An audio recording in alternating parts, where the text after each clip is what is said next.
ਤੇ ਲੋਕੀ ਮੇਰੇ ਨਾਲ ਆ ਕੇ ਬੁਰਾ ਕਰ ਜਾਂਦੇ ਨੇ। ਸੋ ਸਾਨੂੰ ਆਪਣੇ ਆਪ ਨਾਲ ਇਹ ਸਾਂਝ ਪਾਣੀ ਪਏਗੀ ਕਿ ਜਿਹੜਾ ਨੇਕੀ ਦਾ ਕਨਸੈਪਟ ਹੈ ਉਹ ਮੇਰੇ ਵਾਸਤੇ ਹੈ, ਉਹ ਵਿਦ ਰੈਫਰੈਂਸ ਟੂ ਅਦਰਸ ਨਹੀਂ ਹੈ। ਉਹ ਜਿਸ ਨੂੰ ਅਸੀਂ ਇੱਕ ਜਗ੍ਹਾ ਇੱਕ ਰਾਈਟਰ ਲਿਖਦਾ ਰੁੱਖਾਂ ਦੀ ਜਿਰਾਂਦ, ਜਿਹਦੇ ਵਿੱਚ ਉਹ ਇੱਕ ਪੇੜ ਦਾ ਐਗਜ਼ਾਮਪਲ ਦਿੰਦਾ ਹੈ। ਤੇ ਜੇ ਅਸੀਂ ਪੇੜ ਨੂੰ ਵੇਖੀਏ ਤਾਂ ਲੋਕ ਇਹ ਕਹਿ ਸਕਦੇ ਨੇ ਕਿ ਪੇੜ ਸੋਚਦਾ ਨਹੀਂ ਹੈ, ਪਰ ਸਾਨੂੰ ਸੁਨੇਹਾ ਦਿੰਦਾ ਹੈ ਪੇੜ ਕਿ ਮੈਂ ਕੁਦਰਤ ਦੇ ਨਿਯਮ ਵਿੱਚ ਚੱਲ ਰਿਹਾ, ਮੈਨੂੰ ਰੀਟੈਲੀਏਟ ਕਰਨਾ ਨਹੀਂ ਆਉਂਦਾ, ਮੈਨੂੰ ਰਿਐਕਟ ਕਰਨਾ ਨਹੀਂ ਆਉਂਦਾ। ਸੋ ਉਹਦੇ ਵਾਸਤੇ ਉਹ ਕੀ ਕਰਦਾ ਹੈ, ਜਦੋਂ ਆਪਣੀ ਮਿਆਦ ਵਿੱਚ ਵੱਡਾ ਹੁੰਦਾ ਹੈ, ਲੋਕਾਂ ਨੂੰ ਛਾਂ ਦਿੰਦਾ ਹੈ, ਲੋਕਾਂ ਨੂੰ ਫਲ ਦਿੰਦਾ ਹੈ, ਜਦੋਂ ਉਸਦੀ ਲਾਈਫ ਪੂਰੀ ਹੋ ਜਾਂਦੀ ਹੈ ਤਾਂ ਅਸੀਂ ਉਹਦੀ ਲੱਕੜ ਯੂਜ਼ ਕਰਕੇ ਆਪਣਾ ਹੋਰ ਕੰਮ ਵਿੱਚ ਲੈ ਕੇ ਆਉਂਦੇ ਹਾਂ। ਤਾਂ ਇਹ ਕੀ ਹੈ?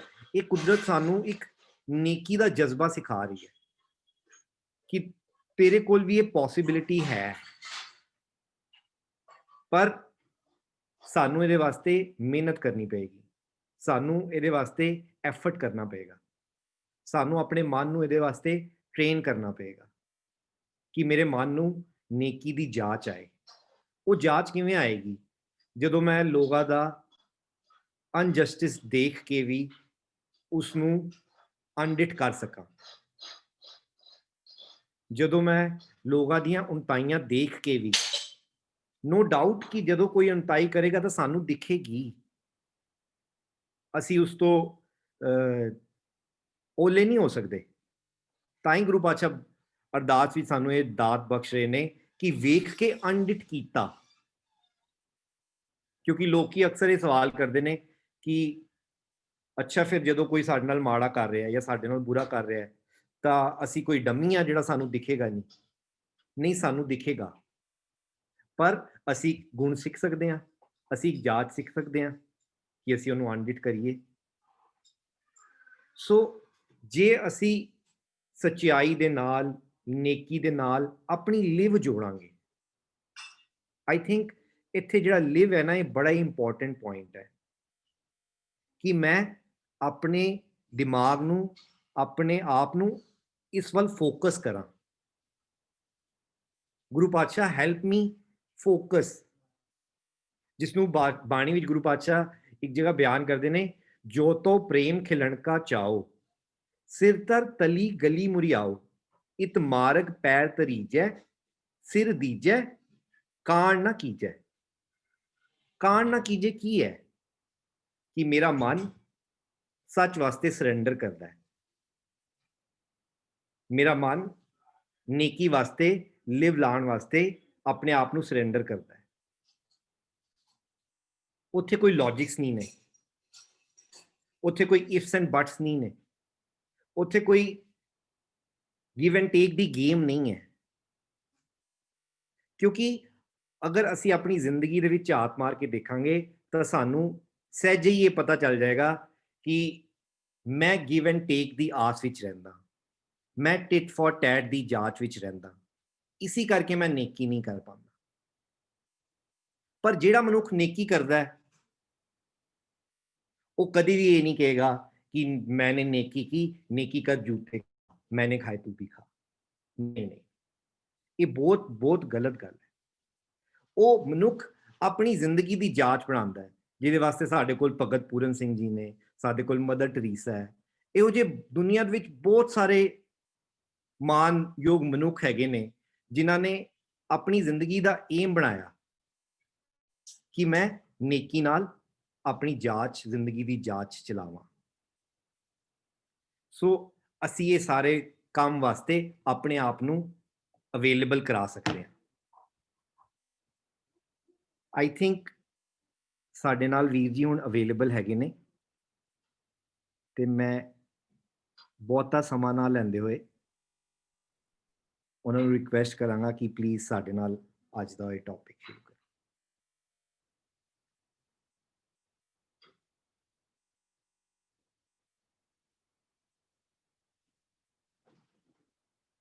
विजय अनम्यूट करो।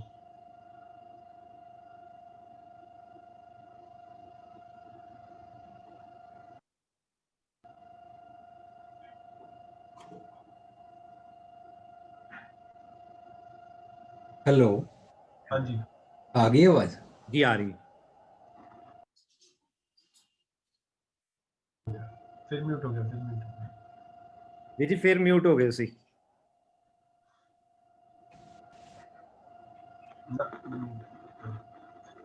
ਹਾਂਜੀ ਹੁਣ ਅਨਮਿਊਟ ਹੋ, ਬੋਲੋ।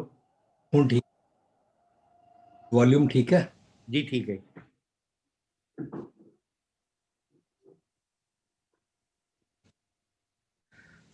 हाँ जी, वाह जी खालसा, वाह जी फतेह, नमस्कार, अस्सलाम वालेकुम, गुड इवनिंग। और जेडे जिन्हां दे देशां च अमरीका कैनेडा सवेर चढ़ी है उन्हां वास्ते गुड मॉर्निंग।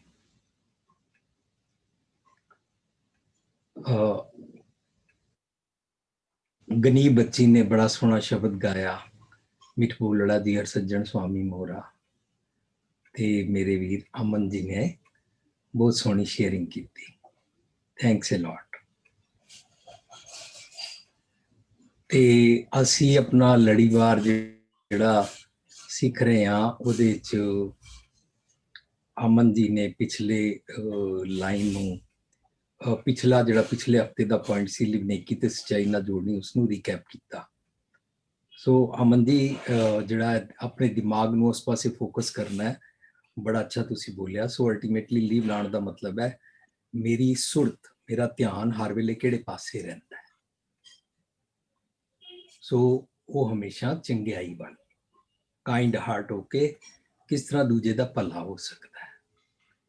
ਇਹ ਜੇ ਮੈਂ ਕਾइंड ਹਾਰਟ ਹੋ ਕੇ ਦੂਜਿਆਂ ਦਾ ਭਲਾ ਕਰਦਾ ਹਾਂ, ਦੂਜਿਆਂ ਦੇ ਭਲੇ ਵਾਸਤੇ ਸੋਚਦਾ ਹਾਂ, ਦੂਜਿਆਂ ਦੇ ਭਲੇ ਵਾਸਤੇ ਆਪਣਾ ਬੋਡੀ ਲੈਂਗੁਏਜ ਤੋਂ ਲੈ ਕੇ ਦਿਨ ਰਾਤ ਖਿਆਲ ਵਿਚਾਰ ਔਰ ਫਿਰ ਉਹਨਾਂ ਨੂੰ ਪ੍ਰੈਕਟੀਕਲ ਕਰਦਾ ਹਾਂ, ਤਾਂ ਮਾਨੋ ਮੇਰੀ ਲਿਵ ਨੇਕੀ ਔਰ ਸੱਚਾਈ ਨਾਲ ਜੁੜੀ ਹੋਈ ਹੈ। ਵਿਦਾਊਟ ਐਨੀ ਵੈਸਟਿਡ ਇੰਟਰਸਟ, ਵਿਦਾਊਟ ਵਾਵਾ ਦੇ, ਆਪਣੀ ਉਸਤਤ ਸੁਣਨ ਬਾਰੇ ਨਹੀਂ, ਬਲਕਿ ਮੈਂ ਇਸ ਨੂੰ ਆਪਣਾ ਸੁਭਾਅ ਬਣਾਉਣਾ, ਤਾਂ ਅਸੀਂ ਮਾਨੋ ਸਿਮਰਨ ਦੀਆਂ ਬਰਕਤਾਂ ਦਾ ਬੈਨੀਫਿਟ ਲੈ ਪਾ ਰਹੇ ਹਾਂ। ਉਹ ਬਰਕਤਾਂ, ਉਹ ਵਾਲੀ ਅਸੀਸ ਜੋ ਸਾਨੂੰ ਬਾਣੀ ਰਾਹੀਂ ਸਿਖਾਇਆ ਵੀ ਹਰ ਵੇਲੇ ਸਿਮਰਨ ਕਰੋ, ਤਾਂ ਅਸੀਂ ਇਹੀ ਸਿੱਖਦੇ ਜਾ ਰਹੇ ਹਾਂ ਵੀ ਉਹ ਕਿਸ ਤਰ੍ਹਾਂ ਉਹਨੂੰ ਕਮਾਉਂਦੇ ਆ। ਤੇ ਜਦੋਂ ਅਸੀਂ ਇਹ ਕਹਿ ਰਹੇ ਹਾਂ ਨਾ ਵੀ ਹਰ ਵੇਲੇ ਫੋਕਸ ਰੱਖੋ ਨੇਕੀ, ਕਾइंड ਹਾਰਟ, ਤਾਂ ਉਹਦੇ ਨਾਲ ਹੀ ਇੰਟਰਲਿੰਕ ਹੋ ਕੇ ਅੱਜ ਦਾ ਇਹ ਸ਼ਬਦ ਜਿਹੜਾ ਗਨੀਬ ਬੱਚੀ ਨੇ ਗਾਇਆ, ਮਿੱਠ ਬੋਲੜਾ ਜੀ, ਮਿੱਠ ਬੋਲੜਾ ਜੀ ਹਰ ਸੱਜਣ ਸੁਆਮੀ ਮੋਰਾ, ਹੋ ਸੰਭਲ ਥੱਕੀ ਜੀ ਉਹ ਕਦੇ ਨਾ ਬੋਲੇ ਕੌੜਾ। ਇਹ ਜਿਹੜਾ ਹੋ ਸੰਭਲ ਥੱਕੀ ਜੀ ਕੀ ਹੈ? ਪਹਿਲੀ ਗੱਲ ਤੇ ਅਸੀਂ ਮਿੱਠ ਬੋਲੜਾ ਕਨਸੈਪਟ ਹੈ, ਅਸੀਂ ਸਿੱਖ ਰਹੇ ਹਾਂ ਕਿ ਰੱਬ ਮਿੱਠ ਬੋਲੜਾ ਹੈ। ਅਸੀਂ ਇਹ ਵੀ ਮੰਨਦੇ ਹਾਂ ਕਿ ਰੱਬ ਅਸਮਾਨ ਤੇ ਕਿਧਰੇ ਬਾਹਰ ਨਹੀਂ ਰਹਿੰਦਾ। ਫਿਰ ਅਸੀਂ ਇਹ ਸਿੱਖਦੇ ਹਾਂ ਬਾਣੀ ਚੋਂ ਕਿ ਰੱਬ ਮੇਰੇ ਅੰਦਰ ਰਹਿੰਦਾ ਹੈ।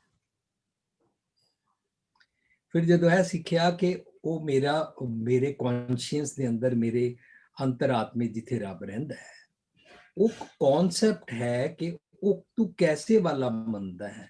ਤੂੰ ਮੰਨਦਾ ਹੈ ਕਿ ਉਹ ਫॉरगिव ਕਰ ਦਿੰਦਾ ਹੈ, ਤੂੰ ਮੰਨਦਾ ਹੈ ਕਿ ਉਹ ਮਿੱਠ ਬੋਲੜਾ ਹੈ, ਤਾਂ ਤੂੰ ਵੀ ਮਿੱਠਾ ਬੋਲਿਆ ਕਰ, ਮਾਫ ਕਰ ਦਿਆ ਕਰ। ਮਾਫ ਕਰਨ ਦੀ ਕੋਈ ਲਿਮਿਟ ਨਹੀਂ ਹੁੰਦੀ ਤੇ ਮਿੱਠਾ ਬੋਲਣ ਦੀ ਵੀ ਕੋਈ ਲਿਮਿਟ ਨਹੀਂ ਹੁੰਦੀ। ਆਮ ਤੌਰ ਤੇ ਮਾਮਾ ਪੁੱਛਦੀਆਂ ਨਾ ਬੱਚੇ ਸ਼ਰਾਰਤਾਂ ਕਰਦੇ ਨੇ, ਕਹਿਣਾ ਨਹੀਂ ਮੰਨਦੇ ਨੇ, ਹੋਮਵਰਕ ਨਹੀਂ ਕਰਦੇ ਨੇ, ਤਾਂ ਫਿਰ ਕਦੋਂ ਤੱਕ ਸੁਣਦੇ ਰਹੀਏ? ਫਿਰ ਮੈਂ ਤੇ ਦੋ ਲਾ ਦਿੰਦੀਆਂ। ਕਈ ਪਿਓ ਵੀ ਇੰਝ ਕਹਿੰਦੇ ਨੇ, ਸਪੇਅਰ ਦਾ ਸਟਿਕ ਸਪਾਇਲ ਦਾ ਚਾਈਲਡ ਵਾਲੀਆਂ ਗੱਲਾਂ, ਇਹ ਰੱਬ ਕਨਸੈਪਟ ਨਾਲ ਨਹੀਂ ਜੁੜਦੀਆਂ। ਰੱਬ ਜੀ ਕਦੀ ਵੀ ਕਿਸੇ ਨੂੰ ਪਨਿਸ਼ ਨਹੀਂ ਕਰਦੇ। ਅੱਛਾ, ਜਦੋਂ ਮੇਰੇ ਅੰਦਰ ਰਹਿੰਦੇ ਨੇ ਤੇ ਜੇ ਉਹਨਾਂ ਦੇ ਨਾਲ ਮੇਰਾ ਮਨ ਟਿਊਨਡ ਹੋ ਜਾਏ, ਤਾਂ ਮੇਰਾ ਮਨ ਹਰ ਜਨ ਐਸਾ ਚਾਹੀਏ ਜੈਸਾ ਹਰ ਹੀ ਹੋਏ। ਮਾਨੋ ਮੇਰਾ ਮਨ ਰੱਬ ਜੀ ਨਾਲ ਮਰਜ ਹੋ ਗਿਆ। ਰੱਬ ਜੀ ਮਤਲਬ ਰੱਬ ਜੀ ਦੇ ਕਨਸੈਪਟ ਨਾਲ, ਰੱਬ ਜੀ ਦੇ ਫਲਸਫਾ, ਕਰਮ, ਦਰਸ਼ਨ, ਜੋ ਦਰਸ਼ਨ ਸ਼ਾਸਤਰ ਜੋ ਉਹਨਾਂ ਸਿਖਾਇਆ, ਜੋ ਉਹਨਾਂ ਦਾ ਕਨਸੈਪਟ ਹੈ ਕਿ ਰੱਬ ਜੀ ਕਿਰਪਾਲੂ ਨੇ, ਮੈਂ ਕਿਰਪਾਲੂ ਬਣਾ, ਦਿਆਲੂ ਨੇ, ਮੈਂ ਦਿਆਲੂ ਬਣਾ, ਨਿਗਹਿਬਾਨ ਨੇ, ਆਪਣੀ ਨਜ਼ਰਾਂ ਵਿੱਚ ਰੱਖਦੇ ਨੇ, ਪਿਆਰ ਕਰਦੇ ਨੇ, ਮੈਂ ਵੀ ਉਹ ਬਣਾ। ਇਹ ਤੇ ਅਸੀਂ ਮਿੱਠ ਬੋਲੜਾ ਦੇ ਕਨਸੈਪਟ ਨੂੰ ਸਮਝ ਰਹੇ ਹਾਂ। ਤੇ ਇਹਦੇ ਨਾਲ ਜਦੋਂ ਇਹ ਟੇਪ ਨਿਕਲੀ ਸੀ 97 ਜਾਂ 8 ਵਿੱਚ ਟੀ ਸੀਰੀਜ਼ ਦੀ, ਲਿਵਿੰਗ ਟ੍ਰੈਜਰ ਦੇ ਪ੍ਰੋਗਰਾਮ ਦੀ ਇਹ ਟੇਪ ਆਈ, ਤਾਂ ਉਹਦੇ 'ਚ ਅਸੀਂ ਸਾਰਿਆਂ ਨਾਲ ਸਾਂਝ ਕੀਤਾ ਕਿ ਹੁਣ ਤੱਕ ਦਾ ਕਨਸੈਪਟ ਅਸੀਂ ਇਹ ਮੰਨਦੇ ਸੀ ਕਿ ਰੱਬ ਤੁਹਾਡੀ ਨਾ ਲਿਸਟ ਬਣਾਉਂਦਾ ਰਹਿੰਦਾ ਹੈ, ਔਰ ਲਿਸਟ ਬਣਾ ਕੇ ਤੁਹਾਨੂੰ ਮਰਨ ਤੋਂ ਬਾਅਦ ਉਹਦੀਆਂ ਸਜ਼ਾਵਾਂ ਦਿੰਦਾ ਹੈ। ਉੱਥੇ ਤੁਹਾਡੀ ਲਿਸਟ ਫਰੋਲੀ ਜਾਂਦੀ ਹੈ, ਅਕੋਰਡਿੰਗਲੀ ਤੁਹਾਨੂੰ ਸਜ਼ਾ ਦਿੰਦਾ ਹੈ। ਪਰ ਜਦੋਂ ਅਸੀਂ ਇਹ ਦੇਖ ਰਹੇ ਹਾਂ ਨਾ, ਇਹ ਵਾਲੀ ਪੰਕਤੀ ਪੜ੍ਹ ਰਹੇ ਹਾਂ, ਮਿੱਠ ਬੋਲੜਾ ਜੀ ਹਰਸੱਜਣ ਸਵਾਮੀ ਮੋਰਾ, ਤਾਂ ਫਿਰ ਦੂਜੀ ਪੰਕਤੀ 'ਚ ਬੜੀ ਕੀਮਤੀ ਗੱਲ ਹੈ, ਹੋਂ ਸੰਭਲ ਥੱਕੀ ਜੀ। ਮੈਂ ਨੋਟਿਸ ਕੀਤਾ ਕਿ ਮੈਂ ਬਹੁਤ ਗਲਤੀਆਂ ਕੀਤੀਆਂ ਨੇ, ਕਰਦੀ ਹਾਂ, ਕਰਦੀ ਰਹੀ, ਕਰਦੀ ਆ ਰਹੀ ਹਾਂ। ਕੌਣ? ਮੱਤ ਕਹਿ ਰਹੀ ਹੈ। ਹਰ ਇਨਸਾਨ ਦੀ ਮੱਤ ਨੂੰ ਫੈਮਿਨਿਨ ਜੈਂਡਰ ਵਿੱਚ ਧਨ, ਨਾਰ, ਇਸਤਰੀ, ਪਤਨੀ, ਗੀਹਨ ਕਹਿੰਦੇ ਨੇ। ਤਾਂ ਉਹ ਕਹਿ ਰਹੀ ਹੈ ਕਿ ਬਈ ਮੈਂ, ਕਿਉਂਕਿ ਫੋਕਸ ਕਿੱਥੇ ਸੀ, ਸੁਰਤ ਕਿਹੜੇ ਪਾਸੇ ਸੀ? ਅਵਗੁਣਾ ਵੱਲ। ਇਸ ਕਰਕੇ ਮੈਂ ਤੇ ਗਲਤੀਆਂ ਕਰਦੀ ਸੀ, ਪਰ ਮੈਨੂੰ ਮਾਫ ਕਰ ਦਿੱਤਾ ਜਾਂਦਾ ਸੀ। ਉਹ ਸੰਭਲ ਥੱਕੀ ਜੋ ਕਦੇ ਨਾ ਬੋਲਿਆ ਕੌੜਾ। ਇਹਦਾ ਮਤਲਬ ਮੇਰੇ ਅਵਗੁਣਾ ਦੀ ਲਿਸਟ ਰੱਬ ਜੀ ਨਹੀਂ ਬਣਾਉਂਦੇ। ਤਾਂ ਜੇ ਰੱਬ ਜੀ ਦਾ ਕਨਸੈਪਟ ਮੇਰਾ ਮਨ ਸਿੱਖ ਲਵੇ, ਤਾਂ ਫਿਰ ਅਸੀਂ ਆਪ ਵੀ ਅਵਗੁਣਾ ਤੋਂ ਛੁੱਟਦੇ ਆ, ਤੇ ਸਾਡੇ ਆਸ-ਪਾਸ ਦੇ ਜਿਹੜੇ ਲੋਕ ਨੇ ਨਾ, ਮੇਰੇ ਘਰ ਵਾਲੇ ਜਾਂ ਦੁਨੀਆ, ਸਮਾਜ, ਫਿਰ ਅਸੀਂ ਉਹਨਾਂ ਦੀ ਨਾ ਲਿਸਟ ਨਹੀਂ ਬਣਾਉਂਦੇ। ਜੇ ਅਸੀਂ ਲਿਸਟ ਬਣਾ ਕੇ ਉਹਨਾਂ ਦੇ ਅਵਗੁਣ ਗਿਣਦੇ ਰਹੀਏ ਤਾਂ ਲਿਵ ਨੇਕੀ ਵੱਲ ਨਹੀਂ ਹੈ। ਫਿਰ ਤੇ ਲਿਵ ਸੁਰਤ ਫੋਕਸ ਇਸ ਪਾਸੇ ਹੈ, ਕਿੱਥੇ ਕਿੱਥੇ ਤੂੰ ਗਲਤ ਕੀਤਾ ਔਰ ਇਹਦੀ ਮੈਂ ਤੈਨੂੰ ਸਜ਼ਾ ਜ਼ਰੂਰ ਦੇਣੀ ਹੈ। ਕਿੱਥੇ ਕਿੱਥੇ ਤੂੰ ਗਲਤ ਕੀਤਾ, ਮੈਂ ਇਸ ਗੱਲ ਤੇ ਤੈਨੂੰ ਭੰਡਣਾ ਜ਼ਰੂਰ ਹੈ। ਕਿੱਥੇ ਕਿੱਥੇ ਤੂੰ ਗਲਤ ਕੀਤਾ, ਮੈਂ ਤੇਰੀ ਲਿਸਟ ਸਾਹਮਣੇ ਰੱਖਣੀ ਹੈ। ਤਾਂ ਆਪਣਾ ਮਾਈਂਡ, ਆਪਣੀ ਸੁਰਤ, ਆਪਣਾ ਧਿਆਨ ਨੇਕੀ ਦੇ ਬਦਲੇ ਅਵਗੁਣ ਫਰੋਲਣ ਵੱਲ ਰੱਖ ਲਿਆ। ਨੇਕੀ ਸੱਚਾਈ ਨਾਲ ਰਹੀ ਨਹੀਂ। ਅਸੀਂ ਇਹ ਸਿੱਖਿਆ ਸੀ ਲਿਵ ਨੇਕੀ ਤੇ ਸੱਚਾਈ ਨਾਲ ਜੋੜਨੀ। ਹੁਣ ਅਸੀਂ ਸਿੱਖ ਰਹੇ ਹਾਂ ਮਿੱਠ ਬੋਲਣਾ ਜੀ। ਤਾਂ ਜੇ ਅਸੀਂ ਮਿੱਠਾ ਬੋਲ ਸਿੱਖਣਾ ਹੈ ਨਾ, ਤਾਂ ਫਿਰ ਅਸੀਂ ਹਰ ਵੇਲੇ ਲਿਸਟ ਡਿਲੀਟ ਕਰਦੇ ਜਾਵਾਂਗੇ। ਜਿਹੜਾ ਲਫ਼ਜ਼ ਆਇਆ ਨਾ, ਵੇਖ ਕੇ ਐਡਿਟ ਕਰਨਾ। So we have to learn how to undo. We have to learn how to delete. चल रात गई बात गई। ਉਹਦੇ ਨਾਲ ਕੀ ਹੋਏਗਾ? ਸਾਨੂੰ ਅਰਨ ਕਰਨਾ ਆ ਜਾਏਗਾ ਫॉरगिवनेस। ਸਾਨੂੰ ਮਾਫ ਕਰਨ ਦੀ ਜਾਂਚ ਆ ਜਾਏਗੀ। ਮਾਫ ਕਰਨ ਦੀ ਜਾਂਚ ਵਾਸਤੇ ਮੈਨੂੰ ਅਵਗੁਣ ਭੁਲਾਣਾ ਪਏਗਾ, ਔਰ ਜੇ ਮੈਂ ਨਾ ਭੁਲਾਇਆ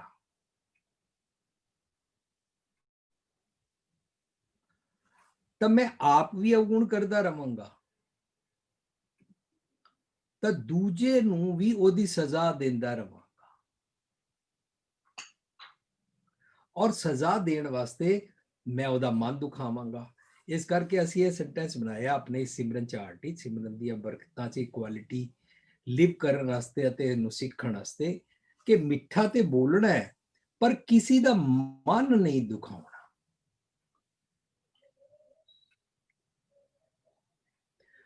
ਅਸੀਂ ਹਉਮੈ ਸੈਮੀਨਾਰ ਕੀਤਾ ਸੀ। ਹਉਮੈ ਸੈਮੀਨਾਰ ਵਿੱਚ ਅਸੀਂ ਇਹ ਗੱਲ ਸਿੱਖੀ ਸੀ ਕਿ ਜਦੋਂ ਮੈਂ ਇਹ ਕਹਿੰਦਾ ਹਾਂ, ਮੈਂ ਇੱਕ ਗੱਲ ਕਰਨ ਲੱਗਾ,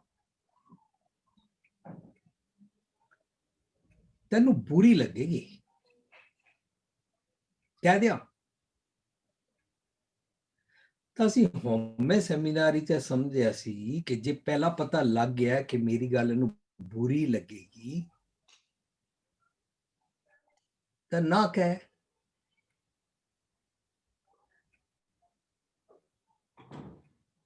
ਤੈਨੂੰ ਪਹਿਲਾਂ ਹੀ ਸਮਝ ਆ ਗਈ ਹੈ ਕਿ ਗੱਲ ਬੁਰੀ ਹੈ, ਐ ਨਹੀਂ ਚੱਲ ਰਹੀ ਸੱਚੀ ਹੈ ਕਿ ਝੂਠੀ ਹੈ।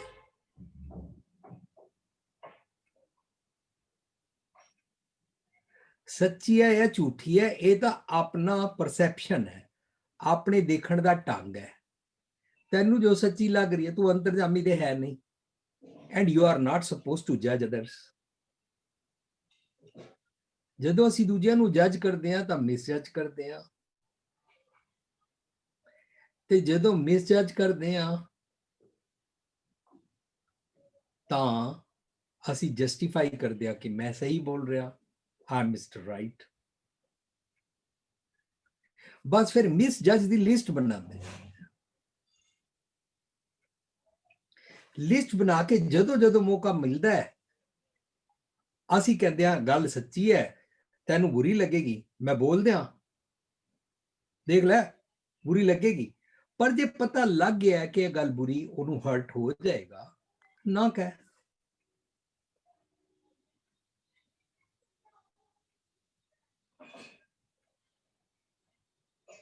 ਕਹਿਣ ਦਾ ਢੰਗ ਹੰਬਲੀ ਵੀ ਹੋ ਸਕਦਾ ਹੈ। ਮੰਨ ਲਿਆ ਮੈਂ ਸੱਸ ਹਾਂ ਔਰ ਮੇਰੀ ਨੂੰਹ ਕੋਲੋਂ ਫੁਲਕਾ ਸੜ ਗਿਆ, ਤਾਂ ਮੈਂ ਉਹਨੂੰ ਪਿਆਰ ਨਾਲ ਕਹਿ ਸਕਦੀ ਹਾਂ, ਬੱਚੇ ਜਦੋਂ ਫੁਲਕਾ ਦੂਜੇ ਪਾਸੇ ਪਰਤਾਣਾ ਹੈ ਔਰ ਤੁਹਾਨੂੰ ਲੱਗ ਰਿਹਾ ਕਿ ਤਵਾ ਜ਼ਿਆਦਾ ਗਰਮ ਹੋ ਗਿਆ ਹੈ ਔਰ ਤੁਸੀਂ ਉਸ ਵੇਲੇ ਦੂਜਾ ਫੁਲਕਾ ਵੇਲ ਰਹੇ ਹੋ, ਤਾਂ ਉਸ ਵੇਲੇ ਨਾ ਗੈਸ ਨੂੰ ਥੋੜਾ ਲੋ ਵੀ ਕੀਤਾ ਜਾ ਸਕਦਾ ਹੈ। ਇਹ ਵੀ ਕਹਿਣ ਦਾ ਇੱਕ ਢੰਗ ਹੈ। ਉਹਦਾ ਨੁਕਸ ਵੀ ਨਹੀਂ ਕੱਢਿਆ, ਉਹਨੂੰ ਟੌਂਟ ਵੀ ਨਹੀਂ ਕੀਤਾ, ਉਹਨੂੰ ਬੁਰਾ ਵੀ ਨਹੀਂ ਲੱਗਾ। ਇੰਝ ਉਹ ਵੀ ਸੱਸ ਨੂੰ ਕਹਿ ਸਕਦੀ ਹੈ ਪਿਆਰ ਦੇ ਨਾਲ। ਇੰਝ ਅਸੀਂ ਪਤੀ ਪਤਨੀ ਬੱਚਿਆਂ ਦੇ ਨਾਲ ਸਭ ਨਾਲ ਇਸ ਤਰ੍ਹਾਂ ਕਰ ਸਕਦੇ ਹਾਂ। ਹਾਂ, ਸੁਰਤ ਕਿਹੜੇ ਪਾਸੇ ਲੱਗੀ ਹੋਈ ਹੈ? ਅਵਗੁਣ ਫਰੋਲਣ ਨਾਲ ਲੱਗੀ ਹੈ ਤਾਂ ਮਿੱਠੇ ਬੋਲ ਚਲੇ ਜਾਣਗੇ। ਅਵਗੁਣ ਫਰੋਲਣ ਵੱਲ ਲੱਗੀ ਹੈ ਤਾਂ ਕੌੜਾ ਬੋਲ ਬੋਲਾਂਗੇ, ਕੌੜੇ ਬੋਲ ਨਾਲ ਮਨ ਦੁਖਾਣਾ ਪਏਗਾ। ਤਾਂ ਅਸੀਂ ਹੋਮੇ ਸੈਮੀਨਾਰੀ ਸਮਝਿਆ ਸੀ, ਜੇ ਪਹਿਲਾਂ ਪਤਾ ਲੱਗ ਗਿਆ ਨਾ ਕਿ ਮੈਂ ਦੱਸਾਂ ਮੇਰੀ ਗੱਲ ਤੈਨੂੰ ਬੁਰੀ ਲੱਗੇਗੀ, ਤਾਂ ਫਿਰ ਨਾ ਬੋਲ, ਬਰਦਾਸ਼ਤ ਕਰ ਲੈ, ਵੇਖ ਕੇ ਐਡਿਟ ਕਰਨਾ ਸਿੱਖ ਲੈ। ਡੋਂਟ ਮੇਕ ਹਿਮ ਔਰ ਮੇਕ ਹਰ ਰਿਅਲਾਈਜ਼। ਉਹਨੂੰ ਰਿਅਲਾਈਜ਼ ਕਰਾਉਣ ਦੀ ਲੋੜ ਨਹੀਂ ਹੈ। ਅਸੀਂ ਸਭ ਨੂੰ ਉਹਨਾਂ ਦੀਆਂ ਗਲਤੀਆਂ ਰਿਅਲਾਈਜ਼ ਕਰਾਉਣ ਦਾ ਠੇਕਾ ਨਹੀਂ ਲਿਆ ਹੋਇਆ। ਕਿਉਂ? ਕਿਉਂਕਿ ਮੇਰੇ 'ਚ ਵੀ ਬਹੁਤ ਅਵਗੁਣ ਹਨ। ਜਦੋਂ ਕਦੇ ਕੋਈ ਮੇਰੇ ਅਵਗੁਣ ਕੱਢੇਗਾ ਤੇ ਮੈਨੂੰ ਕ੍ਰਿਟਿਕਸ ਪਸੰਦ ਨਹੀਂ ਹੈ। ਆਪਣੇ ਅਵਗੁਣਾਂ ਦੀ ਤੇ ਮੈਂ ਜਸਟੀਫਿਕੇਸ਼ਨ ਦਿੰਦਾ, ਦੂਜਿਆਂ ਦੇ ਅਵਗੁਣ ਫਰੋਲਦਾ ਹਾਂ। ਅੱਛਾ, ਇਹ ਆਦਤ ਨਾ ਬਚਪਨ ਤੋਂ ਪੈ ਜਾਂਦੀ ਹੈ, ਬੁਲੀ ਕਰਨ ਦੀ, ਅਵਗੁਣ ਫਰੋਲਣ ਦੀ। ਫਰੀਦ ਜੀ ਦਾ ਇੱਕ ਸ਼ਲੋਕ ਮੈਨੂੰ ਯਾਦ ਆ ਰਿਹਾ, ਜਾਂ ਤੋਂ ਖੱਟਣ ਵੇਲ। ਜਦੋਂ ਤੇਰੇ ਕੋਲ ਟਾਈਮ ਸੀ ਨਾ ਇਹਨੂੰ ਖੱਟਣ ਦਾ, ਮਿੱਠੇ ਬੋਲ ਦੀ ਕੁਆਲਿਟੀ ਦਾ ਟੌਪਿਕ ਚੱਲ ਰਿਹਾ, ਜਾਂ ਤੋਂ ਖੱਟਣ ਵੇਲ ਤਾਂ ਤੂੰ ਰੱਤਾ ਦੁਨੀ ਸਿਓ। ਤੂੰ ਆਪਣੀ ਉਸਤਤ ਨਿੰਦਾ ਆਪਣੇ ਸਰੀਰ ਦੀ, ਆਪਣੀ ਦੁਨੀਆ ਜਿਹੜੀ ਖਿਆਲਾਂ ਦੀ ਬਣਾਈ ਹੈ, ਤਾਂ ਤੂੰ ਉਹਦੇ ਵਿੱਚ ਮਸਤ ਰਿਹਾ ਔਰ ਫਿਰ ਤੂੰ ਲੋਕਾਂ ਦੀਆਂ ਵੀ ਚਾਲਾਂ ਸਿੱਖ ਲਈਆਂ। How to bully others, how to hurt others, how to keep on checking others, how to keep fixing the camera on others ਹਰ ਵੇਲੇ। ਇਹ ਉੱਠਦਾ ਕਿੰਝ ਹੈ, ਬੈਠਦਾ ਕਿੰਝ ਹੈ, ਜੇ ਹਰ ਵੇਲੇ ਇੰਝ ਕਰੂ ਨਾ ਤਾਂ ਸੁਰਤ ਨੇਕੀ ਸੱਚਾਈ ਨਾਲ ਤੇ ਰਹੀ ਨਹੀਂ, ਤਾਂ ਇੱਥੋਂ ਜ਼ਬਾਨ ਵੀ ਗਈ। ਚੰਗੇ ਗੁਣ ਕਮਾਉਣ ਵਾਸਤੇ ਮੈਨੂੰ ਇੰਝ ਲੱਗਦਾ ਹੈ ਕਿ ਬਚਪਨ ਤੋਂ ਸਾਨੂੰ ਕਮਾਣੇ ਚਾਹੀਦੇ ਤੇ ਬਚਪਨ ਤੋਂ ਕਮਾਉਣ ਵੇਲੇ ਨਾ ਕਾਫੀ ਸਾਰਾ ਅਸੀਂ ਆਪਣੇ ਘਰ-ਬਾਰ ਪੇਰੈਂਟਸ ਔਰ ਸਿਬਲਿੰਗਸ ਤੋਂ ਜਾਂ ਆਸ-ਪਾਸ ਤੋਂ ਨਾ ਅਸੀਂ ਬੋਰੋ ਕਰ ਲੈਂਦੇ ਹਾਂ, ਸਾਨੂੰ ਪਤਾ ਹੀ ਨਹੀਂ ਲੱਗਦਾ।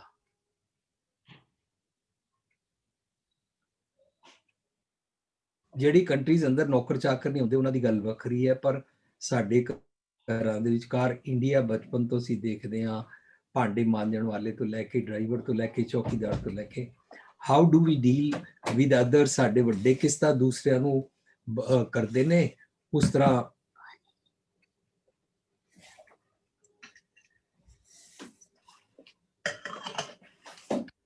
ਜਿਸ ਤਰ੍ਹਾਂ ਅਸੀਂ ਸਿੱਖਦੇ ਜਾਂਦੇ ਹਾਂ, ਪਰ ਸਿੱਖਦੇ ਅਸੀਂ ਅਵਗੁਣਾ, ਮਨੂੰ ਉਹ ਚੰਗੇ ਗੁਣ ਸਿੱਖਣੇ ਸੀ। ਇਹਦਾ ਕਾਫੀ ਹੱਦ ਤੱਕ ਅਸੀਂ ਆਪਣੇ ਆਸ-ਪਾਸ ਔਰ ਪੇਰੈਂਟਸ ਤੋਂ ਕਾਫੀ ਕੁਝ ਬਾਰੂ ਕਰ ਲੈਂਦੇ ਆ। ਆਈ ਡੋਂਟ ਮੀਨ ਸਾਰੇ ਪੇਰੈਂਟਸ ਕੌੜਾ ਬੋਲਦੇ ਨੇ, ਪਰ ਈਚ ਇੰਡੀਵਿਜੂਅਲ ਦੀ ਆਪਣੀ ਜਰਨੀ ਹੈ। ਉਹ ਕਿਸ ਤਰ੍ਹਾਂ ਬੋਲਣਾ ਸਿੱਖੇ। ਅੱਛਾ, ਬੋਲਣਾ ਸਿੱਖਣ ਵਾਸਤੇ ਲਿਸਨਿੰਗ ਮਸਟ ਹੈ।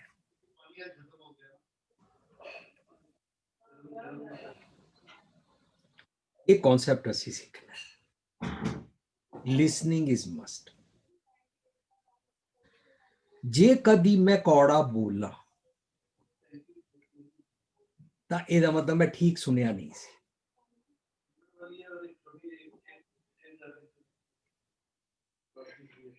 ਇਹ ਸ਼੍ਰਵਣੋ ਮੇਰਿਓ ਸਾਚਾ ਸੁਣਨ ਨੂੰ ਪਠਾਏ, ਉਹ ਮੇਰੇ ਕੰਨੋਂ ਸੱਚ ਸੁਣੋ, शरीर लाए सुनो सत बाणी, जिसकी मन तन हरिया हुआ तू अंदरों बाहरों हरा भरा हो जाएगा, ब्लॉसमिंग हो जाएगा, खिड़ जाएगा, रसना रस बन। तेरी बोलन दा मन दी रसना फिक्सअप हो गई ना, फिर ए रसना दे नाल, ए जुबान दे नाल तू कौड़े बोली बोलेगा। ए कॉन्सेप्ट गॉड दा है और सानू ये सिखाया ये मैं जैसा सेने तैसो है। सारियां साडियां गल्लां लिविंग ट्रेजर विच असीं जितनियां करदे हां रिपीटेड लगदियां, पर जे मैं मिठा बोल भी छोड़ता और मैं किसी दे अवगुणा दी लिस्ट भी बनाई, ਇਹਦਾ मतलब मैं सुनिया ही नहीं सी।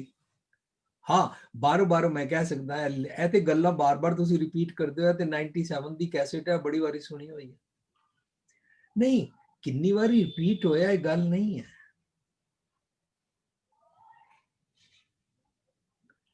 प्रैक्टिस कि मैं अवगुणा की लिस्ट नू अनडू करना है। अच्छा, जे मैं मिठा ना बोला और फिर मन दुखाण की गल भी करा तो पता की होएगा, मिठा बोल दे बदले कौड़ा बोल बाद विच निकलेगा, मेरे अंदर बिटरनेस भी आ जाएगी और मैं अंदर दिन रात सड़दा भी रहांगा और मैं फिर निंदक भी बन जाऊंगा, मैं जलदा भी रहांगा। मेरा मन मैदान नहीं बनेगा। परी जी कहते मन मैदान कर टोए टिब्बे ला, क्या मूलना आपसी दोजक संदीपा, नरक दी आग सड़ेगा। एट प्रेजेंट इसे जीवन इच पल पल अंदर। सो असी अपने मन तो ना एंजनू ना लैवल्ड करते हैं। ग्राउंड नू मन दी धरती नू लैवल्ड करन वास्ते ना किसी दी गलती दी सजा अपने आप नू नहीं देनी, अपने अंदर कंडे नहीं बीजने, तां असीं फिर मिठा बोलदे हां।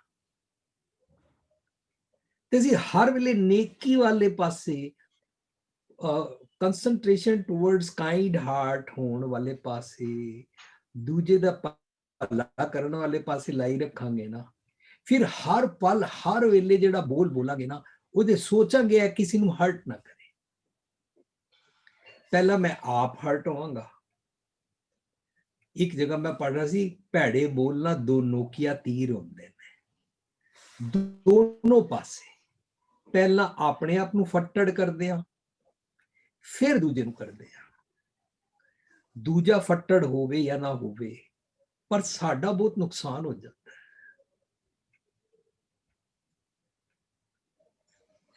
अच्छा, एक मैं सेंटेंस सुनिया सी, शीशा हो या दिल हो टूट जाता है। अच्छा, ए शीशा मतलब ਅਸੀਂ ये कह सकते हैं भाई देख तेरे को मैंने 40 साल तो नहीं तोड़ा, पर आज अगर मैंने इतना थोड़ा सा कर दिया तो तू क्यों टूट गया?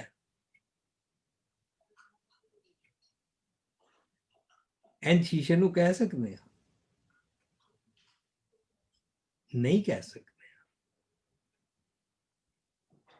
ਇਹਦਾ ਮਤਲਬ ਜਦੋਂ ਮੈਂ ਹਰ ਵੇਲੇ ਇੱਕ ਨੇਕੀ ਨਾਲ ਲਿਵ ਜੋੜੀ ਹੋਈ ਹੈ ਔਰ ਮੈਂ ਹਰ ਵੇਲੇ ਇਹ ਸਿਮਰਨ ਕਰ ਰਿਹਾ ਕਿ ਮੈਂ ਮਿੱਠਾ ਵੀ ਬੋਲਣਾ ਔਰ ਕਿਸੇ ਦਾ ਮਨ ਨਹੀਂ ਦੁਖਾਣਾ,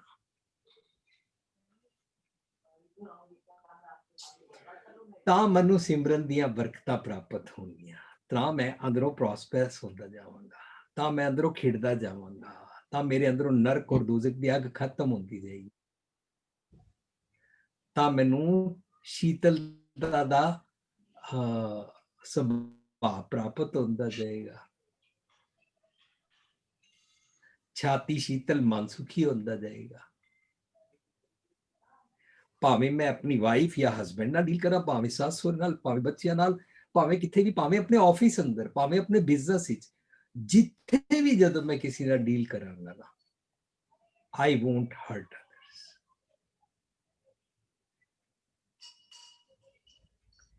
ਉਹਦੇ 'ਚ ਮੈਂ ਪਹਿਲੀ ਗੱਲ ਰੱਖਾਂਗਾ, ਮੈਂ ਡੋਮੀਨੇਟ ਨਹੀਂ ਕਰਨਾ। ਦੂਜੀ ਗੱਲ ਰੱਖਾਂਗਾ, ਮੈਂ ਆਰਡਰ ਨਹੀਂ ਦੇਣਾ। ਮੈਂ ਨਮਰਤਾ ਦੀ ਸ਼ਕਲ ਵਿੱਚ ਫਾਰਵਰਡ ਕਰਨੀ ਹੈ ਗੱਲ, ਪੁੱਟ ਅਪ ਕਰਨੀ ਹੈ। ਕੀ ਹੈ ਇੰਜ ਹੋ ਸਕਦਾ ਹੈ?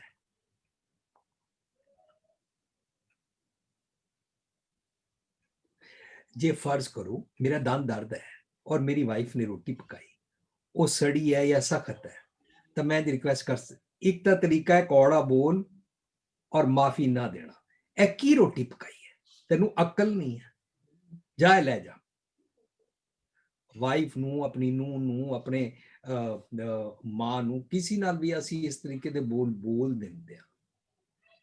अच्छा, एक तरीका है वे, मेरा ना दंद दर्द होता है, ए थोड़ी तुसी ਇਹਦੇ ਬਦਲੇ ਮੈਨੂੰ ਉਹ ਪੋਲਾ ਫੁਲਕਾ ਪਕਾ ਕੇ ਦੇ ਸਕਦੇ ਹੋ,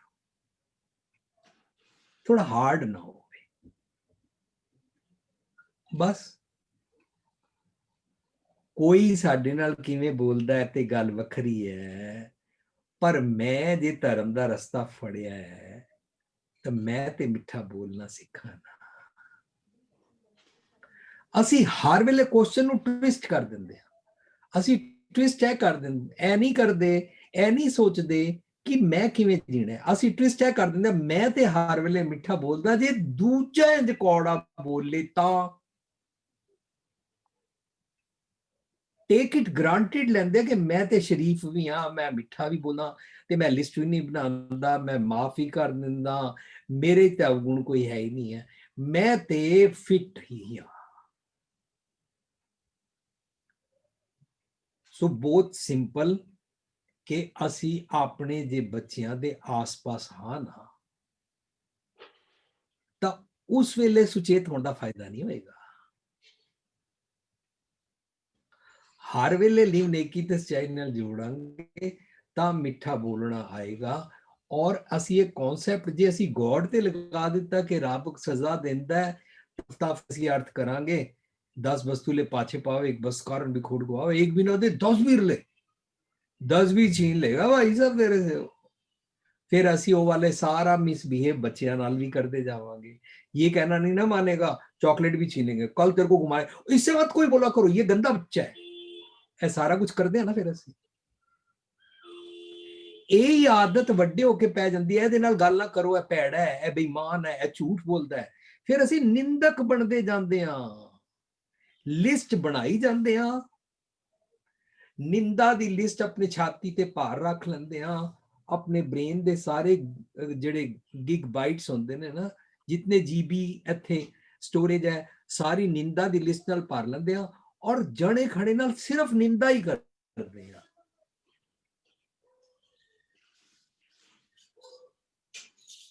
ਇਹਦਾ ਮਤਲਬ ਮਿੱਠਾ ਬੋਲਣ ਵੇਲੇ ਸਾਨੂੰ ਪ੍ਰੈਕਟਿਸ ਕਰਨੀ ਹੈ। ਜਿਤਨਾ ਅਸੀਂ ਭੈੜੇ ਬੋਲ ਬੋਲਦੇ ਆ, ਪ੍ਰੋਬਲਮ ਵੱਧਦੀ ਹੈ। ਜਿਤਨਾ ਅਸੀਂ ਸਾਇਲੈਂਸ ਰੱਖਦੇ ਆ, ਪ੍ਰੋਬਲਮ ਘਟਦੀ ਹੈ। ਤੇ ਜਿਤਨਾ ਅਸੀਂ ਸਮਾਈਲ ਕਰਦੇ ਆ ਉਤਨਾ ਹਰਟਿੰਗ ਲੈਂਗੁਏਜ ਖਤਮ ਹੁੰਦੀ ਜਾਂਦੀ ਹੈ, ਅਸੀਂ ਅੰਦਰੋਂ ਸੌਫਟ ਹੁੰਦੇ ਜਾਂਦੇ ਆ ਔਰ ਵੇਖ ਕੇ ਐਡਿਟ ਕਰਨਾ आता ਜਾਂਦਾ ਹੈ। So speaking too much, hurting, creating the problem. Silence decreases the problem. Smiling solves the whole problem. Smiling ਦੇ ਨਾਲ ਹਾਰਮਨੀ ਬਣਦੀ ਹੈ। ਇਹ ਰੱਬ ਜੀ ਦਾ ਕਨਸੈਪਟ ਸਿਖਾਇਆ ਹੈ। ਪਾਖਿਆ ਪਾਓ ਪਾਰ।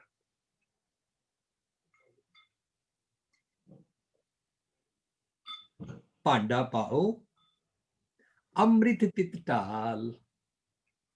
ਅੰਮ੍ਰਿਤ ਕੀ ਹੈ? ਮਿੱਠਾ ਬੋਲ। ਅੱਜ ਦਾ ਟੌਪਿਕ, ਅੱਜ ਦਾ ਸਿਮਰਨ, ਅੱਜ ਦੀ ਸਿਮਰਨ ਦੀ ਬਰਕਤ ਕਿ ਮੈਂ ਕਿੱਥੇ ਵੀ ਹਾਂ, ਕਿਸੇ ਨਾਲ ਵੀ ਹਾਂ, ਕਿਹੜੀ ਵੀ ਪੋਜੀਸ਼ਨ ਤੇ ਹਾਂ, ਮੇਰੀ ਤਾਕਤ ਜ਼ਿਆਦਾ ਹੈ, ਮੇਰੀ ਪਾਵਰ ਜ਼ਿਆਦਾ ਹੈ, ਮੇਰਾ ਦੇਸ਼ ਹੈ ਕਿ ਮੇਰਾ ਪ੍ਰਦੇਸ਼ ਹੈ, ਮੇਰੀ ਚਲਦੀ ਹੈ ਕਿ ਨਹੀਂ ਚਲਦੀ ਹੈ, ਮੈਂ ਹਾਇਰ ਸਟੇਟਸ ਦੇ ਲੈਵਲ ਤੇ ਹਾਂ, ਤਾਂ ਵੀ ਮੈਂ ਐਟ ਐਨੀ ਕੋਸਟ ਮਿੱਠਾ ਬੋਲ ਨਹੀਂ ਛੱਡਣਾ, ਕਿਉਂਕਿ ਇਹ ਰੱਬ ਦਾ ਕਨਸੈਪਟ ਹੈ। ਮੈਂ ਵਨਨੈਸ ਵਿਦ ਰੱਬ ਚਾਹੁੰਦਾ ਤਾਂ ਮਿੱਠਾ ਬੋਲਾਂਗਾ, ਕਿਸੇ ਦਾ ਮਨ ਨਹੀਂ ਦੁਖਾਵਾਂਗਾ। Being soft spoken and never hurting anyone. ਮੈਨੂੰ ਹੱਕ ਨਹੀਂ ਹੈ ਕਿ ਮੈਂ ਆਪਣੀ ਵਾਈਫ ਨੂੰ ਵੀ ਹਰਟ ਕਰਾਂ, ਮੈਨੂੰ ਹੱਕ ਨਹੀਂ ਹੈ ਕਿ ਮੈਂ ਹਸਬੈਂਡ ਨੂੰ ਹਰਟ ਕਰਾਂ, ਮੈਨੂੰ ਹੱਕ ਨਹੀਂ ਹੈ ਕਿ ਮੈਂ ਬੱਚੇ ਨੂੰ ਹਰਟ ਕਰਾਂ, ਮੈਨੂੰ ਹੱਕ ਨਹੀਂ ਕਿਸੇ ਨੂੰ ਵੀ ਹਰਟ ਕਰਾਂ। Being soft and never hurting anyone. No need to taunt. No need to make the list. ਹੁਣ ਕਈ ਕਹਿੰਦੇ ਨੇ ਨਾ ਫਿਰ ਉਹ ਆਪਣੀ ਗਲਤੀ कैसे सुधारेगा, ऐसे तो वो गलती करता जाएगा। ਅਸੀਂ ਫੇਰ ਡੰਡਾ ਫੜ ਲਿਆ, ਫਿਰ ਨਿਆਂ ਆਪਣੇ ਹੱਥ ਲੈ ਲਿਆ। ਜਦੋਂ ਕੋਈ ਮੈਨੂੰ ਪੁੱਛੇ where I am mistaken, ਤਾਂ ਪਿਆਰ ਨਾਲ, ਨਮਰਤਾ ਨਾਲ ਦੱਸ ਦਈਏ ਇਹਨੂੰ ਇੰਜ ਜੇ ਕਰੋ ਤਾਂ ਇੰਜ ਹੋ ਸਕਦਾ ਹੈ।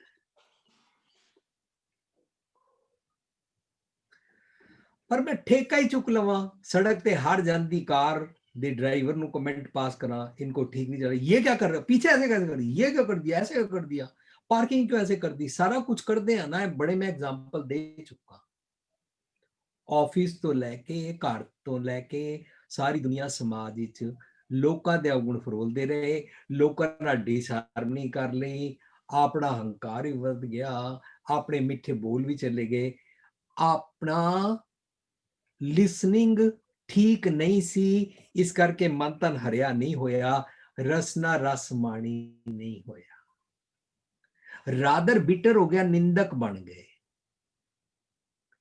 खट्टण दी वेला सी, जा तो खट्टण वेल ता तू रत्ता दूनी सियो। तू अपने शरीर, अपनी उस्तत निंदा और अपने स्वादा, अपने सेल्फिशनेस दे चक्कर विच अते दुनिया दे गलत तरीके फॉलो करता रहा। नेक्स्ट पॉइंट ਇਹਦੇ ਨਾਲ ਹੀ ਅਸੀਂ ਜੋੜ ਲਈਏ, ਨਿਰਵੈਰ ਰਹਿਣਾ। ਅੱਛਾ, ਇਹ ਵੀ ਰੱਬ ਜੀ ਦਾ ਕਨਸੈਪਟ ਹੈ।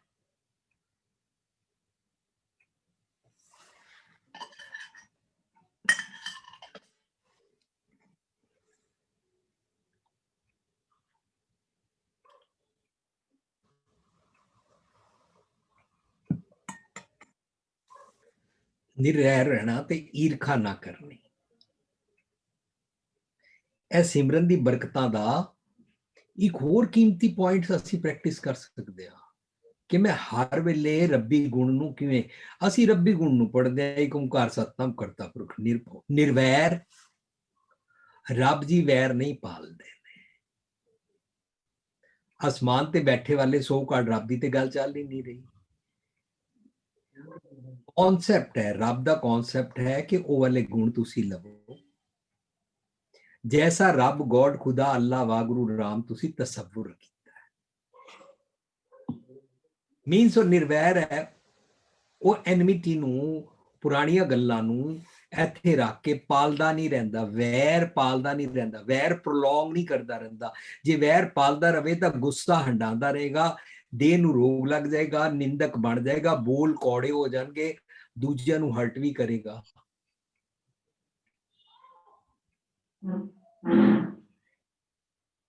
ਫਿਰ ਇਹਦਾ ਮਤਲਬ ਅਸੀਂ ਇਹ ਸਿੱਖ ਰਹੇ ਹਾਂ ਕਿ ਨਿਰਵੈਰ ਰਹਿਣਾ ਰੱਬ ਜੀ ਦਾ ਕਨਸੈਪਟ ਹੈ, ਤੇ ਮੈਂ ਕਿਸੇ ਨਾਲ ਵੈਰ ਨਹੀਂ ਪਾਲਣਾ।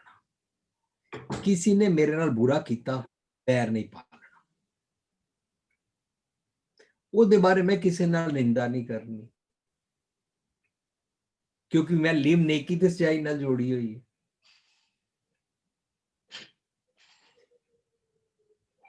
ਮੈਂ ਵੈਰ ਨਹੀਂ ਪਾਲਣਾ।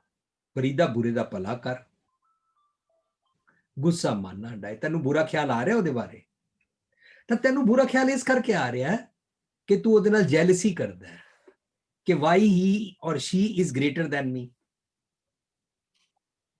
ਜਦੋਂ ਅਸੀਂ ਕਿਸੇ ਦੇ ਨਾਲ ਕਿਸੇ ਵੀ ਗੱਲ ਦੇ ਨਾਲ ਤੁਲਨਾ ਕਰ ਕਰਕੇ ਆਪਹੀਨ ਭਾਵਨਾ ਚ ਆ ਜਾਂਦੇ ਆ, ਇਨਫੀਰੀਅਰਿਟੀ ਕੰਪਲੈਕਸ ਚ ਆ ਜਾਂਦੇ ਆ ਨਾ, ਤਾਂ ਦੂਜੇ ਨੂੰ ਸੁਪੀਰੀਅਰ ਸਮਝਦੇ ਆ, ਦੂਜੇ ਨੂੰ ਸਮਝਦੇ ਆ ਫੇਮਸ ਕਿਉਂ ਹੈ, ਤਾਂ ਫਿਰ ਅਸੀਂ ਨਿੰਦਾ ਕਰਨੀ ਸ਼ੁਰੂ ਕਰ ਦਿੰਦੇ ਆ, ਗੰਦ ਘੋਲਣਾ ਸ਼ੁਰੂ ਕਰ ਦਿੰਦੇ ਆ।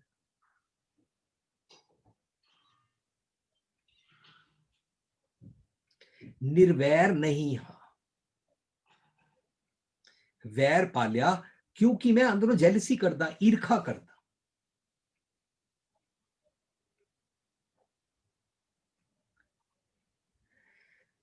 ਮਨੂ ਮੇਰੇ ਬੀਜੀ ਇੱਕ ਵਾਰੀ ਗੱਲ ਸੁਣਾ ਰਹੇ ਸਨ ਕਿ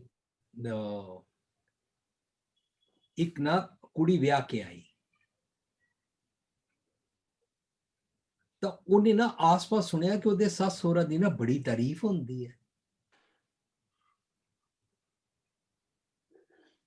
ਉਹਨੂੰ ਈਰਖਾ ਹੋ ਗਈ, ਤਾਂ ਉਹਨਾਂ ਦੇ ਘਰ ਕੋਈ ਆ ਜਾਏ ਤਾਂ ਸੱਸ ਸਹੁਰੇ ਦੇ ਬੋਲ ਨਹੀਂ ਸਕਦੀ, ਪਰ ਜਦੋਂ ਸੱਸ ਸਹੁਰਾ ਘਰ ਨਾ ਹੋਣ ਜਾਂ ਉਹ ਅੰਦਰ ਹੋਣ ਤੇ ਬਾਹਰ ਬੈਗਰ ਤੋਂ ਲੈ ਕੇ ਸਵੀਪਰ ਤੋਂ ਲੈ ਕੇ ਬਾਹਰ ਦੇ ਚੌਕੀਦਾਰਾਂ ਨਾਲ ਗੱਲਾਂ ਕਰਦੀ ਸੀ। ਉਹ ਐਂਜ ਨਹੀਂ ਨੇ, ਇਹ ਭੈੜੇ ਨੇ, ਇਹ ਝੂਠੇ ਨੇ, ਇਹ ਬੇਈਮਾਨ ਨੇ, ਕਿਉਂਕਿ ਈਰਖਾ ਸੀ। ਅੱਛਾ ਜੀ, ਉਹਦੀ ਲਿਵ ਨੇਕੀ ਔਰ ਸੱਚਾਈ ਨਾਲ ਜੁੜੀ ਹੋਈ ਹੈ ਔਰ ਆਪਣੇ ਪੇਕਿਓਂ ਵੀ ਚੰਗਾ ਗੁਣ ਸਿੱਖ ਕੇ ਆਈ ਹੈ, ਤਾਂ ਪਤਾ ਹੀ ਕਹੇਗੀ ਆਈ ਐਮ ਲੱਕੀ, ਮੇਰੇ ਸੱਸ ਸਹੁਰਾ ਚੰਗੇ ਨੇ, ਇਹਨਾਂ ਦੇ ਚੰਗਿਆਂ ਦੇ ਕਾਰਨ ਮੇਰਾ ਪਤੀ ਵੀ ਚੰਗਾ ਹੈ। ਤੇ ਕਈ ਪਤੀ ਔਰ ਸੱਸ ਸਹੁਰਾ ਆਪਣੀ ਨੂੰਹ ਬਾਰੇ ਔਰ ਉਹਦੇ ਪੇਕਿਆਂ ਬਾਰੇ ਜੈਲਸੀ ਕਰਦੇ ਨੇ, ਉਹਨਾਂ ਨੂੰ ਹੀਨ ਭਾਵਨਾ ਆ ਜਾਂਦੀ ਹੈ। ਸੋ ਅਲਟੀਮੇਟਲੀ ਹੀਨ ਭਾਵਨਾ ਆਈ, ਈਰਖਾ ਸ਼ੁਰੂ ਹੋ ਗਈ, ਈਰਖਾ ਸ਼ੁਰੂ ਹੋਣ ਨਾਲ ਵੈਰ ਪਾਲਣਾ ਸ਼ੁਰੂ ਕਰ ਦਿੱਤਾ, ਮਿੱਠਾ ਬੋਲ ਚਲਾ ਗਿਆ, ਹਰਟ ਕਰਨਾ ਸ਼ੁਰੂ ਕਰ ਦਿੱਤਾ, ਨਿੰਦਕ ਵੀ ਬਣ ਗਏ, ਰੱਬੀ ਗੁਣ ਨਹੀਂ ਜੀਵਿਆ, ਹਰ ਬਿਸਰਤ ਤੇਰੇ ਗੁਣ ਗੱਲਿਆ ਹੋ ਗਿਆ। ਜਿਸ ਨੂੰ ਆਪ ਖੁਆਏ ਕਰਤਾ ਖੁਸ ਲੈ ਚੰਗਿਆਈ, ਉਹਦਾ ਮਨ ਕਰਤਾ ਬਣ ਗਿਆ ਔਰ ਉਹਨੇ ਸਭ ਨੂੰ ਸਵਾਰਨ ਦਾ ਠੇਕਾ ਲੈ ਲਿਆ, ਸਭ ਦੀ ਨਿੰਦਾ ਕਰਨੀ ਸ਼ੁਰੂ ਕਰ ਦਿੱਤੀ, ਸਭ ਨਾਲ ਵੈਰ ਕਮਾਉਣਾ ਸ਼ੁਰੂ ਕਰ ਦਿੱਤਾ, ਸਭ ਨਾਲ ਜੈਲਸੀ ਕਰਨੀ ਸ਼ੁਰੂ ਕਰ ਦਿੱਤੀ। ਸਿਮਰਨ ਦੀਆਂ ਬਰਕਤਾਂ ਮੀਨਸ ਅੰਦਰ ਦਾ ਖੇੜਾ ਗਿਆ, ਅੰਦਰ ਦੀ ਪ੍ਰੋਸਪੈਰਿਟੀ ਗਈ, ਪੱਲੇ ਕੀ ਪਿਆ ਬਿਟਰਨੈਸ, ਪੱਲੇ ਕੀ ਪਿਆ ਕੌੜੇ ਬੋਲ। ਸੋ ਜਿਹੜਾ ਅਸੀਂ ਅੱਜ ਦਾ ਟੌਪਿਕ ਲਿਆ ਨਾ ਕਿ ਮਿੱਠਾ ਬੋਲਣਾ ਹੈ, ਕਿਸੇ ਦਾ ਮਨ ਨਹੀਂ ਦੁਖਾਉਣਾ, ਨਿਰਵੈਰ ਰਹਿਣਾ ਹੈ, ਇਹ ਰੱਬੀ ਗੁਣ ਨੇ ਔਰ ਇਹ ਰੱਬੀ ਗੁਣ ਸਾਨੂੰ ਕਮਾਣੇ ਨੇ at any cost. At any cost ਦਾ ਮਤਲਬ ਹੈ ਅਨਲਿਮਿਟਿਡ, ਭਾਖਿਆ ਪਾਉ ਅਪਾਰ, ਇਨਫਿਨਿਟੀ ਗੁਣ ਕਮਾਣੇ ਨੇ। ਜੇ ਅਸੀਂ ਇਹ ਗੁਣ ਨਹੀਂ ਕਮਾਏ ਤਾਂ ਮੈਂ ਈਰਖਾ ਵੀ ਕਰਾਂਗਾ, ਵੈਰ ਵੀ ਪਾਲਾਂਗਾ, ਗੁੱਸਾ ਵੀ ਹੰਡਾਵਾਂਗਾ, ਲਿਸਟ ਵੀ ਬਣਾਵਾਂਗਾ, ਨਿੰਦਕ ਵੀ ਬਣਾਂਗਾ, ਤੇ ਮੇਰੇ ਮਿੱਠੇ ਬੋਲ ਵੀ ਚੱਲੇ ਹੀ ਜਾਣਗੇ। ਤੇ ਜੇ ਮੈਂ ਇਸ ਤਰੀਕੇ ਨਾਲ ਕਰਨ ਲੱਗਾ ਨਾ, ਮੇਰੀ ਟੂਟ ਪ੍ਰੀਤ ਗਈ ਬੁਰ ਬੋਲ, ਮੇਰੀ ਰੱਬ ਜੀ ਦੇ ਨਾਲ ਪ੍ਰੀਤੀ ਟੁੱਟ ਗਈ,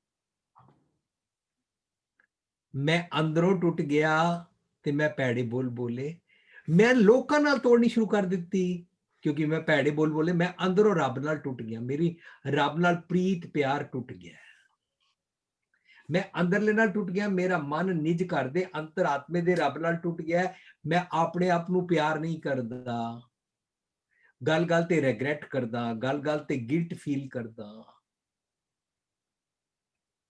सॉरी, ਅਸੀਂ ਇਹ ਜਾਚ ਸਿੱਖਣੀ ਹੈ ਕਿ ਮੈਂ ਇਹ ਗਲਤ ਪਾਸੇ ਨਹੀਂ ਜਾਣਾ, ਵੈਰ ਨਹੀਂ ਪਾਲਣਾ। ਜੋ ਇਨਸਾਨ ਨਿੰਦਾ ਕਰ ਸਕਦਾ ਹੈ ਨਾ, ਉਹ ਅੰਦਰੋਂ ਖਿੜਿਆ ਹੋਇਆ ਨਹੀਂ ਹੈ, ਉਹ ਅੰਦਰੋਂ ਹੈਪੀ ਨਹੀਂ ਹੈ। ਤਾਂ ਮੈਂ ਇਹ ਵਾਲੀ ਸ਼ਬਦ ਦੁਬਾਰਾ ਜ਼ਰੂਰ ਪੜਾਂਗਾ। ਆਨੰਦ ਆਨੰਦ ਸਭ ਕੋ ਕਹੇ ਆਨੰਦ ਗੁਰ ਤੇ ਜਾਣਿਆ, ਜਾਣੇ ਆਨੰਦ ਸਦਾ ਗੁਰ ਤੇ ਕਿਰਪਾ ਕਰੇ ਪਿਆਰਿਆ, ਕਰ ਕਿਰਪਾ ਕਿਲਵਿਖ ਕੱਟੇ ਗਿਆਨ ਅੰਜਨ ਸਾਰਿਆ, ਅੰਦਰੋਂ ਜਿਨਕਾ ਮੋਹ ਟੁੱਟਾ ਤਿਨਕਾ ਸ਼ਬਦ, ਸ਼ਬਦ ਹੈ ਜ਼ਬਾਨ, ਬੋਲਣ, ਬੋਲ ਬਾਣੀ।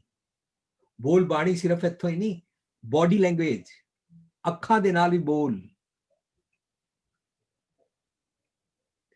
ਇੰਜ ਵੀ ਕਰ ਲੈਣਾ, बोलना छੱਡ देना, रुस जाना, टॉन्ट करना, हर वेले पुरानियां गल्लां याद करानियां, लिस्ट जो बनाई हुई है।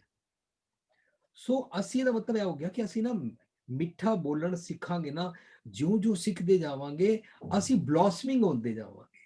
ਜੇ ਅਸੀਂ ਅੰਦਰੋਂ ਨਹੀਂ ਖਿੜਿਆ ਤਾਂ ਤਿਨਕਾ ਸ਼ਬਦ ਸੱਚਾ ਸਵਾਰਿਆ ਨਹੀਂ ਹੋਏਗਾ। ਪਰ ਜਿਹਦਾ ਸ਼ਬਦ ਸਵਰ ਗਿਆ ਨਾ, ਕਹਿ ਨਾਨਕ ਇਹ ਆਨੰਦ ਹੈ, ਇਹ ਐਕਸਟੈਸੀ ਹੈ, ਇਹ ਵਨਨੈਸ ਵਿਦ ਗੋਡ ਹੈ, ਇਹ ਰੀਅਲ ਆਨੰਦ ਹੈ। ਨਿੰਦਾ ਕਰਕੇ ਤੈਨੂੰ ਆਨੰਦ ਨਹੀਂ ਆਏਗਾ। ਤੈਨੂੰ ਮੀਨਸ ਮੈਨੂੰ ਮੀਨਸ ਅਸੀਂ ਸਾਰਿਆਂ ਨੂੰ, ਅਸੀਂ ਸਾਰਿਆਂ ਨੇ ਕਿਸੇ ਨੂੰ ਨਹੀਂ ਸਿਖਾਣਾ, ਆਪ ਸਿੱਖਣਾ ਹੈ। ਜੇ ਮੈਂ ਖਿੜਿਆ ਰਹਿਣਾ ਚਾਹੁੰਦਾ, ਜੇ ਮੈਂ ਆਨੰਦ ਮਾਣਨਾ ਚਾਹੁੰਦਾ, ਤਾਂ ਮੈਂ ਨਿੰਦਕ ਵਾਲਾ ਪਾਸਾ ਛੱਡ ਕੇ, ਕੌੜੇ ਬੋਲ ਵਾਲਾ ਪਾਸਾ ਛੱਡ ਕੇ, ਵੈਰ ਕਰਨ ਵਾਲਾ ਪਾਸਾ ਛੱਡ ਕੇ, ਈਰਖਾ ਵਾਲਾ ਪਾਸਾ ਛੱਡ ਕੇ, ਟੌਂਟ ਕਰਨ ਵਾਲਾ ਪਾਸਾ ਛੱਡ ਕੇ, ਹਰਟ ਨਹੀਂ ਕਰਨਾ। ਮੈਨੂੰ ਅੱਜ ਦੇ ਟੌਪਿਕ ਵਿੱਚ ਇਤਨਾ ਸਮਝ ਆਇਆ। ਹੁਣ ਸਾਡੇ ਕੋਲ, ਮੈਨੂੰ ਅੱਜ ਪਤਾ ਲੱਗਾ ਸੀ ਕਿ ਸਾਡੇ ਵੀਰ ਸੁਖਬੀਰ ਜੀ ਵੀ ਅੱਜ ਆਏ ਨੇ, ਉਹ ਵੀ ਸ਼ੇਅਰ ਕਰਨਗੇ। ਸੁਖਬੀਰ ਜੀ ਨੇ, ਜਸਮੀਤ ਸਿੰਘ ਜੀ ਬੰਬੇ ਤੋਂ ਨੇ, ਔਰ ਇੰਦਰਪਾਲ ਕੌਰ ਜਾਂ ਮਹਿੰਦਰਪਾਲ ਸਿੰਘ ਜਾਂ ਹੋਰ ਜੋ ਕੋਈ ਵੀ ਸ਼ੇਅਰਿੰਗ ਕਰ ਸਕਦੇ ਨੇ, ਵਿੰਦਰੀ ਭੂਆ ਜੀ, ਔਰ ਐਨੀਵਨ ਹੂਸੋਐਵਰ। ਪਰ ਲਿਵਿੰਗ ਟ੍ਰੇਜਰ ਦੇ ਸਾਡੇ ਬੱਚੇ ਨੇ, ਸਿੱਦਕ ਹੈ, ਏਕਸ ਹੈ, ਸਿਫਤ ਹੈ, ਗਰੀਬ ਹੈ, ਵਿਕਾਸ ਹੈ। ਇਹਨਾਂ ਸਾਰਿਆਂ ਚੋਂ ਵੀ ਕੋਈ ਸ਼ੇਅਰ ਕਰ ਸਕਦਾ ਹੈ। ਬਾਕੀ ਸਾਰੀ ਸੰਗਤ ਚੋਂ ਕੋਈ ਵੀ ਚਾਹੇ ਤਾਂ ਸ਼ੇਅਰ ਕਰ ਸਕਦਾ ਹੈ। Thank you. ਵੀਰ ਜੀ ਨੇ ਅੱਜ ਸਾਡੇ ਨਾਲ ਬੜਾ ਵਧੀਆ ਟੌਪਿਕ ਸ਼ੇਅਰ ਕੀਤਾ, ਤੇ ਸੁਖਬੀਰ ਜੀ ਨੂੰ ਹੁਣ ਇਸ ਤੋਂ ਬਾਅਦ ਅਸੀਂ ਲਵਾਂਗੇ ਕਿ ਉਹ ਸਾਡੇ ਨਾਲ ਸ਼ੇਅਰਿੰਗ ਪਾਣ। ਤੇ ਮੈਨੂੰ ਸੁਣਦੇ ਇੰਜ ਲੱਗਾ ਕਿ ਆਈ ਥਿੰਕ ਲੋਕੀ ਆਪਣੀ ਜ਼ਿੰਦਗੀ ਵਿੱਚ ਲਾਈਫ ਦਾ ਏਮ ਔਰ ਮਨੋਰਥ ਹੀ ਲੱਭਦੇ ਰਹਿੰਦੇ ਨੇ। ਤੇ ਮੈਨੂੰ ਇਹ ਲੱਗਦਾ ਹੈ ਕਿ ਵੀ ਅਗਰ ਅਸੀਂ on the high end side ਦੇਖੀਏ ਤਾਂ ਅਸੀਂ ਮਿੱਠਾ ਬੋਲਣ ਨੂੰ ਆਪਣੀ ਜ਼ਿੰਦਗੀ ਦਾ ਮਨੋਰਥ ਵੀ ਬਣਾ ਸਕਦੇ ਹਾਂ। ਕਿਉਂਕਿ ਮੈਨੂੰ ਇਹ ਲੱਗਦਾ ਕਿ ਜਦੋਂ ਅਸੀਂ ਕਿਸੇ ਚੀਜ਼ ਨੂੰ ਆਪਣੀ ਲਾਈਫ ਦਾ ਏਮ ਬਣਾਉਂਦੇ ਹਾਂ ਤਾਂ ਉਹਦੇ ਵਾਸਤੇ ਅਸੀਂ ਸਭ ਔਕੜਾਂ, ਸਭ ਚੀਜ਼ਾਂ ਨੂੰ ਵਾਰ ਦੇਣ ਵਾਸਤੇ ਤਿਆਰ ਹੋ ਜਾਂਦੇ ਹਾਂ। ਫਿਰ ਸਾਨੂੰ ਕਿਸੇ ਦੀ ਵੀ ਕੋਈ ਕੀਤੀ ਹੋਈ ਉਣਤਾਈ ਜਾਂ ਅਣਗਹਿਲੀ ਨਹੀਂ ਲੱਗਦੀ। ਤੇ ਮੈਂ ਇੱਕ ਰਾਈਟਰ ਨੂੰ ਪੜ੍ਹ ਰਿਹਾ ਸੀ ਤਾਂ ਉਹਦੇ ਵਿੱਚ ਉਹ ਕਹਿੰਦਾ, ਇਸ ਤੋਂ ਬਾਅਦ ਮੈਂ ਸੁਖਬੀਰ ਜੀ ਨੂੰ ਰਿਕੁਐਸਟ ਕਰਾਂਗਾ, ਕਹਿੰਦਾ ਕਿ ਬੱਚੇ ਦੀ ਜਜ਼ਬਾਤੀ ਮਸ਼ੀਨਰੀ ਜਿੱਡੀ ਨਾਜ਼ੁਕ ਮਸ਼ੀਨਰੀ ਦੁਨੀਆ ਦੇ ਵਿੱਚ ਕੋਈ ਨਹੀਂ ਹੈ। ਉਹ ਕਹਿੰਦਾ ਕਿ ਮੈਂ ਬੱਚਿਆਂ ਨੂੰ ਦੇਖਦਾ ਸੀ ਤੇ ਮੈਨੂੰ ਇੰਝ ਅਹਿਸਾਸ ਹੁੰਦਾ ਸੀ ਜਿਵੇਂ ਹੈਨਰੀ ਫੋਰਡ ਨੂੰ, ਜਿਹਨੇ ਕਾਰ ਯਾਦ ਕੀਤੀ ਸੀ, ਉਹਨੂੰ ਉਸਦੇ ਗਰਾਰੀਆਂ ਤੇ ਉਹਦੇ ਕਬਜ਼ੇ ਤੇ he is trying to say ਕਿ ਉਹ ਇੰਨੀ ਡੈਲੀਕੇਟ ਹੈ ਕਿ ਅਸੀਂ ਉਹਨੂੰ ਛੇੜ ਨਹੀਂ ਸਕਦੇ ਹਾਂ। ਅਸੀਂ ਕੁਦਰਤ ਦੀ ਇਸ ਕਰਾਮਾਤ ਨੂੰ ਦੇਖ ਕੇ ਵਿਸਮਾਦ ਵਿੱਚ ਜਾ ਸਕਦੇ ਹਾਂ। ਪਰ ਨਾਲ ਹੀ ਉਹ ਲਿਖਦਾ ਹੈ, ਕਹਿੰਦਾ ਅਕਸਰ ਮਾਵਾਂ ਆ ਕੇ ਮੈਨੂੰ ਕਹਿੰਦੀਆਂ ਨੇ ਕਿ ਬੱਚਾ ਮੇਰੀ ਗੱਲ ਨਹੀਂ ਮੰਨਦਾ, ਮੈਂ ਉਹਨੂੰ ਦੁੱਧ ਪੀਣ ਨੂੰ ਕਹਿੰਦੀ ਹਾਂ ਤਾਂ ਉਹ ਦੁੱਧ ਪੀਂਦਾ ਨਹੀਂ ਹੈ, ਉਹਨੂੰ ਪੜ੍ਹਨ ਵਾਸਤੇ ਕਹਿੰਦੀ ਹਾਂ ਤਾਂ ਉਹ ਪੜ੍ਹਦਾ ਨਹੀਂ ਹੈ, ਮੈਂ ਉਹਨੂੰ ਕੋਈ ਵੀ ਗੱਲ ਕਹਿੰਦੀ ਹਾਂ ਤੇ ਉਹ ਕਰਦਾ ਨਹੀਂ ਹੈ ਤੇ ਮੈਨੂੰ ਝਿੜਕਣਾ ਪੈਂਦਾ ਹੈ। ਤਾਂ ਉਹ ਰਾਈਟਰ ਉੱਥੇ ਲਿਖਦਾ ਕਿ ਜੇਕਰ ਬਚਪਨ ਦੇ ਵਿੱਚ ਜਦੋਂ ਉਸ ਦੀ ਫਿਜ਼ੀਕਲ ਸਮਰੱਥਾ ਘੱਟ ਸੀ, ਜਦੋਂ ਉਹ ਫਿਜ਼ੀਕਲੀ ਉਹਦੇ ਵਿੱਚ ਜ਼ੋਰ ਨਹੀਂ ਸੀ, ਅਸੀਂ ਬੱਚੇ ਨੂੰ ਅਕਸਰ ਮਨਾ ਕਰਦੇ ਰਹਿੰਦੇ ਹਾਂ। ਤਾਂ ਇਹ ਹੁਣ ਜਦ ਉਹ ਕਰ ਰਿਹਾ ਹੈ ਤਾਂ ਇਹ ਉਹਦੇ ਮਨ ਦਾ ਰੋਸ ਹੈ, ਕਿਉਂਕਿ ਉਸ ਟਾਈਮ ਉਸ ਨੂੰ ਉਹ ਮੌਕਾ ਨਹੀਂ ਦਿੱਤਾ ਗਿਆ। ਸੋ ਆਈ ਥਿੰਕ ਸਾਨੂੰ ਗੁਰਬਾਣੀ ਤੋਂ ਸੇਧ ਲੈ ਕੇ ਮਿੱਠਾ ਬੋਲਣ ਦੀ ਜਾਚ ਸਿੱਖ ਕੇ ਆਪਣੇ ਬੱਚਿਆਂ ਨੂੰ ਮੰਦੇ ਬੋਲ ਨਹੀਂ ਬੋਲਣੇ ਚਾਹੀਦੇ। ਜਿਵੇਂ ਵੀਰ ਜੀ ਨੇ ਕਿਹਾ ਕਿ ਭਾਖਿਆ ਪਾਓ ਅਪਾਰ। ਆਈ ਨੋ ਇਟ ਇਜ਼ ਜਸਟ ਲਾਈਕ ਸਾਡੇ ਅੰਦਰ ਬੜੇ ਸਾਰੇ ਲੌਜਿਕਸ ਔਰ ਬੜੇ ਸਾਰੇ ਖਿਆਲ ਔਰ ਬੜੇ ਸਾਰੇ ਇਫਸ ਐਂਡ ਬਟਸ ਆਣਗੇ, ਪਰ ਅਗਰ ਅਸੀਂ ਇਨ ਦਾ ਲੌਂਗ ਰਨ ਇਸ ਬੈਟਲ ਨੂੰ ਜਿੱਤਣਾ ਚਾਹੁੰਦੇ ਹਾਂ, ਅਸੀਂ ਚਾਹੁੰਦੇ ਹਾਂ ਕਿ ਅਸੀਂ ਦੁਨੀਆ ਨੂੰ ਇੱਕ ਖੁਸ਼ਹਾਲ ਮਨੁੱਖ ਦਈਏ, ਅਸੀਂ ਚਾਹੁੰਦੇ ਹਾਂ ਕਿ ਦੁਨੀਆ ਨੂੰ ਇੱਕ ਚੰਗਾ ਮਨੁੱਖ ਦਈਏ, ਤਾਂ ਉਹਦੇ ਵਾਸਤੇ ਇਹ ਛੋਟੀਆਂ-ਛੋਟੀਆਂ ਕੁਰਬਾਨੀਆਂ ਹੀ ਕਹਿ ਲਈਏ ਕਰਨੀਆਂ ਹੀ ਪੈਣਗੀਆਂ। ਕਿਉਂਕਿ ਜੇ ਅਸੀਂ ਬੱਚੇ ਦੇ ਜਜ਼ਬਾਤਾਂ ਨੂੰ ਢਾ ਦਿੰਦੇ ਹਾਂ, ਉਸ ਨੂੰ ਮਾੜੇ ਬੋਲ ਬੋਲਦੇ ਹਾਂ, ਕਿਉਂ ਮੈਂ ਬੱਚਿਆਂ ਦੀ ਗੱਲ ਕਰ ਰਿਹਾ, ਕਿਉਂਕਿ ਅਕਸਰ ਇਹ ਸਟੋਰੀ ਬਿਗਨ ਉੱਥੋਂ ਹੀ ਹੁੰਦੀ ਹੈ, ਕਿਉਂਕਿ ਉਹ ਹੀ ਇੱਕ ਮਿਆਰ ਹੁੰਦਾ ਹੈ ਜਿੱਥੇ ਬੀਇੰਗ ਪੇਰੈਂਟਸ ਅਸੀਂ ਇੱਕ ਕੈਪੈਸਿਟੀ ਦੇ ਵਿੱਚ ਹੁੰਦੇ ਹਾਂ, ਤਾਂ ਅਸੀਂ ਉਸਨੂੰ ਕਦੀ ਗਾਲਾਂ ਕੱਢ ਦਿੰਦੇ ਹਾਂ, ਕਦੀ ਮਾਰ ਦਿੰਦੇ ਹਾਂ, ਕਦੀ ਝਿੜਕ ਦਿੰਦੇ ਹਾਂ, ਕਦੀ ਉਹਦੇ ਤੋਂ ਖੋਇਆ ਮੋਈ ਕਰਦੇ ਹਾਂ, ਪਰ ਉਹਦੇ ਨਾਲ ਹਾਸਿਲ ਕੀ ਕਰਦੇ ਹਾਂ ਅਸੀਂ? ਸਾਨੂੰ ਉਸ ਟਾਈਮ ਹੀ ਲੱਗ ਰਿਹਾ ਹੁੰਦਾ ਹੈ ਹਾਂ ਮੈਂ ਆਪਣੇ ਬੱਚੇ ਨੂੰ ਮਨਾ ਲਿਆ, ਹਾਂ ਇਹਦੇ ਨਾਲ ਉਹ ਠੀਕ ਹੋ ਜਾਏਗਾ। ਪਰ ਜੇ ਗੁਰੂ ਪਾਤਸ਼ਾਹ ਕੋਲੋਂ ਪੁੱਛਾਂਗੇ ਤਾਂ ਗੁਰੂ ਪਾਤਸ਼ਾਹ ਸਾਨੂੰ ਇਹ ਕਹਿਣਗੇ, ਜੇ ਤੋਂ ਪਿਰਿਆ ਦੀ ਸਿੱਖ ਹਿਆਓ ਨਾ ਠਾਏ ਕਹੀ ਦਾ। ਤਾਂ ਸਾਨੂੰ ਇਹ ਜਾਚ ਸਿੱਖਣੀ ਪਏਗੀ, ਉਹਦੇ ਵਾਸਤੇ ਸਾਨੂੰ ਆਪਣੇ ਆਪ ਨੂੰ ਸਰੈਂਡਰ ਕਰਾਉਣਾ ਹੀ ਪਏਗਾ। ਸੋ ਨਾਓ ਆਈ ਵੁੱਡ ਰਿਕੁਐਸਟ ਸੁਖਬੀਰ ਜੀ ਸਾਡੇ ਨਾਲ ਨੇ ਕਿ ਪਲੀਜ਼ ਉਹ ਇਸ ਟੌਪਿਕ ਬਾਰੇ ਸਾਡੇ ਨਾਲ ਸਾਂਝ ਕਰਨ, ਫਿਰ ਵਾਰੀ-ਵਾਰੀ ਅਸੀਂ ਬਾਕੀ ਸਭ ਦੀ ਸ਼ੇਅਰਿੰਗ ਵੀ ਅੱਜ ਲਵਾਂਗੇ। ਜੀ ਸੁਖਬੀਰ ਜੀ।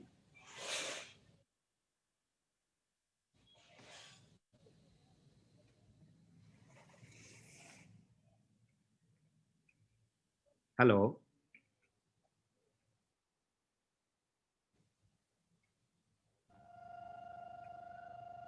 ਹਾਂਜੀ, ਤੇਜਵੀਰ ਸਿੰਘ ਜੀ ਦਾ ਵੀ ਕੁਐਸਚਨ ਅਸੀਂ ਲਵਾਂਗੇ। ਆਈ ਥਿੰਕ ਸੁਖਬੀਰ ਜੀ ਸਾਡੇ ਨਾਲ ਸ਼ੇਅਰਿੰਗ ਕਰ ਲੈਣ, ਸ਼ੇਅਰਿੰਗ ਤੋਂ ਬਾਅਦ ਅਸੀਂ ਤੇਜਵੀਰ ਜੀ ਦਾ ਕੁਐਸਚਨ ਵੀ ਲੈ ਸਕਦੇ ਹਾਂ। ਸੁਖਬੀਰ ਜੀ,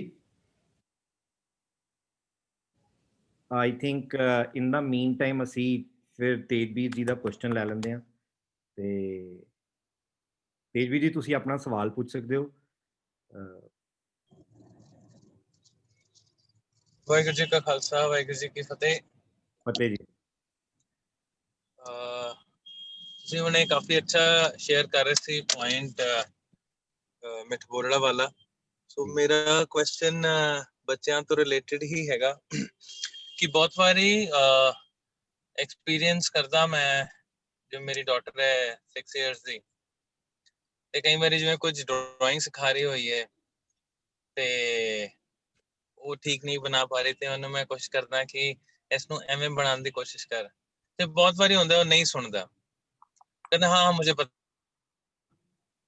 So this is one example। ਐਵੇਂ ਬੜੇ ਸਾਰੇ ਹੋਰ ਮੌਕੇ ਆਉਂਦੇ ਨੇ ਜਦੋਂ ਮਤਲਬ ਆਪਣੇ ਵੱਲੋਂ ਤਾਂ ਖੈਰ ਆਈ ਥਿੰਕ ਹਰ ਮਾਪੇ ਕੋਸ਼ਿਸ਼ ਕਰਦੇ ਨੇ ਕਿ ਬੱਚਿਆਂ ਨੂੰ ਇੰਪਰੂਵ ਕੀਤਾ ਜਾਏ ਜਿੱਥੇ ਜਿੱਥੇ ਉਹਨਾਂ ਦੀ ਕਮੀ ਹੈ, ਬਟ ਬਹੁਤ ਵਾਰੀ ਬੱਚਿਆਂ ਦਾ ਇਸ ਤਰ੍ਹਾਂ ਦਾ ਜਵਾਬ ਹੁੰਦਾ ਹੈ ਕਿ ਨਹੀਂ ਮੈਂ ਆਪੇ ਕਰ ਲਾਂਗਾ, ਜਾਂ ਮੈਨੂੰ ਪਤਾ ਹੈ ਕਿਵੇਂ ਕਰਨਾ ਹੈ ਐਟਸੈਟਰਾ।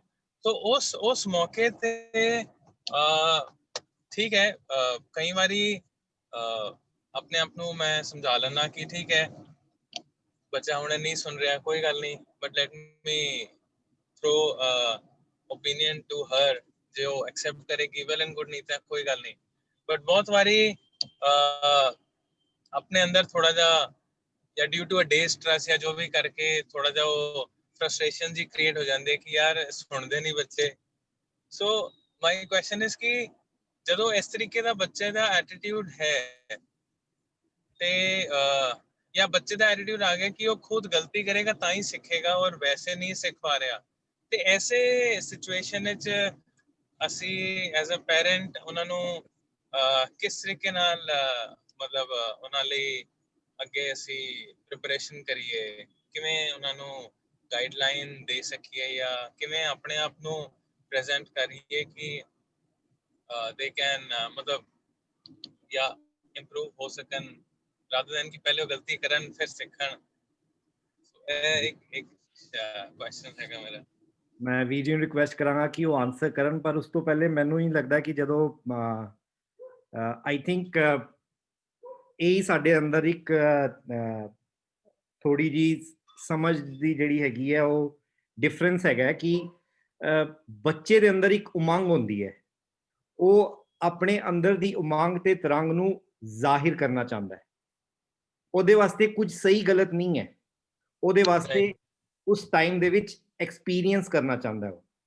ਪਰ ਬੀਇੰਗ ਅ ਪੇਰੈਂਟ ਮੈਨੂੰ ਇੰਜ ਲੱਗਦਾ ਹੈ ਸਾਨੂੰ ਦੋ ਗੱਲਾਂ ਤੰਗ ਕਰਦੀਆਂ ਨੇ।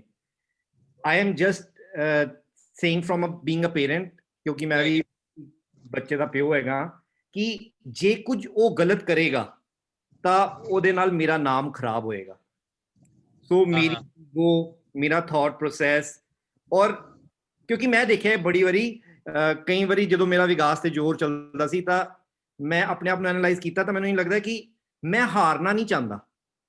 ਆਈ ਵਾਂਟ ਟੂ ਮਤਲਬ ਮੈਨੂੰ ਇਹ ਲੱਗਦਾ ਕਿ ਇਹ ਠੀਕ ਹੈ, ਤੇ ਆਈ ਥਿੰਕ ਉਹ ਜ਼ਬਰ ਦੇ ਨਾਲ ਅਸੀਂ ਠੀਕ ਨਹੀਂ ਕਰਾ ਸਕਦੇ। ਮੇਰਾ ਤਜਰਬਾ ਹੀ ਕਹਿੰਦਾ ਹੈ ਕਿ ਅਸੀਂ ਕਿੰਨੇ ਵੀ ਦੁਨੀਆ ਦੇ ਫਿਲਾਸਫਰ ਲਿਆਈਏ, ਕਿੰਨੀਆਂ ਵੀ ਦੁਨੀਆ ਦੀਆਂ ਟੈਕਨੀਕਸ ਲਿਆਈਏ, ਬਟ ਮਾਈ ਪਰਸਨਲ ਐਕਸਪੀਰੀਅੰਸਿਸ ਜ਼ਬਰ ਦੇ ਨਾਲ ਕਿਸੇ ਦੇ ਅੰਦਰ 1%, 0.1% ਵੀ ਚੇਂਜ ਨਹੀਂ ਆ ਸਕਦਾ। It's not. ਬਿਲਕੁਲ। ਇਨਫੈਕਟ ਮੈਂ ਸ਼ੇਅਰ ਕਰਾਂਗਾ ਇੱਕ ਪੁਆਇੰਟ। ਅੱਜ ਸਵੇਰੇ ਹੀ ਕੁਝ ਮੌਕਾ ਬਣਿਆ ਤੇ ਇੱਕਦਮ ਉਹ ਗੁੱਸੇ ਵਾਲਾ ਐਟੀਟਿਊਡ ਬਣ ਗਿਆ ਮੇਰੀ ਡਾਟਰ ਦਾ, ਤੇ ਸਹਿਜ ਛੁਪਾਏ ਮੈਨੂੰ ਕੋਈ ਬਹੁਤ ਕਿਧਰੇ ਗੱਲ ਸੁਣੀ ਸੀ ਕਿ ਜਿਵੇਂ ਡਾਕਟਰ ਕੋਲ ਪੇਸ਼ੈਂਟ ਜਾਂਦਾ ਹੈ ਤੇ ਡਾਕਟਰ ਪੁੱਛਦਾ ਹਾਂਜੀ ਕੀ ਹਾਲ ਹੈ, ਤਬੀਅਤ ਕੈਸੀ ਹੈ, ਤੇ ਉਹ ਪੇਸ਼ੈਂਟ ਕਹਿੰਦਾ ਜੀ ਫਰਕ ਨਹੀਂ ਹੈ। ਡਾਕਟਰ ਕਹਿੰਦਾ ਠੀਕ ਹੈ ਤੁਸੀਂ ਨਾ ਆਪਣੀ ਡੋਜ਼ ਵਧਾ ਦਿਓ।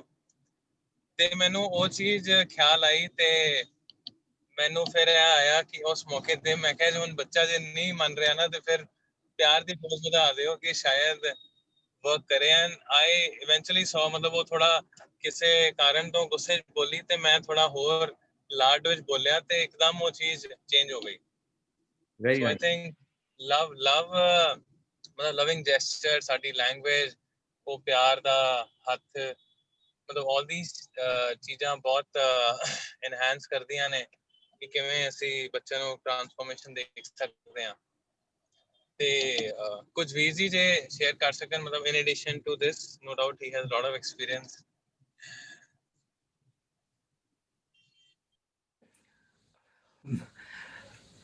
ਐਕਸਪੀਰੀਅੰਸ ਮੈਨੂੰ ਬਿਲਕੁਲ ਨਹੀਂ ਹੈ, ਇਸ ਤਰ੍ਹਾਂ ਨਾ ਬੋਲੋ, ਪਰ ਮੇਰਾ ਜੇ ਕੋਈ ਵੀ 1% ਵੀ ਐਕਸਪੀਰੀਅੰਸ ਹੋਏ ਤਾਂ ਮੈਂ ਕਿਸੇ ਤੇ ਇੰਪੋਜ਼ ਨਹੀਂ ਕਰ ਸਕਦਾ। ਹਾਂ, ਮੈਂ ਸ਼ੇਅਰਿੰਗ ਕਰ ਸਕਦਾ ਕਿ ਬਈ ਜੋ ਤੁਸੀਂ ਬੱਚੇ ਨਾਲ ਲਾਡ ਦੀ ਡੋਜ਼ ਵਧਾਈ, that is very good, very nice.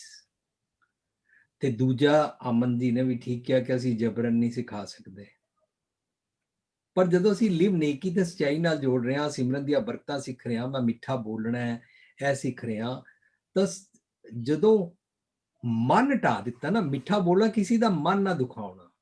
ਜੇ ਬੱਚੇ ਦਾ ਮਨ ਦੁੱਖ ਗਿਆ ਨਾ ਕਿਸੇ ਵੇਲੇ ਵੀ, ਕਿਸੇ ਉਮਰ ਵਿੱਚ, ਤਾਂ ਰਿਲੇਸ਼ਨਸ਼ਿਪ ਟੁੱਟ ਜਾਏਗੀ,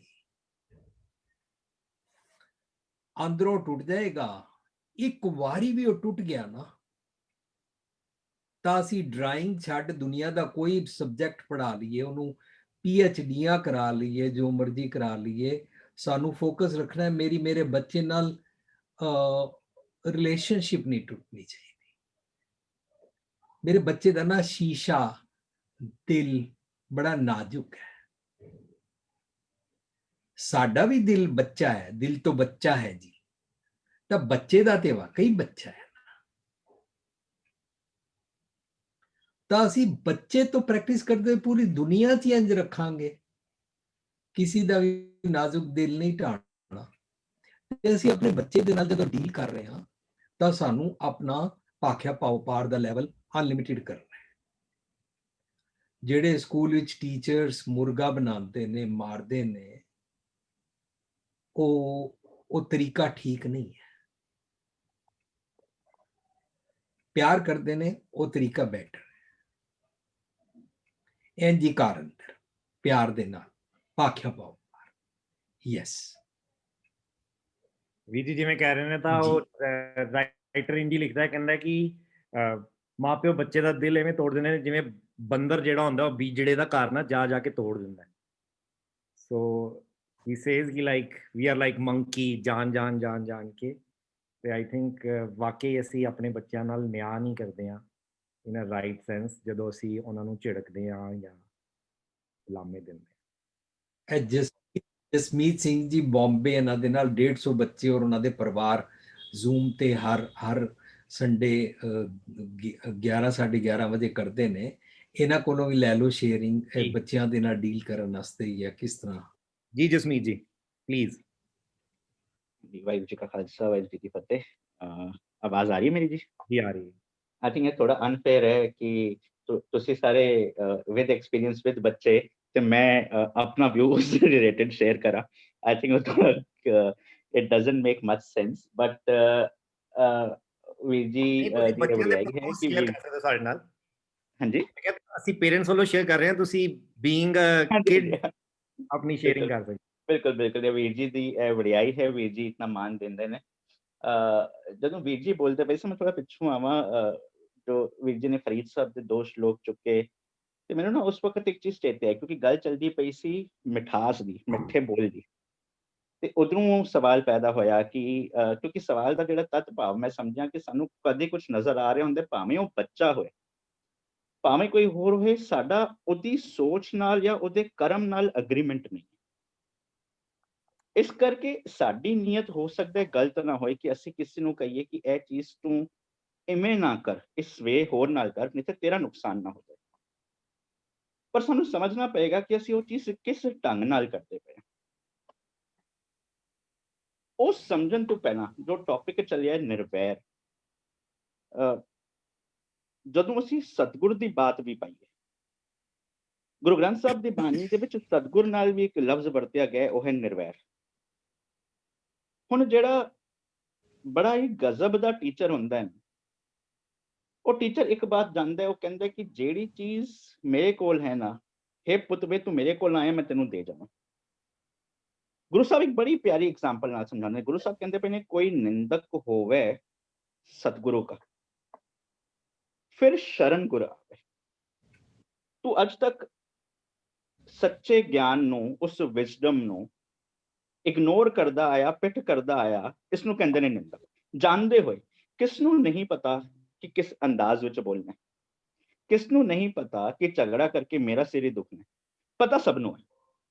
ਪਰ ਜਾਣਦੇ ਹੋਏ ਵੀ ਜਦੋਂ ਅਸੀਂ ਆਪੇ ਤੇ ਕੰਟਰੋਲ ਨਾ ਕਰ ਸਕੇ, ਜਾਂ ਜਾਣਦੇ ਹੋਏ ਵੀ ਅਸੀਂ ਕਦੀ ਕਦੀ ਉਸ ਮੂਮੈਂਟਰੀ ਐਕਸ਼ਨ ਵਿੱਚ ਅਸੀਂ ਗਲਤ ਫੈਸਲਾ ਲੈ ਗਏ, ਉਸ ਨੂੰ ਕਹਿੰਦੇ ਨੇ ਨਿੰਦਾ। ਗੁਰੂ ਸਾਹਿਬ ਕਹਿੰਦੇ ਪਏ ਨੇ, ਕੋਈ ਨਿੰਦਕ ਹੋਵੇ ਸਤਿਗੁਰੂ ਕਾ, ਫਿਰ ਸ਼ਰਨ ਗੁਰ ਆਵੇ। ਹੁੰਦਾ ਪਤਾ ਕੀ ਹੈ? ਗੁਰੂ ਸਾਹਿਬ ਕਹਿੰਦੇ ਨੇ, ਪਿਛਲੇ ਗੁਨਾਹ ਸਤਿਗੁਰ ਬਖਸ਼ ਲੈ, ਪਿਛਲੇ ਗੁਨਾਹ ਸਤਿਗੁਰ ਬਖਸ਼ ਲੈ, ਸਤ ਸੰਗਤ ਨਾਲ ਰਲਾਵੇ। ਜੋ ਅੱਜ ਤੱਕ ਤੂੰ ਆਪਣੀ ਸੋਚ ਲੈ ਕੇ ਜ਼ਿੰਦਗੀ ਜੀ ਰਿਹਾ ਸੀ ਨਾ, मैंने तो टॉन्ट मारना ही है, मैंने तो अपनी सोच थोपनी है क्योंकि मैं ज्यादा सियाना हूं, मैंने तो लोगों को बोलना ही है तू गलत मैं सही।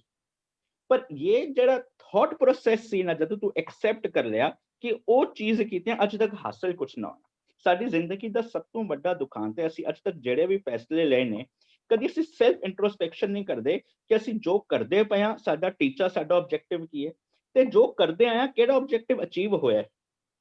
गुरु साहब कहते मैंने भलिया पुरखा, जिस दिन तू स्वै प्रचोल करनी शुरू की ना, फिर तू एक चीज समझ जाएगा, अज तक तू जेड़े ख्यालात लैके जी रहा सी, जिसनों कहते पे ने पिछले गुनाह, पिछले गुनाह कोई पिछले जन्म दे कर्म नहीं, पिछले जन्म दे गुनाह नहीं, अज तक अज दे मोमेंट तो पहला तू जेड़े नेगेटिव थॉट प्रोसेस नाल जींदा पिया सी ना, ਜਦੋਂ ਸੱਚੇ ਗਿਆਨ ਨਾਲ ਤੂੰ ਆਪਣੇ ਆਪ ਦਾ ਆਦਾਨ ਪ੍ਰਦਾਨ ਕੀਤਾ, ਗੁਰੂ ਸਾਹਿਬ ਕਹਿੰਦੇ ਪਏ ਨੇ ਪਿਛਲੇ ਗੁਨਾਹ ਸਤਿਗੁਰ ਬਖਸ਼ ਲੈ, ਸਤ ਸੰਗਤ ਨਾਲ ਰਲਾਵੇ। ਐਗਜ਼ਾਮਪਲ ਬੜੀ ਪਿਆਰੀ ਦਿੱਤੋ ਨੇ।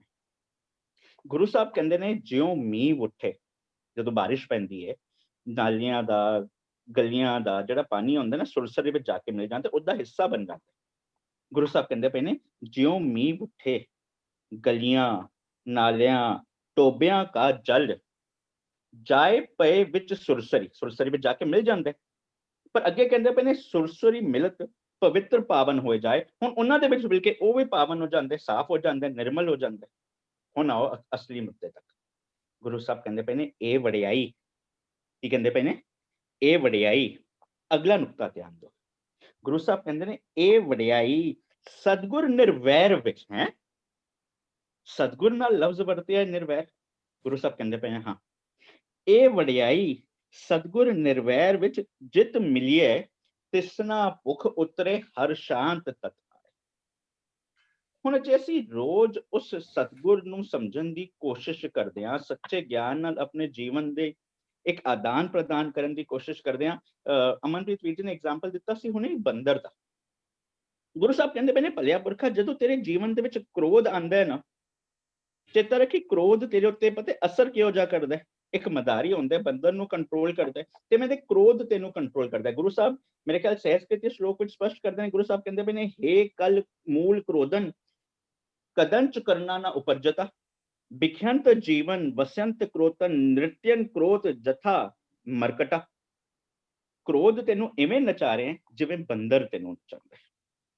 ਬਸ ਸਾਡੀ ਜ਼ਿੰਦਗੀ ਦੇ ਵਿੱਚ ਜਦੋਂ ਅਸੀਂ ਐਕਸੈਪਟ ਕਰਨਾ ਸ਼ੁਰੂ ਕੀਤਾ ਤੇ ਦੋ ਚੀਜ਼ਾਂ ਸਾਹਮਣੇ ਆਉਣਗੀਆਂ, ਇੱਕ ਹੈ ਗੁਫਤਾਰ, ਇੱਕ ਹੈ ਕਿਰਦਾਰ।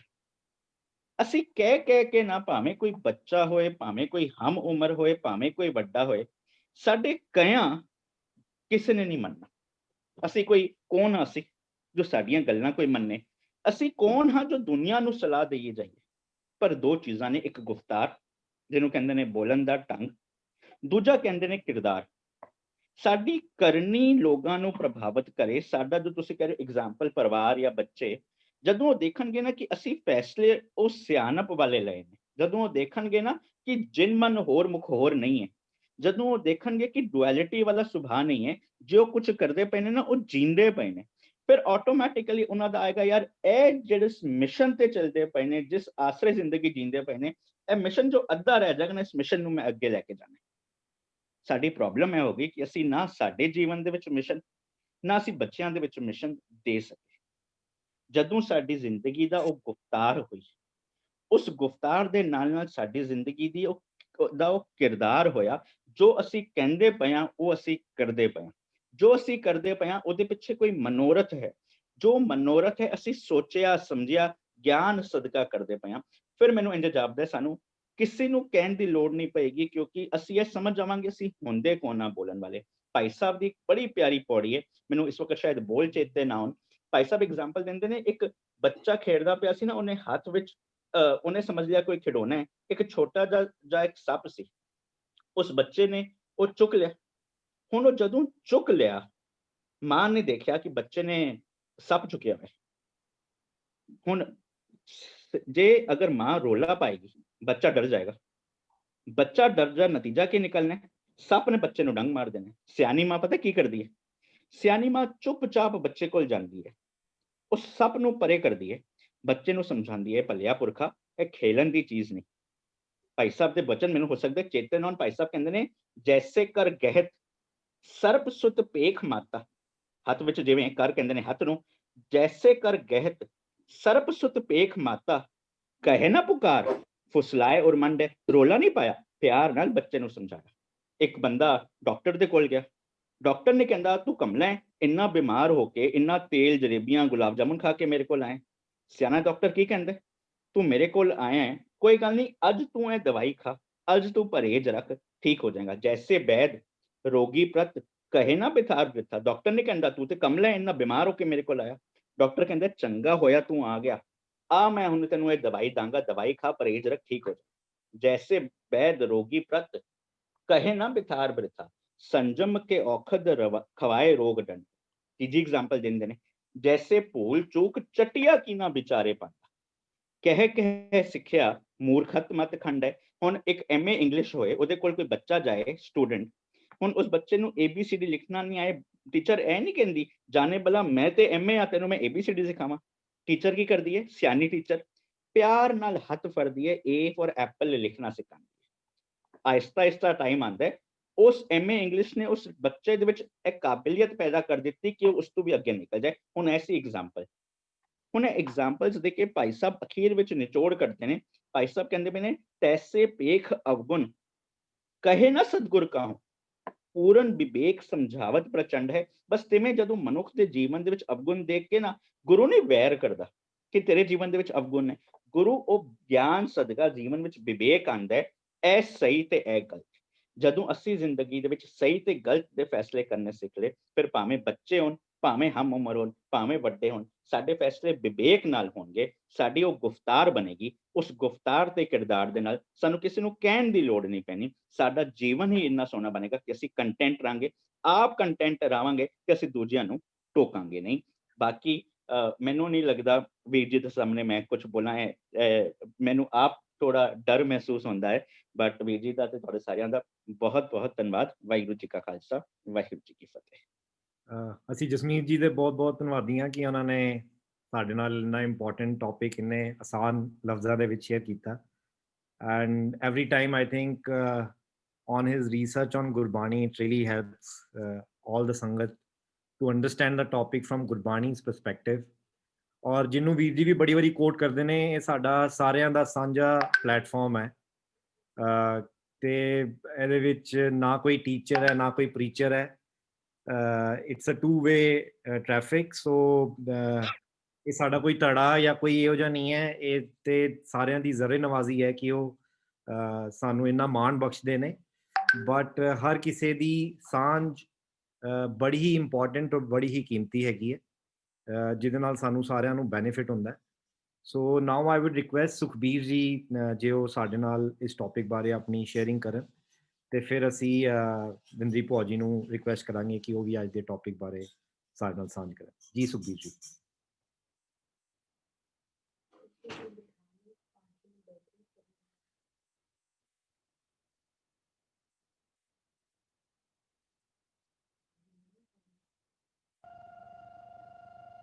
I'm check with him on phone, I think.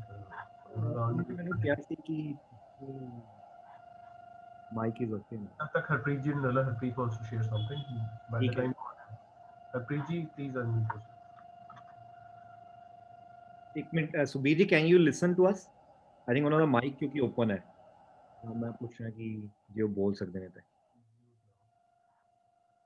I think ਫਿਰ ਮਿਊਟ ਹੋ ਗਿਆ। Anyways, so I think Harpreet ਇਹਨੂੰ ਲੈ ਸਕਦੇ ਹਾਂ। I will call Sukhbir in the mean. Unmute करो अपने आप को जी। ਵਾਹਿਗੁਰੂ ਜੀ ਕਾ ਖਾਲਸਾ, ਵਾਹਿਗੁਰੂ ਜੀ ਕੀ ਫਤਿਹ। ਮੈਨੂੰ ਮਿਠਬੋਲੜਾ ਦੇ ਪੁਆਇੰਟ ਤੇ ਇੱਕ ਪੁਆਇੰਟ ਸਾਂਝ ਕਰਨ ਦਾ ਮੇਰਾ ਚਿੱਤ ਕਰ ਰਿਹਾ ਸੀਗਾ। ਉਹ ਇਹ ਹੈ ਕਿ ਸਾਡਾ ਜਿਹੜਾ ਭਾਵ ਹੈ ਨਾ, ਸਾਡੀ ਸੋਚ ਜਿਹੜੀ ਹੈ, ਅਸੀਂ ਬੱਚੇ ਨੂੰ ਕੁਝ ਵੀ ਚੀਜ਼ ਸਮਝਾਣੀ ਹੈ, ਉਹਦੇ ਪਿੱਛੇ ਸਾਡੀ ਇੰਟੈਂਸ਼ਨ, ਸਾਡੀ ਸੋਚ ਕਿਸ ਤਰੀਕੇ ਦੀ ਹੈਗੀ ਹੈ, ਸਾਡੇ ਜਿਹੜਾ ਬੋਲ ਨੇ ਉਸ ਤਰੀਕੇ ਹੀ ਨਿਕਲਣਗੇ ਸਾਡੇ। ਜੇ ਔਰ ਇੰਟੈਂਸ਼ਨ, ਸਾਡਾ ਭਾਵ, ਸਾਡੀ ਸੋਚ ਕਿਸ ਗੱਲ ਤੇ ਮੈਟਰ ਕਰਦੀ ਹੈ, ਸਾਡੀ ਲਿਸਨਿੰਗ ਕਿੰਨੀ ਸਿੰਸੀਅਰ ਹੈ, ਅਸੀਂ ਬੱਚੇ ਨੂੰ ਕਿੰਨਾ ਸਿੰਸੀਅਰਲੀ ਸੁਣਦੇ ਹਾਂ। ਜੇ ਫੋਰ ਐਗਜ਼ਾਮਪਲ ਬੱਚਾ ਇੰਜੀਨੀਅਰ, ਡਾਕਟਰ ਬਣਨਾ ਚਾਹੁੰਦਾ ਹੈ, ਹੁਣ ਸਾਡੀ ਐਕਸਪੈਕਟੇਸ਼ਨ ਹੈਗੀ ਹੈ ਕਿ ਉਹ ਸਪੋਰਟਸ ਵੀ ਜਾਣਾ ਚਾਹੁੰਦਾ ਹੈ, ਪਰ ਸਾਡੀ ਐਕਸਪੈਕਟੇਸ਼ਨ ਹੈ ਕਿ ਨਹੀਂ ਉਹ ਇੰਜੀਨੀਅਰ ਡਾਕਟਰ ਬਣੇ। ਸੋ ਉਸ ਮਾਈਂਡ ਸੈਟ ਦੇ ਨਾਲ ਅਸੀਂ ਬੱਚੇ ਤੇ ਸਾਰੀ ਚੀਜ਼ਾਂ ਇੰਪੋਜ਼ ਕਰਾਂਗੇ। ਫਿਰ ਸਾਡੀ ਜਿਹੜੀ ਸੋਚ, ਸਾਡੀ ਇੰਟੈਂਸ਼ਨ, ਸਾਡਾ ਭਾਵ ਹੀ ਸਾਡੇ ਲਫ਼ਜ਼ਾਂ ਵਿੱਚ ਤਬਦੀਲ ਹੁੰਦਾ ਹੈ। ਤੇ ਜੇ ਸਾਡੀ ਸਿੰਸੀਅਰ ਲਿਸਨਿੰਗ ਹੋਏਗੀ, ਬੱਚਾ ਜੇ ਸਪੋਰਟਸ ਪਰਸਨ ਬਣਨਾ ਚਾਹੁੰਦਾ ਹੈ, ਅਸੀਂ ਉਹਦੀ ਸਿੰਸੀਅਰ ਲਿਸਨਿੰਗ ਨਹੀਂ ਸੁਣਿਆ, ਫਿਰ ਸਾਡੇ ਹੁਣ ਲਫ਼ਜ਼, ਸਾਡੇ ਜਿਹੜੇ ਬੋਲ, ਸਾਡੇ ਉਸ ਤਰੀਕੇ ਨਾਲ ਹੀ ਸਾਨੂੰ ਸਮਝਾਣੇ ਆਣਗੇ। ਜੇ ਸਾਡੇ ਸਿੰਸੀਅਰ ਲਿਸਨਿੰਗ ਨਹੀਂ ਹੋਏਗੀ, ਸਾਡੇ ਲਫ਼ਜ਼, ਸਾਡੇ ਮਿਠਬੋਲੜਾ ਵਾਲੇ ਜਿਹੜੇ ਅਸੀਂ ਸੋਚਦੇ ਹਾਂ ਕਿ ਲਫ਼ਜ਼ ਉਸ ਟਾਈਮ ਨਿਕਲਣ, ਉਹ ਨਿਕਲਦੇ ही नहीं है। क्यों? क्योंकि साड़ी इंटेंशन है कि बच्चा डॉक्टर इंजीनियर बने, उसमें पैसा ज्यादा है, उसमें मनी ज्यादा है। सो साड़ी सोच और साड़ी इंटेंशन बहुत मैटर करती है। ਜਦੋਂ ਅਸੀਂ ਬੱਚੇ ਨੂੰ ਸਮਝਾਉਂਦੇ ਆ ਜਾਂ ਕਿਸੇ ਵੀ ਇਨਸਾਨ ਨੂੰ ਸਮਝਾਉਂਦੇ ਆ, ਉਹਦੇ ਪਿੱਛੇ ਸਾਡਾ ਭਾਵ, ਸਾਡੀ ਇੰਟੈਂਸ਼ਨ ਔਰ ਗੁਰਬਾਣੀ ਜਿਹੜੀ ਹੈ ਸਾਡੇ ਇਸ ਭਾਵ ਨੂੰ ਹੀ ਫਿਕਸ ਅਪ ਕਰਦੀ ਹੈ, ਸਾਡੀ ਸੋਚ ਨੂੰ ਹੀ ਫਿਕਸ ਅਪ ਕਰਦੀ ਹੈ। ਜਦੋਂ ਇਹਨਾਂ ਨੇ ਡਿਫਰੈਂਟ ਸ਼ਬਦਾਂ ਤੋਂ ਅਸੀਂ ਮੈਸੇजेस ਸਾਨੂੰ ਮਿਲਦੇ ਨੇ, ਉਸ ਸੋਚ ਨੂੰ ਫਿਕਸ ਅਪ ਇੱਕ ਵਾਰ ਫਿਕਸ ਅਪ ਹੋ ਜਾਏਗੀ, ਸਾਡੇ ਬੋਲ ਸਹਿਜ ਸੁਭਾਈ ਮਿੱਠ ਬੋਲ ਵਾਲੇ ਬਣਨਗੇ। what I want to share, ਮੈਨੂੰ ਇਹ ਪੁਆਇੰਟ ਸ਼ੇਅਰ ਕਰਨਾ ਸੀਗਾ। ਵਾਹਿਗੁਰੂ ਜੀ ਕਾ ਖਾਲਸਾ, ਵਾਹਿਗੁਰੂ ਜੀ ਕੀ ਫਤਿਹ। Thank you, Harpreet ji. I think we can try once again अगर Sukhbir ji is available, otherwise बिंदी भुआ जी साडे नाल ने। यारिक ਤੁਸੀਂ ਅਨਮਿਊਟ ਕਰ ਸਕਦੇ ਹੋ ਭੁਆ ਜੀ ਨੂੰ। ਹਾਂਜੀ ਭੁਆ ਅੱਜ ਥੋੜਾ ਲੇਟ ਹੋਇਆ, ਅੱਜ ਸਾਡਾ ਜਿਹੜਾ ਟੌਪਿਕ ਚੱਲ ਰਿਹਾ ਉਹਦੇ ਵਿੱਚ ਸਿਮਰਨ ਦੀਆਂ ਬਰਕਤਾਂ ਵਿੱਚ ਅਸੀਂ ਪੂਰਾ ਮਨ ਨਾ ਦੁਖਾਣਾ। ਅਸੀਂ Hello. I think Sukhbir has come. I think. Hello, हाँ जी सुखबीर जी। Hello. आवाज आ रही है मेरी? जी जी, सॉरी इस तो बाद ਤੁਹਾਡੇ ਤੋਂ ਬਾਅਦ ਮੈਂ ਰਿਕੁਐਸਟ ਕਰਾਂਗਾ ਫਿਰ ਭੁਆ ਜੀ। अच्छा, am I audible? आवाज आ रही है मेरी? आ रही है। हाँ जी। आप सबने बहुत प्यारे और बड़े कीमती पॉइंट्स शेयर ਕੀਤੇ ਹਨ। ਇੱਕ ਪੁਆਇੰਟ ਜੋ ਮੇਰੇ ਮਾਈਂਡ ਵਿੱਚ ਆ ਰਿਹਾ ਸੀਗਾ ਕਿ ਸਮਟਾਈਮਸ ਇਹ ਹੁੰਦਾ ਸਾਡੇ ਨਾਲ ਕਿ ਅਸੀਂ ਇਸ ਫੀਲਿੰਗ ਨਾਲ ਕਿ ਦੂਸਰੇ ਦਾ ਮਨ ਨਾ ਦੁੱਖ ਜਾਏ, ਅਸੀਂ ਆਪਣੀ ਗੱਲ ਪੁੱਟ ਅਪ ਹੀ ਨਹੀਂ ਕਰਦੇ। ਸੋ ਗੱਲ ਨੂੰ ਪੁੱਟ ਅਪ ਨਾ ਕਰਨ ਦੇ ਨਾਲ ਨੁਕਸਾਨ ਇਹ ਹੁੰਦਾ ਹੈ ਕਿ ਅਸੀਂ ਜਿਹੜੀ ਗੱਲ ਕਨਵੇ ਕਰ ਸਕਦੇ ਸੀਗੇ ਉਹ ਕੀਤੀ ਨਹੀਂ, ਅਸੀਂ ਅਟੈਂਪਟ ਹੀ ਨਹੀਂ ਕੀਤਾ। ਜਾਂ ਇੰਝ ਕਹੀਏ ਕਿ ਕਈ ਵਾਰ ਅਸੀਂ ਪੁੱਟ ਅਪ ਕਰਦੇ ਹਾਂ ਤੇ ਸਾਡੇ ਕੋਲੋਂ ਉਸ ਵੇ ਵਿੱਚ ਪੁੱਟ ਅਪ ਨਹੀਂ ਹੋ ਪਾਉਂਦੀ ਜੋ ਅਸੀਂ ਸੋਚ ਰਹੇ ਹੁੰਦੇ ਹਾਂ। ਤੇ ਕਈ ਵਾਰ ਇਹ ਵੀ ਐਕਸਪੀਰੀਅੰਸ ਕੀਤਾ ਹੈ ਕਿ ਦੂਜਾ ਸਾਡੀ ਇਸ ਫੀਲਿੰਗ ਨੂੰ ਐਜ਼ ਅ ਟੂਲ ਵਰਤ ਲੈਂਦਾ ਹੈ ਕਿ ਕੋਈ ਗੱਲ ਹੋਏ ਨਾ ਸਹੀ, ਉਹ ਮੂੰਹ ਬਣਾ ਲੈਂਦਾ ਹੈ। ਸੋ ਇਹ ਸਾਰੇ ਜਿੰਨੇ ਵੀ ਇੰਸਟੈਂਸਿਸ ਮੈਂ ਸ਼ੇਅਰ ਕਰਤੇ, ਇਹਨਾਂ 'ਚ ਗੱਲ ਨਿਕਲ ਕੇ ਆਉਂਦੀ ਹੈ ਕਿ ਸਾਡੀ ਕਮਿਊਨੀਕੇਸ਼ਨ ਅੱਗੇ ਵੱਧਦੀ ਨਹੀਂ ਹੈ। ਤੇ ਸਾਨੂੰ ਬੜੇ ਧਿਆਨ ਦੇ ਨਾਲ ਇਸ ਪੱਖੋਂ ਦੀ ਖੋਜ ਕਰਨੀ ਬਣਦੀ ਹੈ। ਅਸੀਂ ਆਪਣੇ ਮਨ ਨੂੰ ਇਸ ਵਿਸ਼ੇ ਤੇ ਜ਼ਰੂਰ ਖੋਜਿਆ ਕਰੀਏ ਕਿ ਮੈਂ ਵਾਕਈ ਕਿਸੇ ਦੂਸਰੇ ਦਾ ਦਿਲ ਦੁਖਾਣਾ ਚਾਹੁੰਦਾ। ਦੂਸਰਾ ਕਿ ਮੈਂ ਆਪਣੇ ਅੰਦਰ ਕਾਲੇ ਲੇਖ ਦਿਖਦਾ ਰਹਿੰਦਾ, ਜੋ ਵੀਰ ਜੀ ਨੇ ਪੁਆਇੰਟ ਸ਼ੇਅਰ ਕੀਤਾ, ਕਿ ਅਸੀਂ ਇਸ ਮੌਕੇ ਦੀ ਤਾਕ ਵਿੱਚ ਰਹਿੰਦੇ ਹਾਂ ਕਿ ਦੂਸਰੇ ਨੂੰ ਟਿਕਾ ਕੇ ਲਫ਼ਜ਼ਾਂ ਨਾਲ ਚੋਟ ਮਾਰਾਂਗਾ ਮੈਂ, ਜਾਂ ਅਸੀਂ ਆਪ ਹੀ ਆਪਣਾ ਦਿਲ ਇੰਨਾ ਦੁਖਾਈ ਰੱਖਦੇ ਹਾਂ ਕਿ ਕੋਈ ਹਲਕਾ ਜਿਹਾ ਬਸ ਟੱਚ ਕਰੇ, ਜਿਵੇਂ ਕਹਿੰਦੇ ਨਾ ਆਪਣੇ ਮਨ ਨੂੰ ਅਸੀਂ ਦੁਖਦਾ ਹੋਇਆ ਫੋੜਾ ਨਾ ਬਣਾਇਆ ਕਰੀਏ। ਮੈਨੂੰ ਇੱਕ ਡਰਾਮੇ ਦਾ ਇੱਕ ਸੀਨ ਯਾਦ ਆਇਆ। ਉਹਦੇ 'ਚ ਇੱਕ ਬਜ਼ੁਰਗ ਪਾਪਾ ਜੀ ਜਿਨ੍ਹਾਂ ਦੇ ਹੱਥ ਪੈਰ ਚੰਗੀ ਤਰ੍ਹਾਂ ਕੰਬਦੇ ਰਹਿੰਦੇ ਸੀਗੇ, ਹਿਲਦੇ ਰਹਿੰਦੇ ਸੀਗੇ, ਤੇ ਉਹਨਾਂ ਨੇ ਸੋਟੀ ਪਕੜੀ ਹੋਈ ਸੀਗੀ ਤੇ ਬੈਠੇ ਬੈਠੇ ਸੋਟੀ ਹਿਲਾਉਂਦੇ ਰਹਿੰਦੇ ਸੀਗੇ। ਬੜਾ ਖਰਵਾ ਸੁਭਾਅ ਸੀਗਾ ਉਹਨਾਂ ਦਾ। ਤੇ ਕੋਈ ਉਹਨਾਂ ਨੂੰ ਮਿਲਣ ਆਇਆ ਤੇ ਆਪਣੇ ਖਰਵੇ ਸੁਭਾਅ 'ਚ ਉਹਨਾਂ ਨੇ ਉਹਨੂੰ ਬੜੇ ਮੰਦੇ ਬੋਲ ਦਿੱਤੇ। ਤੇ ਉਹ ਅੱਗੋਂ ਘਰਦਿਆਂ ਵੱਲ ਦੇਖ ਕੇ ਕਹਿੰਦਾ, ਪਾਪਾ ਜੀ ਤੁਸੀਂ ਪਖਾਏ ਹੋਏ ਨੇ। ਤੇ ਉਹ ਅੱਗੋਂ ਕਹਿੰਦੇ ਨੇ ਕਿ ਨਹੀਂ, ਇਹ ਆਪਣੀ ਭੱਠੀ ਆਪ ਹੀ ਪਖਾਉਂਦੇ ਰਹਿੰਦੇ ਨੇ। ਸੋ ਅਸੀਂ ਆਪਣੇ ਅੰਦਰ ਨਾ ਉਹ ਦੁਖਦਾ ਹੋਇਆ ਫੋੜਾ ਗੱਲਾਂ ਨੂੰ ਲੈ ਕੇ ਕੁਰੇਦਦੇ ਰਹਿਣਾ, ਕੁਰੱਖਿਅਤ ਬਣਦੇ ਰਹਿਣਾ। ਅਸੀਂ ਅੰਦਰ ਹੀ ਅੰਦਰ ਜਿਹੜੀਆਂ ਸੜਦੇ ਰਹਿੰਦੇ ਆ, ਵਿਸ ਘੋਲਦੇ ਰਹਿੰਦੇ ਨਾ, ਉਹਨਾਂ ਦਾ ਨਤੀਜਾ ਹੁੰਦਾ ਹੈ ਕਿ ਹਲਕਾ ਜਿਹਾ ਬਸ ਕਿਤੇ ਸਪਾਰਕ ਮਿਲੇ ਸੇ ਹੀ ਸਾਡਾ ਬੰਬ ਫੁੱਟਦਾ ਹੀ ਫੁੱਟਦਾ। ਇੱਕ ਗੱਲ ਸਾਨੂੰ ਹਮੇਸ਼ਾ ਚੇਤੇ ਰੱਖਣੀ ਚਾਹੀਦੀ ਹੈ ਕਿ ਹਰ ਚੰਗਾ ਖਿਆਲ ਸਿਰਫ ਇੱਕ ਆਸ ਬਣ ਕੇ ਰਹਿ ਜਾਂਦਾ ਹੈ ਜੇ ਉਸ ਖਿਆਲ ਦੀ ਪੂਰਤੀ ਲਈ ਅਸੀਂ ਕਰਮ ਨਾ ਕਮਾਇਆ ਕਰੀਏ। ਸੋ ਆਪਣੀ ਜ਼ਿੰਦਗੀ ਦੇ ਵਿੱਚ ਅੱਜ ਦਾ ਜੋ ਸਾਡਾ ਟੌਪਿਕ ਚੱਲ ਰਿਹਾ ਹੈ, ਉਸ ਟੌਪਿਕ ਦੇ ਵਿੱਚ ਇੱਕ ਬਹੁਤ ਕੀਮਤੀ ਪੁਆਇੰਟ ਨਿਕਲ ਕੇ ਸਾਹਮਣੇ ਆਇਆ ਕਿ ਸਾਡੀ ਜ਼ਿੰਦਗੀ 'ਚ ਸ਼ਬਦਾਂ ਦਾ ਬਹੁਤ ਮਹੱਤਵ ਹੈ। ਆਪਣੇ ਸੁਭਾਅ ਦੇ ਵਿੱਚ ਕਿਸੇ ਵੀ ਲਫ਼ਜ਼ ਨੂੰ ਐਵੇਂ ਥਾਂ ਨਾ ਦਿਆ ਕਰੀਏ। ਅਸੀਂ ਕਈ ਵਾਰ ਉਹ ਲਫ਼ਜ਼ ਛੱਡਣਾ ਬਹੁਤ ਔਖਾ ਪੈ ਜਾਂਦਾ ਹੈ। ਮੈਨੂੰ ਯਾਦ ਹੈ ਮੈਂ ਫਰੀਦਾਬਾਦ ਕਲਾਸ ਕਰ ਰਿਹਾ ਸੀਗਾ ਤੇ ਮੇਰੇ ਮੂੰਹ ਚੋਂ ਇੱਕ ਲਫ਼ਜ਼ ਨਿਕਲ ਗਿਆ, ਖਸਮਾਂ ਨੂੰ ਖਾ। ਬੱਚੇ ਨੇ ਮੈਨੂੰ ਸਵਾਲ ਪੁੱਛ ਲਿੱਤਾ, ਕਹਿੰਦਾ ਖਸਮਾਂ ਨੂੰ ਖਾ ਕੀ ਹੁੰਦਾ ਹੈ? ਤੇ ਮੈਂ ਉੱਥੇ ਐਡਮਿਟ ਕੀਤਾ ਬੱਚੇ ਸਾਹਮਣੇ, ਮੈਂ ਕਿਹਾ ਇਹ ਸਲੈਂਗ ਹੈ, ਇਹ ਤੁਸੀਂ ਨਹੀਂ ਸਿੱਖਣਾ, ਔਰ ਮੈਂ ਤੁਹਾਨੂੰ ਪ੍ਰੋਮਿਸ ਕਰਦਾ ਕਿ ਮੈਂ ਦੁਬਾਰਾ ਇਹ ਲਫ਼ਜ਼ ਨਹੀਂ ਵਰਤਾਂਗਾ। ਸੋ ਮੈਨੂੰ ਫੋਰਸਫੁਲੀ ਕਈ ਵਾਰ ਆਪਣੇ ਆਪ ਨੂੰ ਰੋਕਣਾ ਪਿਆ ਕਿ ਅੱਛਾ ਇਹ ਲਫ਼ਜ਼ ਮੂੰਹ 'ਚ ਨਹੀਂ ਆਉਣਾ ਚਾਹੀਦਾ। ਸੋ ਜਿਹੜੇ ਬੇਲੋੜੇ ਲਫ਼ਜ਼ ਲੱਗਦੇ ਨੇ, ਚੁਭਵੇਂ ਲਫ਼ਜ਼ ਲੱਗਦੇ ਨੇ, ਇਹਨਾਂ ਨੂੰ ਦੂਰ ਕਰੀਏ, ਮਿਹਨਤ ਕਰੀਏ ਇਹਦੇ ਉੱਤੇ। ਸਾਡਾ ਕਰਮ ਹੈ, ਇਹਨੂੰ ਕਮਾਈਏ ਅਸੀਂ ਕਰਮ। ਤਿਨਕਾ ਸ਼ਬਦ ਸੱਚੇ ਸਵਾਰਿਆ ਦੀ ਪੰਕਤੀ ਨੂੰ ਜੇ ਆਪਣੇ ਤੇ ਅਪਲਾਈ ਕਰੀਏ ਤੇ ਇੱਕ ਇੱਕ ਸ਼ਬਦ ਸਾਨੂੰ ਆਪਣਾ ਸਵਾਰਨਾ ਹੈ। ਜੇ ਕਿਸੇ ਲਈ ਮੰਦੀ ਭਾਵਨਾ ਰੱਖੀ ਹੈ ਨਾ, ਤੇ ਇਹ ਇੰਜ ਹੈ ਸਮਝੋ ਕਿ ਅਸੀਂ ਕੋਈ ਕੋਲਾ ਸੜਦਾ ਬਲਦਾ ਆਪਣੇ ਹੱਥ 'ਚ ਫੜਿਆ ਹੋਇਆ ਹੈ, ਇਹ ਸਾਸ ਨਾਲ ਕਿ ਕਦੀ ਦੂਸਰੇ ਨੂੰ ਸਾੜਾਂਗਾ। ਸੋ ਆਪਣੇ ਅੰਦਰ ਜਿਹੜੀ ਮੰਦੀ ਭਾਵਨਾ ਹੈ, ਉਹ ਮੰਦੀ ਭਾਵਨਾ ਸਾਨੂੰ ਪਲ ਪਲ ਸਾੜ ਰਹੀ ਹੈ। ਹਰ ਚੰਗੀ ਹਮੇਸ਼ਾ ਚੰਗੀ ਆਸ ਰੱਖੀਏ ਅਤੇ ਉਹਦੇ ਲਈ ਅਸੀਂ ਉਦਮ ਕਰੀਏ। ਸਦਾ ਕੋਮਲ ਚਿਤ ਰਹੀਏ, ਨਿਰਮਲ ਰਹੀਏ। ਮੈਂ ਇੱਕ ਸ਼ਬਦ ਪੜ੍ਹ ਰਿਹਾ ਸੀਗਾ, ਕਿਸੇ ਦਿਨ ਮੌਕਾ ਬਣਿਆ ਤੇ ਪੂਰਾ ਸ਼ਬਦ ਸਮਝਾਂਗੇ। ਇਹ ਗੌੜੀ ਰਾਗ ਦੇ ਵਿੱਚ ਮਹਿਲਾ ਪੰਜਵਾਂ ਦਾ ਸ਼ਬਦ ਹੈ। ਇਹਦੀ ਪਹਿਲੀ ਪੰਕਤੀ ਸਾਂਝ ਕਰਦਾ। ਪੰਕਤੀ ਹੈ, ਮਜ਼ਹਰ ਝੂਠਾ ਕੀਤੋਂ ਨ ਆਪ, ਪਾਪੀ ਕੋਲ ਲਗਾ ਸੰਤਾਪ। ਮਜ਼ਹਰ ਕਹਿੰਦੇ ਨੇ ਜਦੋਂ ਸਾਡੇ ਖਿਲਾਫ ਬਹੁਤ ਸਾਰੇ ਲੋਕ ਇਕੱਠੇ ਹੋ ਕੇ ਝੂਠੀ ਗਵਾਹੀ ਦੇਣ ਤੇ ਉਹਦਾ ਜਿਹੜਾ ਖਰੜਾ ਤਿਆਰ ਹੁੰਦਾ, ਜੋ ਡਾਕੂਮੈਂਟ ਤਿਆਰ ਹੁੰਦਾ ਹੈ, ਉਹਨੂੰ ਮਜ਼ਹਰ ਕਹਿੰਦੇ ਨੇ। ਹੁਣ ਇੱਥੇ ਵੈਸੇ ਜੋ ਟੀਕੇ ਦੇ ਵਿੱਚ ਮਾਇਨਾ ਲਿਖਿਆ ਮਿਲਦਾ ਹੈ, ਉਹ ਡਿਫਰੈਂਟ ਵੇ ਦੇ ਵਿੱਚ ਹੈ ਕਿ ਰੱਬ ਜੀ ਨੇ ਸਾਡੇ ਖਿਲਾਫ ਉਹ ਮਜ਼ਹਰ ਝੂਠਾ ਕਰ ਦਿੱਤਾ ਆਪ ਹੀ। ਮੈਂ ਇਤਫਾਕ ਨਹੀਂ ਰੱਖਦਾ ਇਸ ਗੱਲ ਤੋਂ ਦੀ, ਕਿਉਂਕਿ ਅਗਲੀ ਪੰਕਤੀ 'ਚ ਕਹਿ ਰਹੇ ਨੇ ਪਾਪੀ ਕੋਲ ਲਗਾ ਸੰਤਾਪ। ਮਜ਼ਹਰ ਮਨ ਨੇ ਝੂਠਾ ਕੀਤਾ ਹੈ, ਕਿਉਂਕਿ ਟੌਪਿਕ ਮਨ ਦਾ ਚੱਲ ਰਿਹਾ ਸ਼ਬਦ ਦੇ ਵਿੱਚ। ਸੋ ਮਨ ਨੇ ਪਤਾ ਕੀ ਝੂਠਾ ਕੀਤਾ ਹੈ, ਉਹ ਗੱਲਾਂ ਜਿਹੜੀਆਂ ਮਨ ਦੇ ਖਿਲਾਫ ਸਨ। ਜਿਵੇਂ ਕਿਸੇ ਪੁਲਿਸ ਸਟੇਸ਼ਨ ਦੇ ਵਿੱਚ ਜਾਈਏ ਤੇ ਉੱਥੇ ਲਿਖਿਆ ਹੁੰਦਾ ਨਾ, ਜੇਬ ਕਤਰੋਂ ਸੇ ਸਾਵਧਾਨ। ਜਾਂ ਰੇਲਵੇ ਸਟੇਸ਼ਨ ਤੇ ਜਾਈਏ, ਮੈਟਰੋ ਤੇ ਜਾਈਏ, ਪਬਲਿਕ ਪਲੇਸਿਸ ਤੇ ਜਾਈਏ, ਉੱਥੇ ਲਿਖਿਆ ਮਿਲਦਾ ਸਾਨੂੰ ਵੀ ਇੱਥੇ ਜੇਬ ਕਤਰੇ ਹੋਣਗੇ, ਇਹਨਾਂ ਤੋਂ ਸਾਵਧਾਨ ਰਹਿਣਾ। ਤੇ ਹਰ ਜੇਬ ਕਤਰੇ ਨੂੰ ਉਹ ਗੱਲ ਲਿਖੀ ਹੋਈ ਕੌੜੀ ਲੱਗ ਰਹੀ ਹੁੰਦੀ ਹੈ। ਸਿਮਿਲਰਲੀ ਮਨ ਹੈ, ਇਹ ਮਨ ਜਿਹੜਾ ਪਾਪੀ ਬਿਰਤੀ ਔਰ ਦੂਸਰੇ ਨੂੰ ਦੁਖਾਉਣ ਵਾਲੇ ਖਿਆਲ ਆਪਣੇ ਅੰਦਰ ਰੱਖੀ ਬੈਠਾ ਹੁੰਦਾ ਨਾ, ਉਹਨੂੰ ਹਰ ਚੰਗੀ ਗੱਲ ਕੌੜੀ ਲੱਗਦੀ ਹੈ। ਸੋ ਮਜ਼ਹਰ ਮੀਨਸ ਉਹ ਸੱਚੀ ਮੱਤ ਜਿਹੜੀ ਇਸ ਨੂੰ ਫਿਕਸ ਕਰ ਸਕਦੀ ਹੈ, ਉਹਨੂੰ ਇਹਨੇ ਝੂਠਾ ਕੀਤਾ ਹੋਇਆ, ਤਾਂ ਇਹਨੂੰ ਸੰਤਾਪ ਲੱਗਦਾ ਹੈ, ਤਾਂ ਇਹਦੇ ਅੰਦਰੋਂ ਦੀ ਉਹ ਗਿਲੇ ਸ਼ਿਕਵੇ ਨਿਹੂਰੇ ਬਾਹਰ ਆਉਂਦੇ ਹਨ, ਸ਼ਿਕਾਇਤਾਂ ਬਾਹਰ ਆਉਂਦੀਆਂ ਨੇ, ਕੰਪਲੇਂਟਸ ਬਾਹਰ ਆਉਂਦੀਆਂ ਨੇ, ਕੰਪੈਰੀਜ਼ਨ ਭੈੜੀ ਫਾਰਮ ਦੇ ਵਿੱਚ ਬਾਹਰ ਆਉਂਦਾ ਹੈ। ਤੇ ਅਲਟੀਮੇਟਲੀ ਸੱਚੀ ਦਰਗਾਹ ਬੋਲਿਆ ਕੂੜ ਅਸੀਂ ਕਮਾਉਂਦੇ ਰਹਿੰਦੇ ਹਾਂ। ਆਪਣੇ ਅੰਦਰ ਵਸਦੇ ਰੱਬ ਜੀ ਹਨ, ਰੱਬ ਜੀ ਨੂੰ ਭੁਲਾ ਦਿੰਦੇ ਆ, ਔਰ ਅੰਦਰੋਂ ਦੀ ਕੂੜ ਕਬਾੜ ਇਹ ਸਾਰੀਆਂ ਗੱਲਾਂ ਸਾਨੂੰ ਕਿਉਂ ਮਿੱਠੀਆਂ ਲੱਗਦੀਆਂ ਨੇ? ਕਿਉਂਕਿ ਅਸੀਂ ਇਸ ਕੰਮ ਦੇ ਉੱਤੇ ਮਿਹਨਤ ਨਹੀਂ ਕੀਤੀ ਹੈ।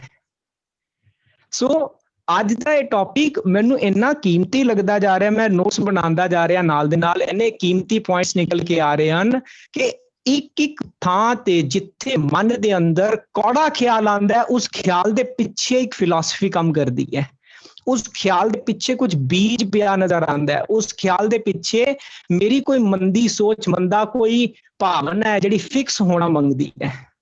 ਸੋ ਸਾਨੂੰ ਉਸ ਮੰਦੀ ਭਾਵਨਾ ਨੂੰ ਫਿਕਸ ਕਰਨ ਵਾਸਤੇ ਕੰਮ ਕਰਨਾ ਹੈ।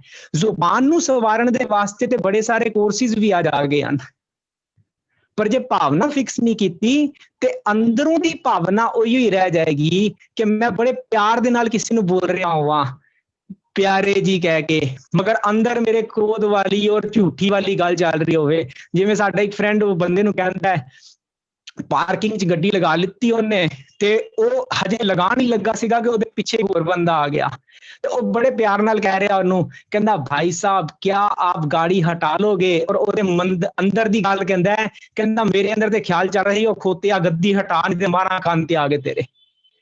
ਹੁਣ ਜਿਨ ਮਨ ਹੋਰ ਮੁਖ ਹੋਰ, ਇਹ ਉੱਪਰਲੀ ਜ਼ੁਬਾਨ ਤੋਂ ਹੋ ਸਕਦਾ ਅਸੀਂ ਮਿੱਠੇ ਲੱਗ ਰਹੇ ਹੋਈਏ, ਪਰ ਜੇ ਅੰਦਰ ਫਿਕਸ ਨਹੀਂ ਕੀਤਾ ਤੇ ਅੰਦਰ ਦੀ ਦਰਗਾਹ ਦੇ ਵਿੱਚ ਕੂੜ ਬੋਲਿਆ ਗਿਆ ਸਾਡਾ।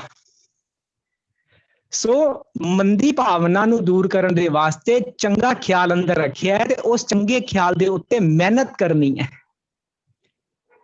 ਇਹ ਪੁਆਇੰਟ ਮੈਂ ਸਾਂਝ ਕਰਨਾ ਚਾਹੁੰਦਾ ਸੀ। ਵਾਹਿਗੁਰੂ ਜੀ ਕਾ ਖਾਲਸਾ, ਵਾਹਿਗੁਰੂ ਜੀ ਕੀ ਫਤਿਹ। ਥੈਂਕ ਯੂ ਸੁਪੀਤ ਜੀ, ਐਂਡ ਉਮੀਦ ਕਰਦੇ ਹਾਂ ਕਿ ਤੁਸੀਂ ਹੋਰ ਐਵਰੀ ਵੀਕ ਸਾਡੇ ਨਾਲ ਇਸੇ ਤਰੀਕੇ ਆਪਣੇ ਪੁਆਇੰਟਸ ਦੀ ਸਾਂਝ ਪਾਓਗੇ ਔਰ ਤੁਹਾਡੇ ਪੁਆਇੰਟਸ ਵਾਕਈ ਬਹੁਤ ਕੀਮਤੀ ਨੇ ਔਰ ਬੜੇ ਹੀ ਚੰਗੇ ਤਰੀਕੇ ਨਾਲ ਤੁਸੀਂ ਐਕਸਪਲੇਨ ਕੀਤਾ ਕਿ ਜਿਸਨੂੰ ਇੱਕ ਰਾਈਟਰ ਵੀ ਲਿਖਦਾ ਹੈ ਕਿ खंजर की क्या मजाल जो तुझे घायल कर सके, वो तेरे अपने ही ख्याल हैं जो तुझे घायल किए जा रहे हैं। तो आई थिंक ये सारा टॉपिक साडी स्वै पड़चोल मंगदा है। नाउ आई वुड रिक्वेस्ट साडे मानयोग वाजी जिंदरी जी नूं कि प्लीज साडे नाल इस टॉपिक बारे अपने वाहिगुरु जी का खालसा वाहिगुरु जी की फतेह। Sorry, I joined very late, but anyway, जो little bit, so Veer has spoken beautifully, बहुत सोना बोला। I will just give you one example कि medically speaking, the myth बोलना, the intent कितना जरूरी है। There was a child about a year and a half, जेड़ा बच्चा बोल नहीं रहा सी, and आजकल toddlers going to school, तो जेड़ा बच्चा बोलता नहीं, how will he go to school? The mother was very, very worried कि बच्चा बोल ही नहीं रहा, तो मैं स्कूल की भेजा इसनूं। We spoke to a psychologist, so the psychologist came over, ते उसने उस मां नूं कहा कि तू इंज कर कि बच्चा दूध पींदा बोतल ते या ग्लास ते। उन्होंने बोला नहीं हाली तक ते बोतल विच ही लैंदा है। कहंदे नो प्रॉब्लम, जदों सवेरे बच्चा उठदा हैगा ते तू बोतल दूध पा के ना ते अपनी गोदी विच रख के ते उहदे वालां विच पा no, just pat him, love him, use lovely words and don't be worried, and उसनूं कह कि उठ बच्चा तू दूध पी ले, मेरा लाडला दूध पी ले। उसने दूध पिलाया, उसे कहते 2-3 दिन उसने दूध पिलाओ। उसने ना एक दिन पिलाया, दूसरे दिन पिलाया, ते तीसरे दिन the child started speaking like a parrot. What was the reason? The reason was this कि माँ being very, very hyper, being very, very, the lot of anxiety and too much into this worldly things, ਉਹ wanted every work to be done fast। उस काम ਦੇ ਵਿੱਚ ਉਹ ਮਿੱਠਾ ਬੋਲਣਾ ਸਿੱਖੀ ਨਹੀਂ। ਬੱਚੇ ਦੇ ਦਿਮਾਗ ਦੇ ਵਿੱਚ there was a blockage, and he used it in this area where he stopped speaking। So you can the important thing is this कि भाई मिठा बोलना कितना जरूरी है। It is very psychologically, according medical science, they say is very important। दूसरी चीज ये है कि house Bir has just said कि अंदर दी भावना intent and साडे लोगों दी Jerry speech has to synchronize। They don't synchronize mean hypocrisy। जेरा से मिठ बोला बोलते हैं, the words we use that will travel later, our intents travel faster। Ali Ali सोचा है पर बोलिया नहीं है, साड़ी जेरी सोच है वो चली जाती है कि गेम खराब हो जाती है कि। That is why जब मिठ बोल रहा करते हो मिठा बोलते हैं, तो we have to see कि सारे लोगों दी intent, our thought and our speech have to synchronize, otherwise it will become hypocrisy। It will not work। Many parents tell us कि जी कुत्ते की दुम तो कभी सीधी नहीं होती, असि तो पिट्ठा बोल बोल के थक गए हैं। ऐसे थक तो गए हो, पर तुहाडे अंदर दी जेरी irritation दे, तुहाडे अंदर दा stress दे, तुहाडे अंदर दी anger, that thing is so much कि वो synchronize नहीं कर पा रहे। गलती उत्थे नहीं, गलती तुहाडी तरफ हैगी। First, try to understand, get the knowledge that energy is very, very important। First, the energy has to be very strong and absolutely flawless। Then it synchronizes with the talk, और चीज वो manifest होती है। Third चीज, जब ਅਸੀਂ मिठा बोलते हैं, we have to see that we should be very good listeners। We are not good listeners। When we have to listen to the children, we have to build up our patience। When we build up our patience, our tolerance, and then only we have to communicate with the children। When we are counseling the children, ਅਸੀਂ ਦੇਖਦੇ ਹਾਂ ਕਿ बड़े बच्चे लोग होते हैं, they are going onto the wrong track, they do wrong things, but वो बच्चे नहीं मनते, नहीं बनते। What do we say? तुम्हारी गलती है। No, shut up। बच्चे कहते हैं chill, put your voice down। This is what they can react with। So what do we say that जदों बच्चे लोग can react करदे, where is the fault? The fault is with us people। तुसी प्यार नाल बोलोगे, बच्चा प्यार नाल, तुसी bitterness बोलोगे, बच्चा bitter, तुसी गुस्से नाल बोलोगे, बच्चा गुस्से नाल बोलेगा। You are going to be good listeners, then the children also will be good listeners। Never learn to say no and tell the child that you are wrong। But जदों तुहाडी intent will be flawless only if you have the knowledge। When you have the knowledge, knowledge is very, very important. Knowledge to bagair, there is no way out. Jadoo sanu ek knowledge mil jandi ki that we have to be very good listeners, we can handle children very beautifully. We can handle children very, very, because a smile on the face increases all the hormones in the brain that brings happiness to everyone. It brings happiness to us and then brings happiness to others. The smile, jitne mithe bol han synchronized with the inner thought, flawless inner thoughts, they work miracles. But the time is such that all are so worked up that they're not being good listeners, or intents are not being very good. So khali muh to zuban to mitha bolna nahi chalega. We have to get all the energies together, a package of energy, because this is the game. Man, insan jada is a bundle of thoughts, and thoughts are energy. The whole universe is energy. This body is energy. It's a game of energy. So to understand energy is very, very important. So if we have to handle the children, or as first we have to be a model. Study actions have to be louder than our speech. As we bolde kuch ho raha, karde kuch ho raha, that's not possible. So I think we have to be a model. We have to have the first, we people have to have all the knowledge, so that we stand up as a model, so that we can handle the children. And when we handle the children, they will do exactly what you do. Thank you.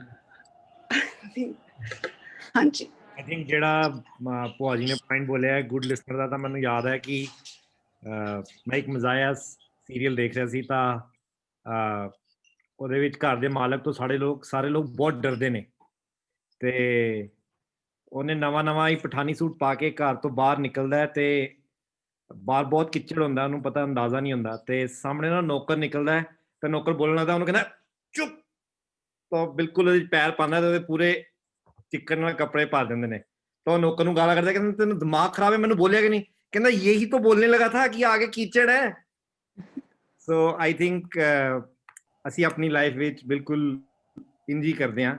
Plus I think ਵੀਰ ਜੀ ਨੇ ਬੜੇ ਵਾਰੀ ਆਪਣੇ programs ਤੇ ਕੋਟ ਵੀ ਕੀਤਾ ਹੈ, ਤੇ ਮੈਨੂੰ ਲੱਗਦਾ ਕਿ ਇਹ ਸਾਡੀ ਜ਼ਿੰਦਗੀ ਦਾ ਕਾਫੀ ਇੰਪੋਰਟੈਂਟ ਨੁਕਤਾ ਵੀ ਬਣ ਸਕਦਾ ਹੈ ਕਿ ਜਦੋਂ ਅਸੀਂ ਇਹ ਸੋਚੀਏ ਕਿ ਕੋਈ ਆਖਰ ਨਹੀਂ ਆ ਚੱਲੀ, ਕਿ ਕਿਸੇ ਬੱਚੇ ਨੇ, ਕਿਸੇ ਬਜ਼ੁਰਗ ਨੇ, ਕਿਸੇ ਵੱਡੇ ਨੇ, ਮੈਂ ਜਦੋਂ ਤੱਕ ਅਸੀਂ ਆਪਣੀ ਸੁਸਾਇਟੀ, ਆਪਣਾ ਦਾਇਰਾ ਇਹੋ ਜਿਹਾ ਨਹੀਂ ਬਣਾਵਾਂਗੇ ਜਿੱਥੇ ਕਿਸੇ ਦੀ ਗਲਤੀ ਨੂੰ ਗੁਨਾਹ ਦੀ ਤਰ੍ਹਾਂ ਨਹੀਂ ਦੇਖਿਆ ਜਾਏਗਾ,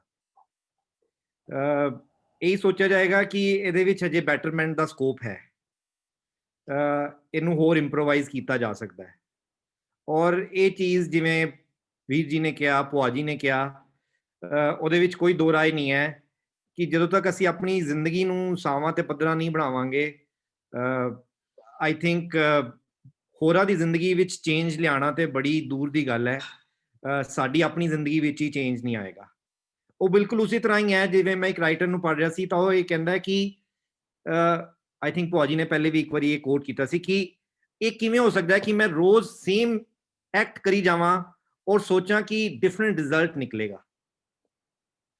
ਜੇ ਮੈਨੂੰ ਡਿਫਰੈਂਟ ਰਿਜ਼ਲਟ ਚਾਹੀਦਾ ਤਾਂ ਉਹਦੇ ਵਾਸਤੇ ਮੈਨੂੰ ਡਿਫਰੈਂਟ ਕੰਮ ਹੀ ਕਰਨਾ ਪਏਗਾ, ਉਹਦੇ ਵਾਸਤੇ ਮੈਨੂੰ ਆਪਣੀ ਡਾਇਰੈਕਸ਼ਨ, ਆਪਣਾ ਫੋਕਸ ਔਰ ਆਪਣੇ ਕੰਮ ਕਰਨ ਦਾ ਤਰੀਕਾ, ਆਪਣੇ ਬੋਲ ਵਿਹਾਰ ਦਾ ਤਰੀਕਾ, ਆਪਣੀ ਗਲਤੀ ਨੂੰ ਆਈ ਥਿੰਕ ਇੱਕ ਜਗ੍ਹਾ ਵੀਰ ਜੀ ਨੇ ਵੀ ਕੋਟ ਕੀਤਾ ਸੀ ਕਿ ਜਦੋਂ ਮੈਂ ਆਪਣੀ ਗਲਤੀ ਨੂੰ ਮੰਨ ਲੈਂਦਾ ਤੇ it is a sign of bravery, ਮੈਂ ਬੜਾ ਹੀ ਇੱਕ ਬਰੇਵ ਮਨੁੱਖ ਹਾਂ ਅੰਦਰੋਂ, ਜੇ ਮੇਰੇ ਅੰਦਰ ਇਹ ਤਾਕਤ ਹੈ ਕਿ ਮੈਂ ਐਡਮਿਟ ਕਰਾਂ ਕਿ ਹਾਂ ਆਈ ਵਾਜ਼ ਰੋਂਗ। ਔਨ ਦਾ ਕੰਟਰੀ ਅਸੀਂ ਆਪਣੀ ਆਵਾਜ਼ ਰੇਜ਼ ਕਰ ਲੈਂਦੇ ਹਾਂ, ਜਾਂ ਵੀ ਆਲ ਨੋ ਦਾ ਮੀਨਸ ਕਿ ਕਿਸੇ ਨੂੰ ਆਪ ਗਲਤ ਹੋ ਕੇ ਵੀ ਸਾਹਮਣੇ ਵਾਲੇ ਨੂੰ ਕਿਵੇਂ ਝੂਠਾ ਪਾਇਆ ਜਾ ਸਕਦਾ ਹੈ। ਆਈ ਥਿੰਕ ਅਸੀਂ ਅਸੀਂ ਕਹਿ ਰਹੇ ਹਾਂ ਤਾਂ ਆਈ ਮੀਨ ਟੂ ਸੇ ਮਾਈ ਸੈਲਫ ਕਿ ਅਸੀਂ ਇਹ ਆਰਟ ਬੜੀ ਚੰਗੇ ਤਰੀਕੇ ਨਾਲ ਸਿੱਖੀ ਹੋਈ ਹੈ, ਪਰ ਸਾਨੂੰ ਇਹ ਸੋਚਣਾ ਪਏਗਾ ਕਿ ਇਸ ਆਰਟ ਨੇ ਮੈਨੂੰ ਖੁਸ਼ੀ ਔਰ ਸਕੂਨ ਦਿੱਤਾ ਹੈ। ਜੇ ਨਹੀਂ ਦਿੱਤਾ ਤਾਂ ਫਿਰ ਸਾਨੂੰ ਆਪਣੀ ਲਾਇਬ੍ਰੇਰੀ ਦੇ ਵਿੱਚ, ਆਪਣੀ ਵਰਕਸ਼ਾਪ ਦੇ ਵਿੱਚ ਦੁਬਾਰਾ ਜਾ ਕੇ ਟਰਾਈ ਕਰਨਾ ਚਾਹੀਦਾ ਹੈ ਕਿ ਮਿੱਠਾ ਬੋਲਣ ਦੀ ਕੋਸ਼ਿਸ਼ ਕਰੀਏ। ਹੋ ਸਕਦਾ ਹੈ ਜੇ ਜੋ ਪਹਿਲੇ ਜੀ ਰਿਹਾ ਸੀ ਉਹਨੇ ਬੈਨੀਫਿਟ ਨਹੀਂ ਦਿੱਤਾ, ਤੇ at least there is a possibility ਤਾਂ 0 ਤੋਂ 1 ਤੇ ਆ ਹੀ ਸਕਾਂਗੇ। So I think we really have a wonderful session today, ਜਿਹਦੇ ਵਿੱਚ ਜਸਮੀਤ ਜੀ, ਭੂਆ ਜੀ, ਵੀਰ ਜੀ ਸਾਰਿਆਂ ਨੇ ਆਪਣੇ ਇੰਪੋਰਟੈਂਟ ਪੁਆਇੰਟਸ ਲਏ ਨੇ, ਔਰ ਸਾਡੇ ਕੋਲ ਕੁਝ ਕੁਐਸਚਨਸ ਵੀ ਹੈਗੇ ਨੇ ਜੋ ਜਿਆਦਾ if you can take questions with ਵੀਰ ਜੀ। Before we move ahead, मैं जसमीत जी ने request करता, he wants to say something about what Pua ji has just said. हाँ जी हाँ जी थैंक यू। ਭੂਆ ਜੀ ਨੇ ਨਾ ਇੱਕ ਬਹੁਤ ਇੰਪੋਰਟੈਂਟ ਪੁਆਇੰਟ ਕਿਹਾ ਸੀ ਲਿਸਨਿੰਗ ਦਾ। ਮੈਨੂੰ ਇੱਕ ਚੀਜ਼ ਯਾਦ ਆਈ ਕਿ ਜਦੋਂ ਪਹੁੰਚ ਪਰ ਤੁਸੀਂ ਵੀਰ ਜੀ ਨੇ ਕਿਹਾ ਸੀ ਕਿ ਨਾਲ ਇਤਨੇ ਸਾਰੇ ਯੂਥ ਨੇ, ਤੇ ਨਾ ਕੁਝ ਮਹੀਨਿਆਂ ਪਹਿਲੇ ਦੀ ਗੱਲ ਹੈ ਕਿ ਕਿਉਂਕਿ ਇਤਨੇ ਸਾਰੇ ਯੂਥ ਨੇ ਨਈ ਚੀਜ਼ਾਂ ਨੇ, ਕਈ ਵਾਰੀ ਕਿਸੇ ਦੇ ਵਿੱਚ ਆਪਸੀ ਮਤਭੇਦ ਜ਼ਰੂਰ ਹੁੰਦੇ, ਤੇ ਕਿਸੇ ਨੇ ਮੈਨੂੰ ਪੁੱਛਿਆ इसने ये बोला अब हम क्या करें, ਤੇ ਮੈਨੂੰ ਕਿਹਾ ਪਹਿਲੀ ਚੀਜ਼ ਹੈ ਕਿਸਨੇ ਇਹ ਬੋਲਾ ਨਾ ਬੋਲਾ ਉਹ ਇੰਪੋਰਟੈਂਟ ਨਹੀਂ ਹੁੰਦਾ। ਅਗਰ ਕਿਸੇ ਦੀ ਬੋਲੀ ਹੋਈ ਚੀਜ਼ ਸਾਡੇ ਤੇ ਇੰਪੈਕਟ ਕਰਦੀ ਪਈ ਹੈ, ਮਤਲਬ ਅਸੀਂ ਆਪਣੇ ਆਪ ਨੂੰ ਬਹੁਤ ਜ਼ਿਆਦਾ ਸੈਲਫ ਇੰਪੋਰਟੈਂਸ ਦੇ ਰਹੇ ਹਾਂ। ਸਭ ਤੋਂ ਪਹਿਲਾਂ ਆਪਣੇ ਆਪ ਨੂੰ ਬਹੁਤ ਜ਼ਿਆਦਾ ਇੰਪੋਰਟੈਂਸ ਦੇਣੀ ਨਾ ਬੰਦ ਕਰੀਏ। ਅਸੀਂ ਬਹੁਤ ਆਪਣੇ ਆਪ ਨੂੰ ਇੰਪੋਰਟੈਂਸ ਦਿੰਦੇ ਹਾਂ। ਦੂਜੀ ਚੀਜ਼ ਭੂਆ ਜੀ ਨੇ ਨਾ ਇੱਕ ਬਹੁਤ ਇੰਪੋਰਟੈਂਟ ਪੁਆਇੰਟ ਬੋਲਿਆ, ਇਸ ਕਰਕੇ ਮੈਂ ਕਿਹਾ ਮੈਂ ਇੱਕ ਚੀਜ਼ ਸ਼ੇਅਰ ਕਰਨਾ ਚਾਹੂੰਗਾ। ਭੂਆ ਜੀ ਨੇ ਬੋਲਿਆ ਲਿਸਨਿੰਗ। ਲਿਸਨਿੰਗ ਸਿਰਫ ਕੰਨ ਨਾਲ ਸੁਣਨਾ ਨਹੀਂ ਹੁੰਦਾ, ਸਾਡੇ ਐਟੀਕੇਟ, ਸਾਡੇ ਜੈਸਚਰਸ ਤੋਂ ਬਹੁਤ ਇੰਪੈਕਟ ਕਰਦਾ। ਮੈਂ ਤੁਹਾਨੂੰ ਇੱਕ ਛੋਟੀ ਜਿਹੀ ਐਗਜ਼ਾਮਪਲ ਦਿੰਦਾ। ਕੁਝ ਦਿਨ ਪਹਿਲਾਂ ਕੋਈ 3-4 ਸੱਜਣ ਸੀ, ਉਹ ਆਪਸ ਵਿੱਚ ਕੋਈ ਸ਼ਬਦ ਡਿਸਕਸ ਕਰ ਰਹੇ ਸੀ, ਤੇ ਉਹਨਾਂ ਨੂੰ ਨਾ ਕਿਸੇ ਚੀਜ਼ ਵਿੱਚ ਆਪਸ ਵਿੱਚ ਇੱਕ ਮਤਭੇਦ ਹੋਇਆ ਕਿ ਇਹਦਾ ਇਹ ਭਾਵ ਹੋਏ, ਇਹ ਭਾਵ ਹੋਏ। ਉਹਨਾਂ ਨੇ ਕੁਦਰਤੀ ਮੈਨੂੰ ਫੋਨ ਕਰ ਲਿਆ, ਤੇ ਉਹ ਇੱਕ ਵੀਡੀਓ ਕਾਲ ਸੀ, ਕੁਝ ਦਿਨ ਪਹਿਲੇ ਦੀ ਹੀ ਗੱਲ ਹੈ। ਤੇ ਉਹਨਾਂ ਨੇ ਪੁੱਛਿਆ ਕਿ ਤੁਹਾਡੇ ਹਿਸਾਬ ਨਾਲ ਸ਼ਬਦ ਦੇ ਅਰਥ ਕੀ ਨੇ, ਤੇ ਮੈਂ ਕਿਹਾ ਕਿ ਮੈਨੂੰ ਥੋੜਾ ਟਾਈਮ ਦੇ ਦਿਓ ਤੇ ਮੈਂ ਤੁਹਾਨੂੰ ਦੱਸਦਾ। ਉਹਨੇ ਕਿਹਾ ਕਿ ਤੁਸੀਂ ਇਹ ਸ਼ਬਦ ਡਿਸਕਸ ਕੀਤਾ ਹੋਇਆ, ਇਸ ਕਰਕੇ ਮੈਂ ਪੁੱਛਣਾ ਚਾਹੁੰਦਾ। ਮੈਂ ਕਿਹਾ ਠੀਕ ਹੈ। ਮੈਂ 5 ਮਿੰਟ ਲਾ ਕੇ ਥੋੜਾ ਜਿਹਾ ਦੱਸਿਆ। 4 ਵਿੱਚੋਂ 3 ਬੰਦਿਆਂ ਨੇ ਹਲੇ ਮੈਂ ਕੁਝ ਬੋਲਣ ਦੀ ਕੋਸ਼ਿਸ਼ ਕਰ ਰਿਹਾ, ਗੱਲ ਸੁਣਦੇ ਪਏ ਨੇ, ਪਰ ਬੋਲਦੇ ਸੁਣਦੇ ਆਪਣਾ ਸਿਰ ਇਸ ਤਰ੍ਹਾਂ ਹਿਲਾਉਂਦੇ ਪਏ ਨੇ। ਮਤਲਬ ਕਿ ਸਵਾਲ ਵੀ ਕਰਨਾ ਹੈ, ਬਟ ਨਾਲ ਜਵਾਬ ਸੁਣਨ ਤੋਂ ਪਹਿਲੇ ਨਾ, ਮਤਲਬ ਜਵਾਬ ਉਹੀ ਦੋ ਜੋ ਸਾਨੂੰ ਸੁਣਨਾ ਹੈ, ਜਵਾਬ ਉਹ ਨਾ ਦੋ ਜੋ ਤੁਹਾਨੂੰ ਸਮਝ ਵਿੱਚ ਆ ਰਿਹਾ। ਅਸੀਂ ਤਾਂ ਸ਼ੁਰੂ ਦੇ ਕਹਿੰਦੇ ਪਏ ਹਾਂ, ਅਸੀਂ ਇਹ ਦਾਅਵੇ ਨਹੀਂ ਕਰਦੇ ਕਿ ਸ਼ਬਦ ਦੇ ਅਰਥ ਗੁਰੂ ਇਹ ਕਹਿੰਦਾ ਪਿਆ। ਸਾਨੂੰ ਜੋ ਛੋਟੀ ਮੋਟੀ ਗੱਲ ਸਮਝ ਕੇ, ਸੁਣ ਕੇ, ਪੜ੍ਹ ਕੇ ਸਮਝ ਆਈਏ, ਉਹ ਜੀਣ ਦੀ ਕੋਸ਼ਿਸ਼ ਕਰਦੇ ਪਏ ਹਾਂ ਤੇ ਸ਼ੇਅਰ ਕਰਨ ਦੀ ਕੋਸ਼ਿਸ਼ ਕਰਦੇ ਪਏ ਹਾਂ। ਇਸ ਕਰਕੇ ਨਾ ਸਾਡਾ ਕੋਈ ਧੜਾ ਹੈ ਤੇ ਨਾ ਅਸੀਂ ਕਦੇ ਕੋਈ ਧੜਾ ਬਣਾਉਣਾ, ਕਿਉਂਕਿ ਸਾਡੀ ਉਹ ਔਕਾਤ ਨਹੀਂ। ਪਰ ਲਿਸਨਿੰਗ ਦਾ ਮਤਲਬ ਹੈ ਆਪਣੇ ਜੈਸਚਰਸ ਨੂੰ ਵੀ, ਜੇ ਕੋਈ ਡਿਸਕਸ ਕਰਦਾ ਪਿਆ ਹੈ ਉਹਦੀ ਪੂਰੀ ਗੱਲ ਸੁਣ ਤੇ ਲੋ ਯਾਰ। ਨਾਲੇ ਜਦੋਂ ਕੋਈ ਬੋਲਦਾ ਪਏਗਾ ਤੁਸੀਂ ਆਪਣਾ ਸਿਰ ਇਸ ਤਰ੍ਹਾਂ ਹਿਲਾਓਗੇ ਨਾ, ਇਹ ਦਿਖਦਾ ਪਿਆ ਹੈ ਕਿ ਅਸੀਂ ਇੰਪੇਸ਼ੈਂਟ ਹਾਂ, ਸਾਡੇ ਅੰਡਰ ਪੇਸ਼ੈਂਸ ਨਹੀਂ। ਆਪਣੇ ਅੰਦਰ ਪੇਸ਼ੈਂਸ ਲੈ ਕੇ ਆਵਾਂਗੇ, ਸਾਡੀ ਲਿਸਨਿੰਗ ਖੁੱਲੇਗੀ। ਲਿਸਨਿੰਗ ਖੁੱਲੇਗੀ ਤੇ ਗੁਰੂ ਸਾਹਿਬ ਬਿਲਕੁਲ ਸਪਸ਼ਟ ਕਰਦੇ ਨੇ, ਜਬ ਲਗ ਦੁਨੀਆ ਰਹੀਏ ਨਾਨਕ, ਪਹਿਲੇ ਕੀ ਲਫ਼ਜ਼ ਹੈ? ਕਿਛ ਸੁਣੀਏ, ਉਸ ਤੋਂ ਬਾਅਦ ਕਹਿੰਦੇ ਨੇ ਕਿਛ ਕਹੀਏ। ਅਸੀਂ ਚੰਗਾ ਸੁਣਨਾ ਸਿੱਖ ਜਾਵਾਂਗੇ ਤੇ ਚੰਗਾ ਬੋਲਣਾ ਵੀ ਸਿੱਖ ਜਾਵਾਂਗੇ। ਬਸ ਮੈਨੂੰ ਇਹੀ ਐਡ ਕਰਨਾ ਸੀ ਭੂਆ ਜੀ ਦਾ ਬੜਾ ਹੀ important point. Thank you Jujhar ji. Thank you Jasmeet ਵੀਰ ਜੀ, ਐਂਡ ਥੈਂਕ ਯੂ ਭੂਆ ਜੀ। ਹਰ ਵਾਰ ਦੀ ਤਰ੍ਹਾਂ ਤੁਸੀਂ ਇੱਕ ਗੋਲਡਨ ਨੁਕਤਾ ਸਾਨੂੰ ਪੜ੍ਹਾ ਦਿੰਦੇ ਹੋ। This time you have given us ਕਿ we need to sync our intentions with our words. Very well taken. So let's hope ਕਿ ਅਸੀਂ ਸਿਰਫ ਮਿੱਠਾ ਬੋਲੀਏ ਨਾ, ਸਾਡੇ ਵਿੱਚ ਇਹ ਮਿੱਠੀ ਨਜ਼ਰ ਵੀ ਹੋਏ, ਮਿੱਠੀ ਹਮਦਰਦੀ ਵੀ ਸਾਡੇ ਅੰਦਰ ਹੋਏ, ਤੇ ਸਾਡੀ ਬੋਡੀ ਲੈਂਗੁਏਜ, ਜਿਵੇਂ ਜਸਮੀਤ ਵੀਰ ਜੀ ਨੇ ਕਹਿ ਰਹੇ ਕਿ ਅਸੀਂ ਸੁਣਨ ਨੂੰ ਰਾਜ਼ੀ ਨਹੀਂ ਹੈ, ਜੋ ਮੈਂ ਸੁਣਨਾ ਚਾਹਤਾ ਹੂੰ तो वो मुझे सुनाओ। ਔਰ ਇੱਕ ਗੱਲ ਹੋਰ ਬੜੀ ਇੰਪੋਰਟੈਂਟ ਹੈਗੀ ਹੈ, ਉਹ ਕਹਿੰਦੇ ਨਾ ਕਿ ਅਸੀਂ ਅਕਸਰ ਆਪਣੇ ਬੱਚਿਆਂ ਨੂੰ ਜਾਂ ਆਪਣੇ ਵੱਡਿਆਂ ਨੂੰ, ਕਿਸੇ ਨੂੰ ਵੀ ਸਮਝਾਉਂਦੇ ਹਾਂ, ਬਟ ਉਹ ਕਹਿੰਦਾ ਹੈ ਕਿ ਕਹਿਤਾ तो है हमारे भले की ਪਰ ਬੁਰੀ ਤਰ੍ਹਾਂ। ਸੋ ਸਾਡੀ intention is right, okay fine, ਤੁਸੀਂ ਉਹਦੇ ਭਲੇ ਦੀ ਗੱਲ ਕਰ ਰਹੇ ਹੋ, ਬਟ ਸਾਡੀ ਗ੍ਰੇਸਫੁਲੀ ਪੁੱਟ ਅਪ ਕਰਨ ਦੀ ਜਿਹੜੀ ਟੈਕਨੀਕ ਹੈ, ਦੈਟ ਇਜ਼ ਦ ਥਿੰਗ ਕਿ ਜਿਹੜਾ ਸਾਡਾ ਸਿੰਕਰਨਾਈਜੇਸ਼ਨ ਖਰਾਬ ਹੈ, ਉਹ ਸਿੰਕ ਸਾਨੂੰ ਸਿੱਖਣਾ ਪਏਗਾ। ਐਂਡ ਸੁਖਬੀਰ ਜੀ ਨੇ ਵੀ ਬਹੁਤ ਅੱਛੇ ਪੁਆਇੰਟ ਸਾਡੇ ਨਾਲ ਸਾਂਝ ਕੀਤੇ ਅੱਜ। ਸੋ ਆਈ ਹੋਪ ਕਿ ਸਾਰੇ ਇਸੇ ਤਰ੍ਹਾਂ ਹਰ ਵਾਰੀ ਜੁੜੀਏ, ਐਂਡ ਹਰ ਵਾਰੀ ਜਿਹੜੇ ਨਵੇਂ ਪੁਆਇੰਟਸ ਅਸੀਂ ਗੁਰਬਾਣੀ ਦੇ ਸਿਧਾਂਤਾਂ ਤੋਂ ਸਿੱਖ ਸਕੀਏ। ਤੇ ਇੱਕ ਸਵਾਲ ਸਾਡੇ ਕੋਲ ਹੈਗਾ ਵੀਰ ਜੀ, ਰਵਨੀਤ ਕੌਰ ਜੀ ਦਾ ਸਵਾਲ ਹੈ। she wrote ki she couldn't understand ki if we all if we will not tell anyone that how he will किसी ने अगर गलती ਕੀਤੀ ਹੈ, she wants to write ਕਿ ਕਿਸੇ ਨੇ ਕੋਈ ਗਲਤੀ ਕੀਤੀ ਹੈ, ਅਗਰ ਉਸਨੂੰ ਦੱਸਾਂਗੇ ਨਹੀਂ ਉਸਦੀ ਗਲਤੀ, ਤੇ ਉਹਨੂੰ ਕਿਵੇਂ ਸਮਝ ਆਏਗਾ ਕਿ ਉਹ ਗਲਤ ਹੈ, ਤੇ ਉਹ ਰਿਪੀਟ ਕਰੇਗਾ ਬਾਰ-ਬਾਰ ਇਸ ਚੀਜ਼ ਨੂੰ। ਸੋ ਇਸ ਬਾਰੇ ਵੀ ਜੀ ਤੁਸੀਂ ਕੀ ਕਹਿਣਾ ਚਾਹੁੰਦੇ ਹੋ? ਵੀ ਜੀ ਤੁਹਾਡਾ ਕੈਮਰਾ ਆਫ ਹੈ।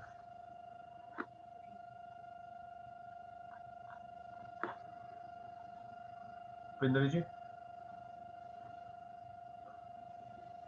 यार जब तक वीर जी कनेक्ट करते हैं आई थिंक हाँ, विकास wants to Vikas wants to say something, please. Waheguru ji ਕਾ ਖਾਲਸਾ ਵਾਹਿਗੁਰੂ ਜੀ ਦੀ ਫਤਿਹ। जी.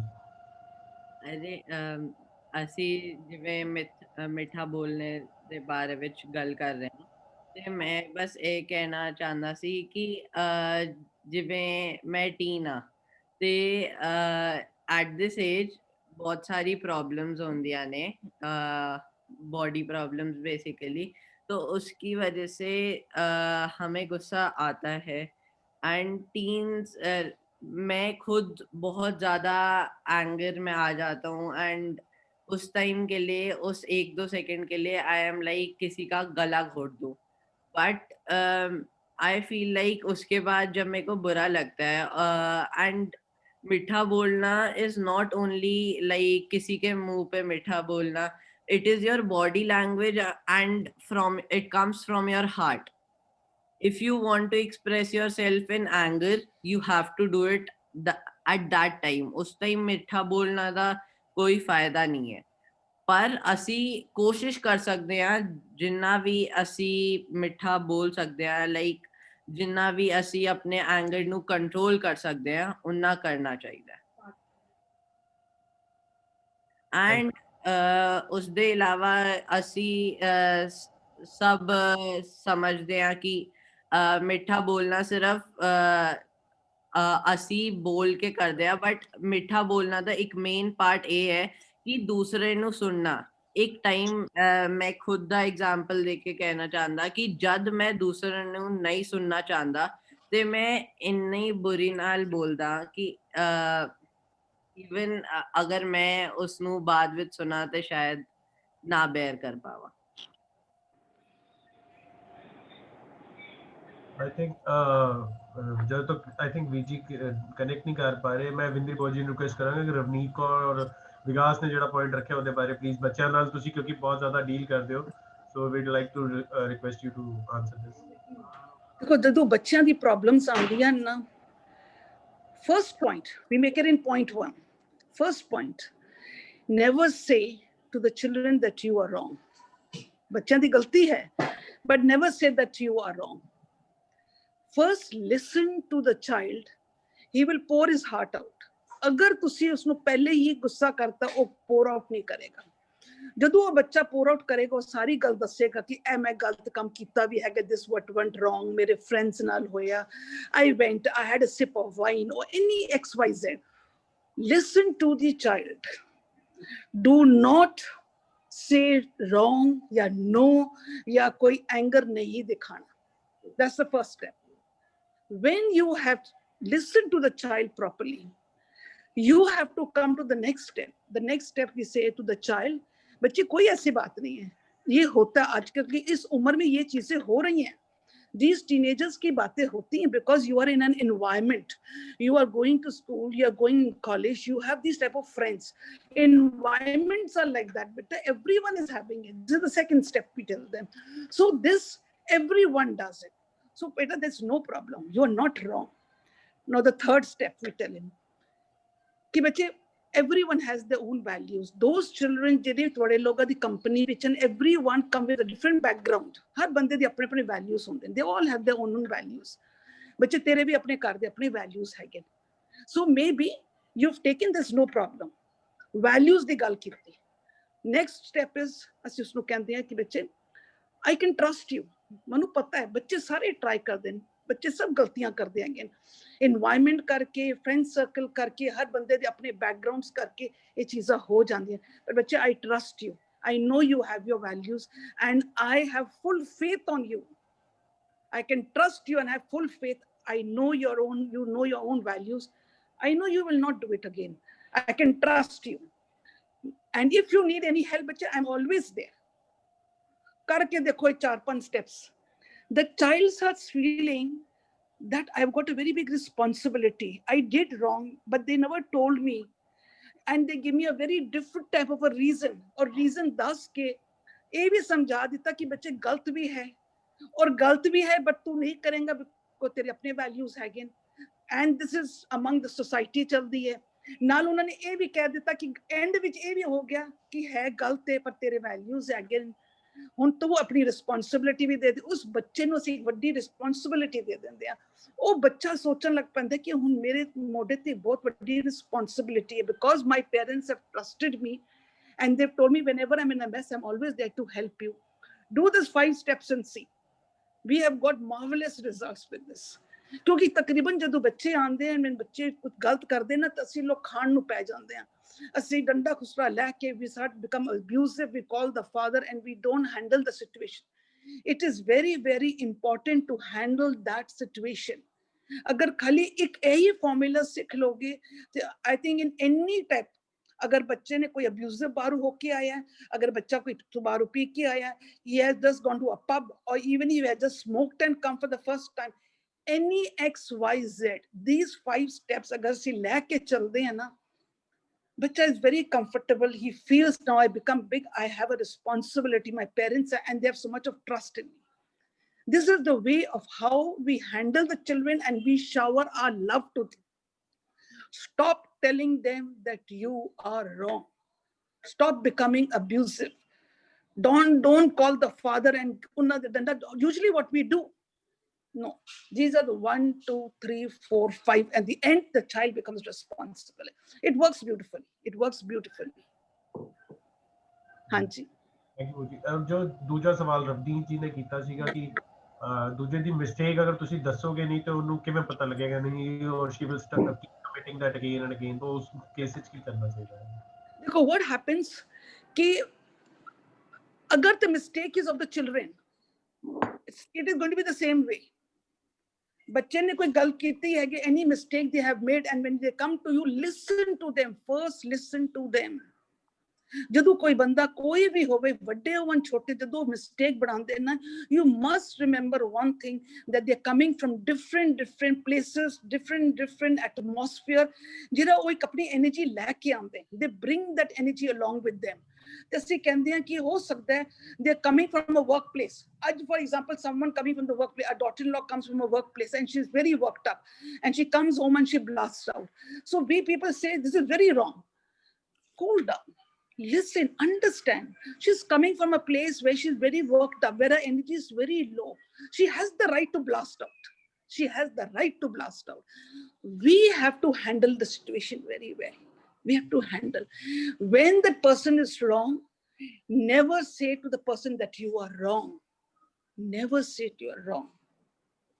Use your body language. It is very, very important to use your body language. ਉਹਦੇ ਮੋਢੇ ਤੇ ਹੱਥ ਰੱਖੋ, ਉਹਦਾ ਹੱਥ ਪਕੜ ਕੇ ਬਿਠਾਓ, ਉਸਨੂੰ ਗਲਾਸ ਪਾਣੀ ਦਿਓ, miracles will work. We call it the body language. It works beautifully. These are the steps which we people are all using in workshops. How to handle daughter-in-laws, how to handle the children, how to handle even the mother-in-laws. At times, mother-in-laws also lose their tempers and all. And that is when they go wrong. फिर daughter-in-laws क्या करेंगे? They cannot speak because mother-in-laws are mother-in-laws. But daughter-in-laws also, give them a hug. Put your hand on their shoulder. Give them what they want to have. Then start the situation. ਉਹਨਾਂ ਦੀ energy ਜਿਹੜੀ low ਹੁੰਦੀ ਉਹ ਵੈਸੇ ਉੱਪਰ ਹੋ ਜਾਂਦੀ ਹੈਗੀ ਹੈ. Because when they show the anger, they are right. 100% they are right. Because their thought process is their thought process. They are coming from that age. Maybe they don't like someone coming late in the night. They don't like the daughter-in-laws coming, the daughters coming late in the night. They are right, 100% right. But ajkal the time hai gaya. So the children must be able to understand them also. Give them hug. Put your hand on the shoulder. Give them what they want to have. Unada vaisa. And when they'll cool down, listen to them. Listen to them. Be good listeners on both the part. Be a good listener to the mother-in-law also, and let the mother-in-laws become a good listener. Once you have understood the mother-in-law, then the mother-in-law will definitely listen to you. Then I've come late because I was very tired. There were a lot of work and all. Then you see the scenario is going to change. It's going to change. Ithe mit bolada is very, very important for both the part. But listening is very important first. You have to listen. Have to understand. Hanji. ਇਹੀ ਮਿੱਠੀ ਹਮਦਰਦੀ ਦੀ ਗੱਲ ਮੈਂ ਵੀ ਕਰ ਰਿਹਾ ਸੀ। ਹਾਂਜੀ ਵੀਰ ਜੀ please ਤੁਸੀਂ ਵੀ ਇਸ ਬਾਰੇ ਪਲੀਜ਼ ਸਾਂਝ ਪਾਓ, ਫਿਰ ਅਸੀਂ ਕਲਾਸ ਨੂੰ ਮਿਲ ਲਾਂਗੇ ਪਲੀਜ਼। ਹਾਂਜੀ ਬਹੁਤ ਅੱਛਾ ਭੂਆ ਜੀ, ਥੈਂਕਸ ਅ ਲੋਟ। ਬੜਾ ਅੱਛਾ ਇਹਨਾਂ ਨੇ ਜਵਾਬ ਵੀ ਦੇ ਦਿੱਤਾ। ਤੇ ਮੇਰੇ ਕੋਈ ਆ ਗਿਆ ਹੋਇਆ ਸੀ ਤੇ ਉਹ ਦਿੱਲੀ ਤੋਂ ਬਾਹਰੋਂ ਆਏ ਨੇ, ਆਈ ਵਾਸ ਅਟੈਂਡਿੰਗ them also, ਆਮ ਸੌਰੀ। ਲੇਕਿਨ ਅੱਜ ਦਾ ਸਾਨੂੰ ਸਾਰੀ ਖੇਡ ਇਹੀ ਸਮਝ ਆਉਂਦੀ ਹੈ ਕਿ ਜੇ ਮੈਂ ਹਰ ਵੇਲੇ ਸਿਮਰਨ ਦੀ ਸਟੇਟ ਵਿੱਚ ਰਹਿਣਾ ਚਾਹੁੰਦਾ ਤੇ ਮੈਨੂੰ ਮਿੱਠਾ ਬੋਲਣਾ ਹੈ। ਪਰ ਮਿੱਠਾ ਬੋਲਣ ਵਾਸਤੇ ਮੇਰੀ ਲਿਸਨਿੰਗ ਬਹੁਤ ਅੱਛੀ ਹੋਣੀ ਚਾਹੀਦੀ ਹੈ। ਜਿਹੜਾ ਅਸੀਂ ਸ਼ਬਦ ਪੜ੍ਹਿਆ ਸੀ, ਇਹ ਸਰਵਣੋ ਮੇਰੋ ਸੱਚ ਸੁਣਨ ਨੂੰ ਬਿਠਾਏ, ਸਰੀਰ ਲੈ ਸੁਣੋ ਸਤ ਬਾਣੀ, ਜਿਤ ਸੁਣੀ ਮਨ ਤਨ ਹਰਿਆ ਹੁਆ ਰਸ ਨਾ ਰਸ ਮਾਣੀ। ਇਹਦਾ ਮਤਲਬ ਜਦੋਂ ਮੇਰਾ ਮਨ ਤਨ ਅੰਦਰੋਂ ਹਰਿਆ ਹੋ ਜਾਏਗਾ ਤੇ ਮੇਰੀ ਇੰਟੈਂਟ ਵੀ ਅੱਛੀ ਹੋ ਜਾਏਗੀ, ਮੇਰੇ ਬੋਲ ਵੀ ਠੀਕ ਪੁੱਟ ਅਪ ਹੋ ਜਾਣਗੇ ਔਰ ਮੇਰੀ ਬੋਡੀ ਲੈਂਗੁਏਜ ਵੀ ਠੀਕ ਹੋ ਜਾਏਗੀ। ਇਹਦਾ ਮਤਲਬ ਲਿਸਨਿੰਗ ਬਹੁਤ ਜ਼ਰੂਰੀ ਹੈ। ਜੋ ਇਨਸਾਨ ਮਿੱਠਾ ਬੋਲਣ ਦਾ ਸਿਮਰਨ ਕਰਨਾ ਚਾਹੁੰਦਾ ਹੈ, ਜੋ ਇਨਸਾਨ ਮਿੱਠਾ ਬੋਲ ਕੇ ਕਿਸੇ ਦਾ ਮਨ ਨਾ ਦੁਖਾਉਣ ਵਾਲਾ ਸਿਮਰਨ ਕਰਨਾ ਚਾਹੁੰਦਾ ਹੈ ਕਿ ਵੀ ਮੇਰੇ ਕੋਲੋਂ ਕਦੀ ਕੋਈ ਹਰਟ ਨਾ ਹੋਏ, ਜਿਹੜਾ ਚਾਹੁੰਦਾ ਕਿ ਮੈਂ ਨਿਰਵੈਰ ਰਵਾਂ ਔਰ ਈਰਖਾ ਵੀ ਨਾ ਕਰਾਂ। ਤੇ ਅੱਜ ਦੇ ਇਹ 2 ਪੁਆਇੰਟ ਸਾਰਿਆਂ ਨੂੰ ਅਸੀਂ ਇੱਥੇ ਹੀ ਲੈ ਕੇ ਆਉਂਦੇ ਆ, ਜੋ ਹੁਣੇ ਭੂਆ ਜੀ ਨੇ ਲਾਸਟ 'ਚ ਡਿਸਕਸ ਕੀਤਾ ਕਿ ਅਸੀਂ ਸੁਣਨਾ ਹੈ। ਜਿੱਦਾਂ ਸੁਣਾਂਗੇ ਮੇਰੀ ਬੋਲੀ ਸਮਰੇਗੀ ਤੇ ਮੇਰੇ ਇਮੋਸ਼ਨਸ ਵੀ ਸਮਰਨਗੇ, ਮੇਰੀ ਬੋਡੀ ਲੈਂਗੁਏਜ ਵੀ ਸਮਰੇਗੀ। ਨਾਟ ਸਬਜੈਕਟ ਟੂ ਦੂਜਾ ਕੌਣ ਕਿਸ ਤਰ੍ਹਾਂ ਕਿੱਥੇ ਗਲਤ ਹੈ। ਇਹ ਭੂਆ ਜੀ ਤੁਸੀਂ ਬਹੁਤ ਸੋਹਣਾ ਪੁਆਇੰਟ ਬੋਲਿਆ ਕਿ never say you are wrong here. ਇਹ ਬਹੁਤ ਹੀ ਬੜੀ ਗ੍ਰੇਸਫੁਲ ਟੈਕਨੀਕ ਹੈ। Thanks a lot. ਹਾਂਜੀ, ਅਸੀਂ ਵੀਰ ਜੀ ਦੇ ਤੇ ਸਾਰੇ ਬੁਲਾਰਿਆਂ ਦੇ ਬਹੁਤ ਬਹੁਤ ਧੰਨਵਾਦੀ ਹਾਂ। ਔਰ ਆਈ ਥਿੰਕ ਤੁਸੀਂ ਸਾਰੇ ਆਪਣਾ ਕੀਮਤੀ ਸਮਾਂ ਕੱਢਦੇ ਹੋ ਔਰ ਇਸ ਕਲਾਸ ਨੂੰ ਅਟੈਂਡ ਕਰਦੇ ਹੋ। ਔਰ ਜਿਵੇਂ ਕਿ ਅਸੀਂ ਪਹਿਲੇ ਵੀ ਸਾਂਝ ਕੀਤਾ ਕਿ ਇਹ ਕੋਈ ਇਟਸ ਨਾਟ ਵੀਰ ਭੁਪਿੰਦਰ ਸਿੰਘ ਸੈਂਟਰਡ ਅਦਾਰਾ, it is a common effort for everyone to improvise and improve. ਤੇ ਇਸ ਬਾਰੇ ਗੁਰੂ ਪਾਤਸ਼ਾਹ ਵੀ ਬਾਣੀ 'ਚ ਬਿਆਨ ਕਰਦੇ ਨੇ ਕਿ ਵਿੱਚ ਦੁਨੀਆ ਸੇਵ ਕਮਾਈਏ ਤਾਂ ਦਰਗਹਿ ਬੈਸਨ ਪਾਈਏ, ਕਹੋ ਨਾਨਕ ਬਾਹਾਂ ਲੁਡਾਈਏ। ਸੋ ਜੇ ਅਸੀਂ ਲੋਕਾਂ ਦੀਆਂ ਗਲਤੀਆਂ ਨੂੰ ਨਜ਼ਰਅੰਦਾਜ਼ ਕਰ ਸਕਾਂਗੇ ਤਾਂ ਹੀ ਕਰ ਸਕਾਂਗੇ ਜਦੋਂ ਸਾਨੂੰ ਇਹ ਬਾਹ ਲੁਡਾਉਣ ਦੀ ਜਾਚ ਆਏਗੀ ਔਰ ਜ਼ਿੰਦਗੀ ਸਵਰਦੀ ਜਾਏਗੀ, ਮੁਸ਼ਕਿਲਾਂ ਆਸਾਨ ਹੀ ਹੁੰਦੀਆਂ ਜਾਣਗੀਆਂ। ਐਂਡ ਆਈ ਥਿੰਕ ਇਹ ਦੁਨੀਆ ਸਾਨੂੰ ਬੈਟਰ ਪਲੇਸ ਲੱਗੇਗੀ ਜ਼ਿੰਦਗੀ ਜੀਣ ਵਾਸਤੇ। ਤੇ ਅਸੀਂ ਸਾਰੇ ਜਿਹੜੇ ਕਿ ਜਾਣਦੇ ਹਾਂ ਕਿ ਬੜੇ ਸਾਰੇ ਅਸੀਂ ਗੁਣਵੰਤ ਮੰਮੀ ਜੀ ਦੇ ਰਿਲੇਟਡ ਪ੍ਰੋਜੈਕਟਸ ਸ਼ੁਰੂ ਕਰ ਰਹੇ ਹਾਂ, ਭਾਵੇਂ ਨਾਮ ਕਿਸੇ ਦਾ ਵੀ ਹੋਵੇ, ਬਟ ਉਹ ਸਾਰੇ ਪ੍ਰੋਜੈਕਟਸ ਮਨੁੱਖਤਾ ਦੀ ਭਲਾਈ ਦੇ ਲਈ ਨੇ। ਔਰ ਮੈਨੂੰ ਅੰਦਰੋਂ ਇਹ ਵੀ ਚਾਅ ਆਉਂਦਾ ਕਿ ਉਹਨਾਂ ਦਾ ਨਾਮ ਵੀ ਇਹੋ ਜਿਹਾ ਸੀ ਕਿ ਉਹਦੇ ਵਿੱਚ ਵੀ ਇੱਕ ਮੈਸੇਜ ਹੀ ਹੈ, ਗੁਣਾਂ ਦੀ ਗੱਲ ਹੀ ਹੋ ਰਹੀ ਹੈ।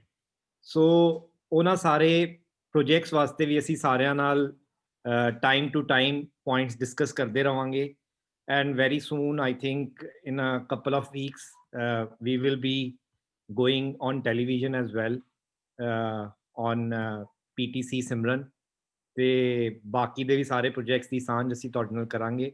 ਸੋ ਵੀ ਵੁੱਡ ਰਿਕੁਐਸਟ ਕਿ ਤੁਸੀਂ ਇਸੇ ਤਰ੍ਹਾਂ ਆਪਣਾ ਯੋਗਦਾਨ ਸਾਨੂੰ ਦਿਓ, ਮੋਰਲੀ, ਫਾਈਨੈਂਸ਼ਲੀ, ਜਿਸ ਤਰੀਕੇ ਨਾਲ ਵੀ, ਔਰ ਆਪਣੇ ਆਲੇ ਦੁਆਲੇ ਦੇ ਵਿੱਚ ਵੀ ਲੋਕਾਂ ਨੂੰ ਇਸ ਗੱਲ ਬਾਰੇ ਅਵੇਅਰ ਕਰਾਓ, ਕਲਾਸ ਨਾਲ ਜੋੜੋ ਔਰ ਸਾਡੇ ਨਾਲ ਹੋਰ ਇੰਪੋਰਟੈਂਟ ਪੁਆਇੰਟਸ ਡਿਸਕਸ ਕਰੋ। We will see you next week Saturday same time at zoom.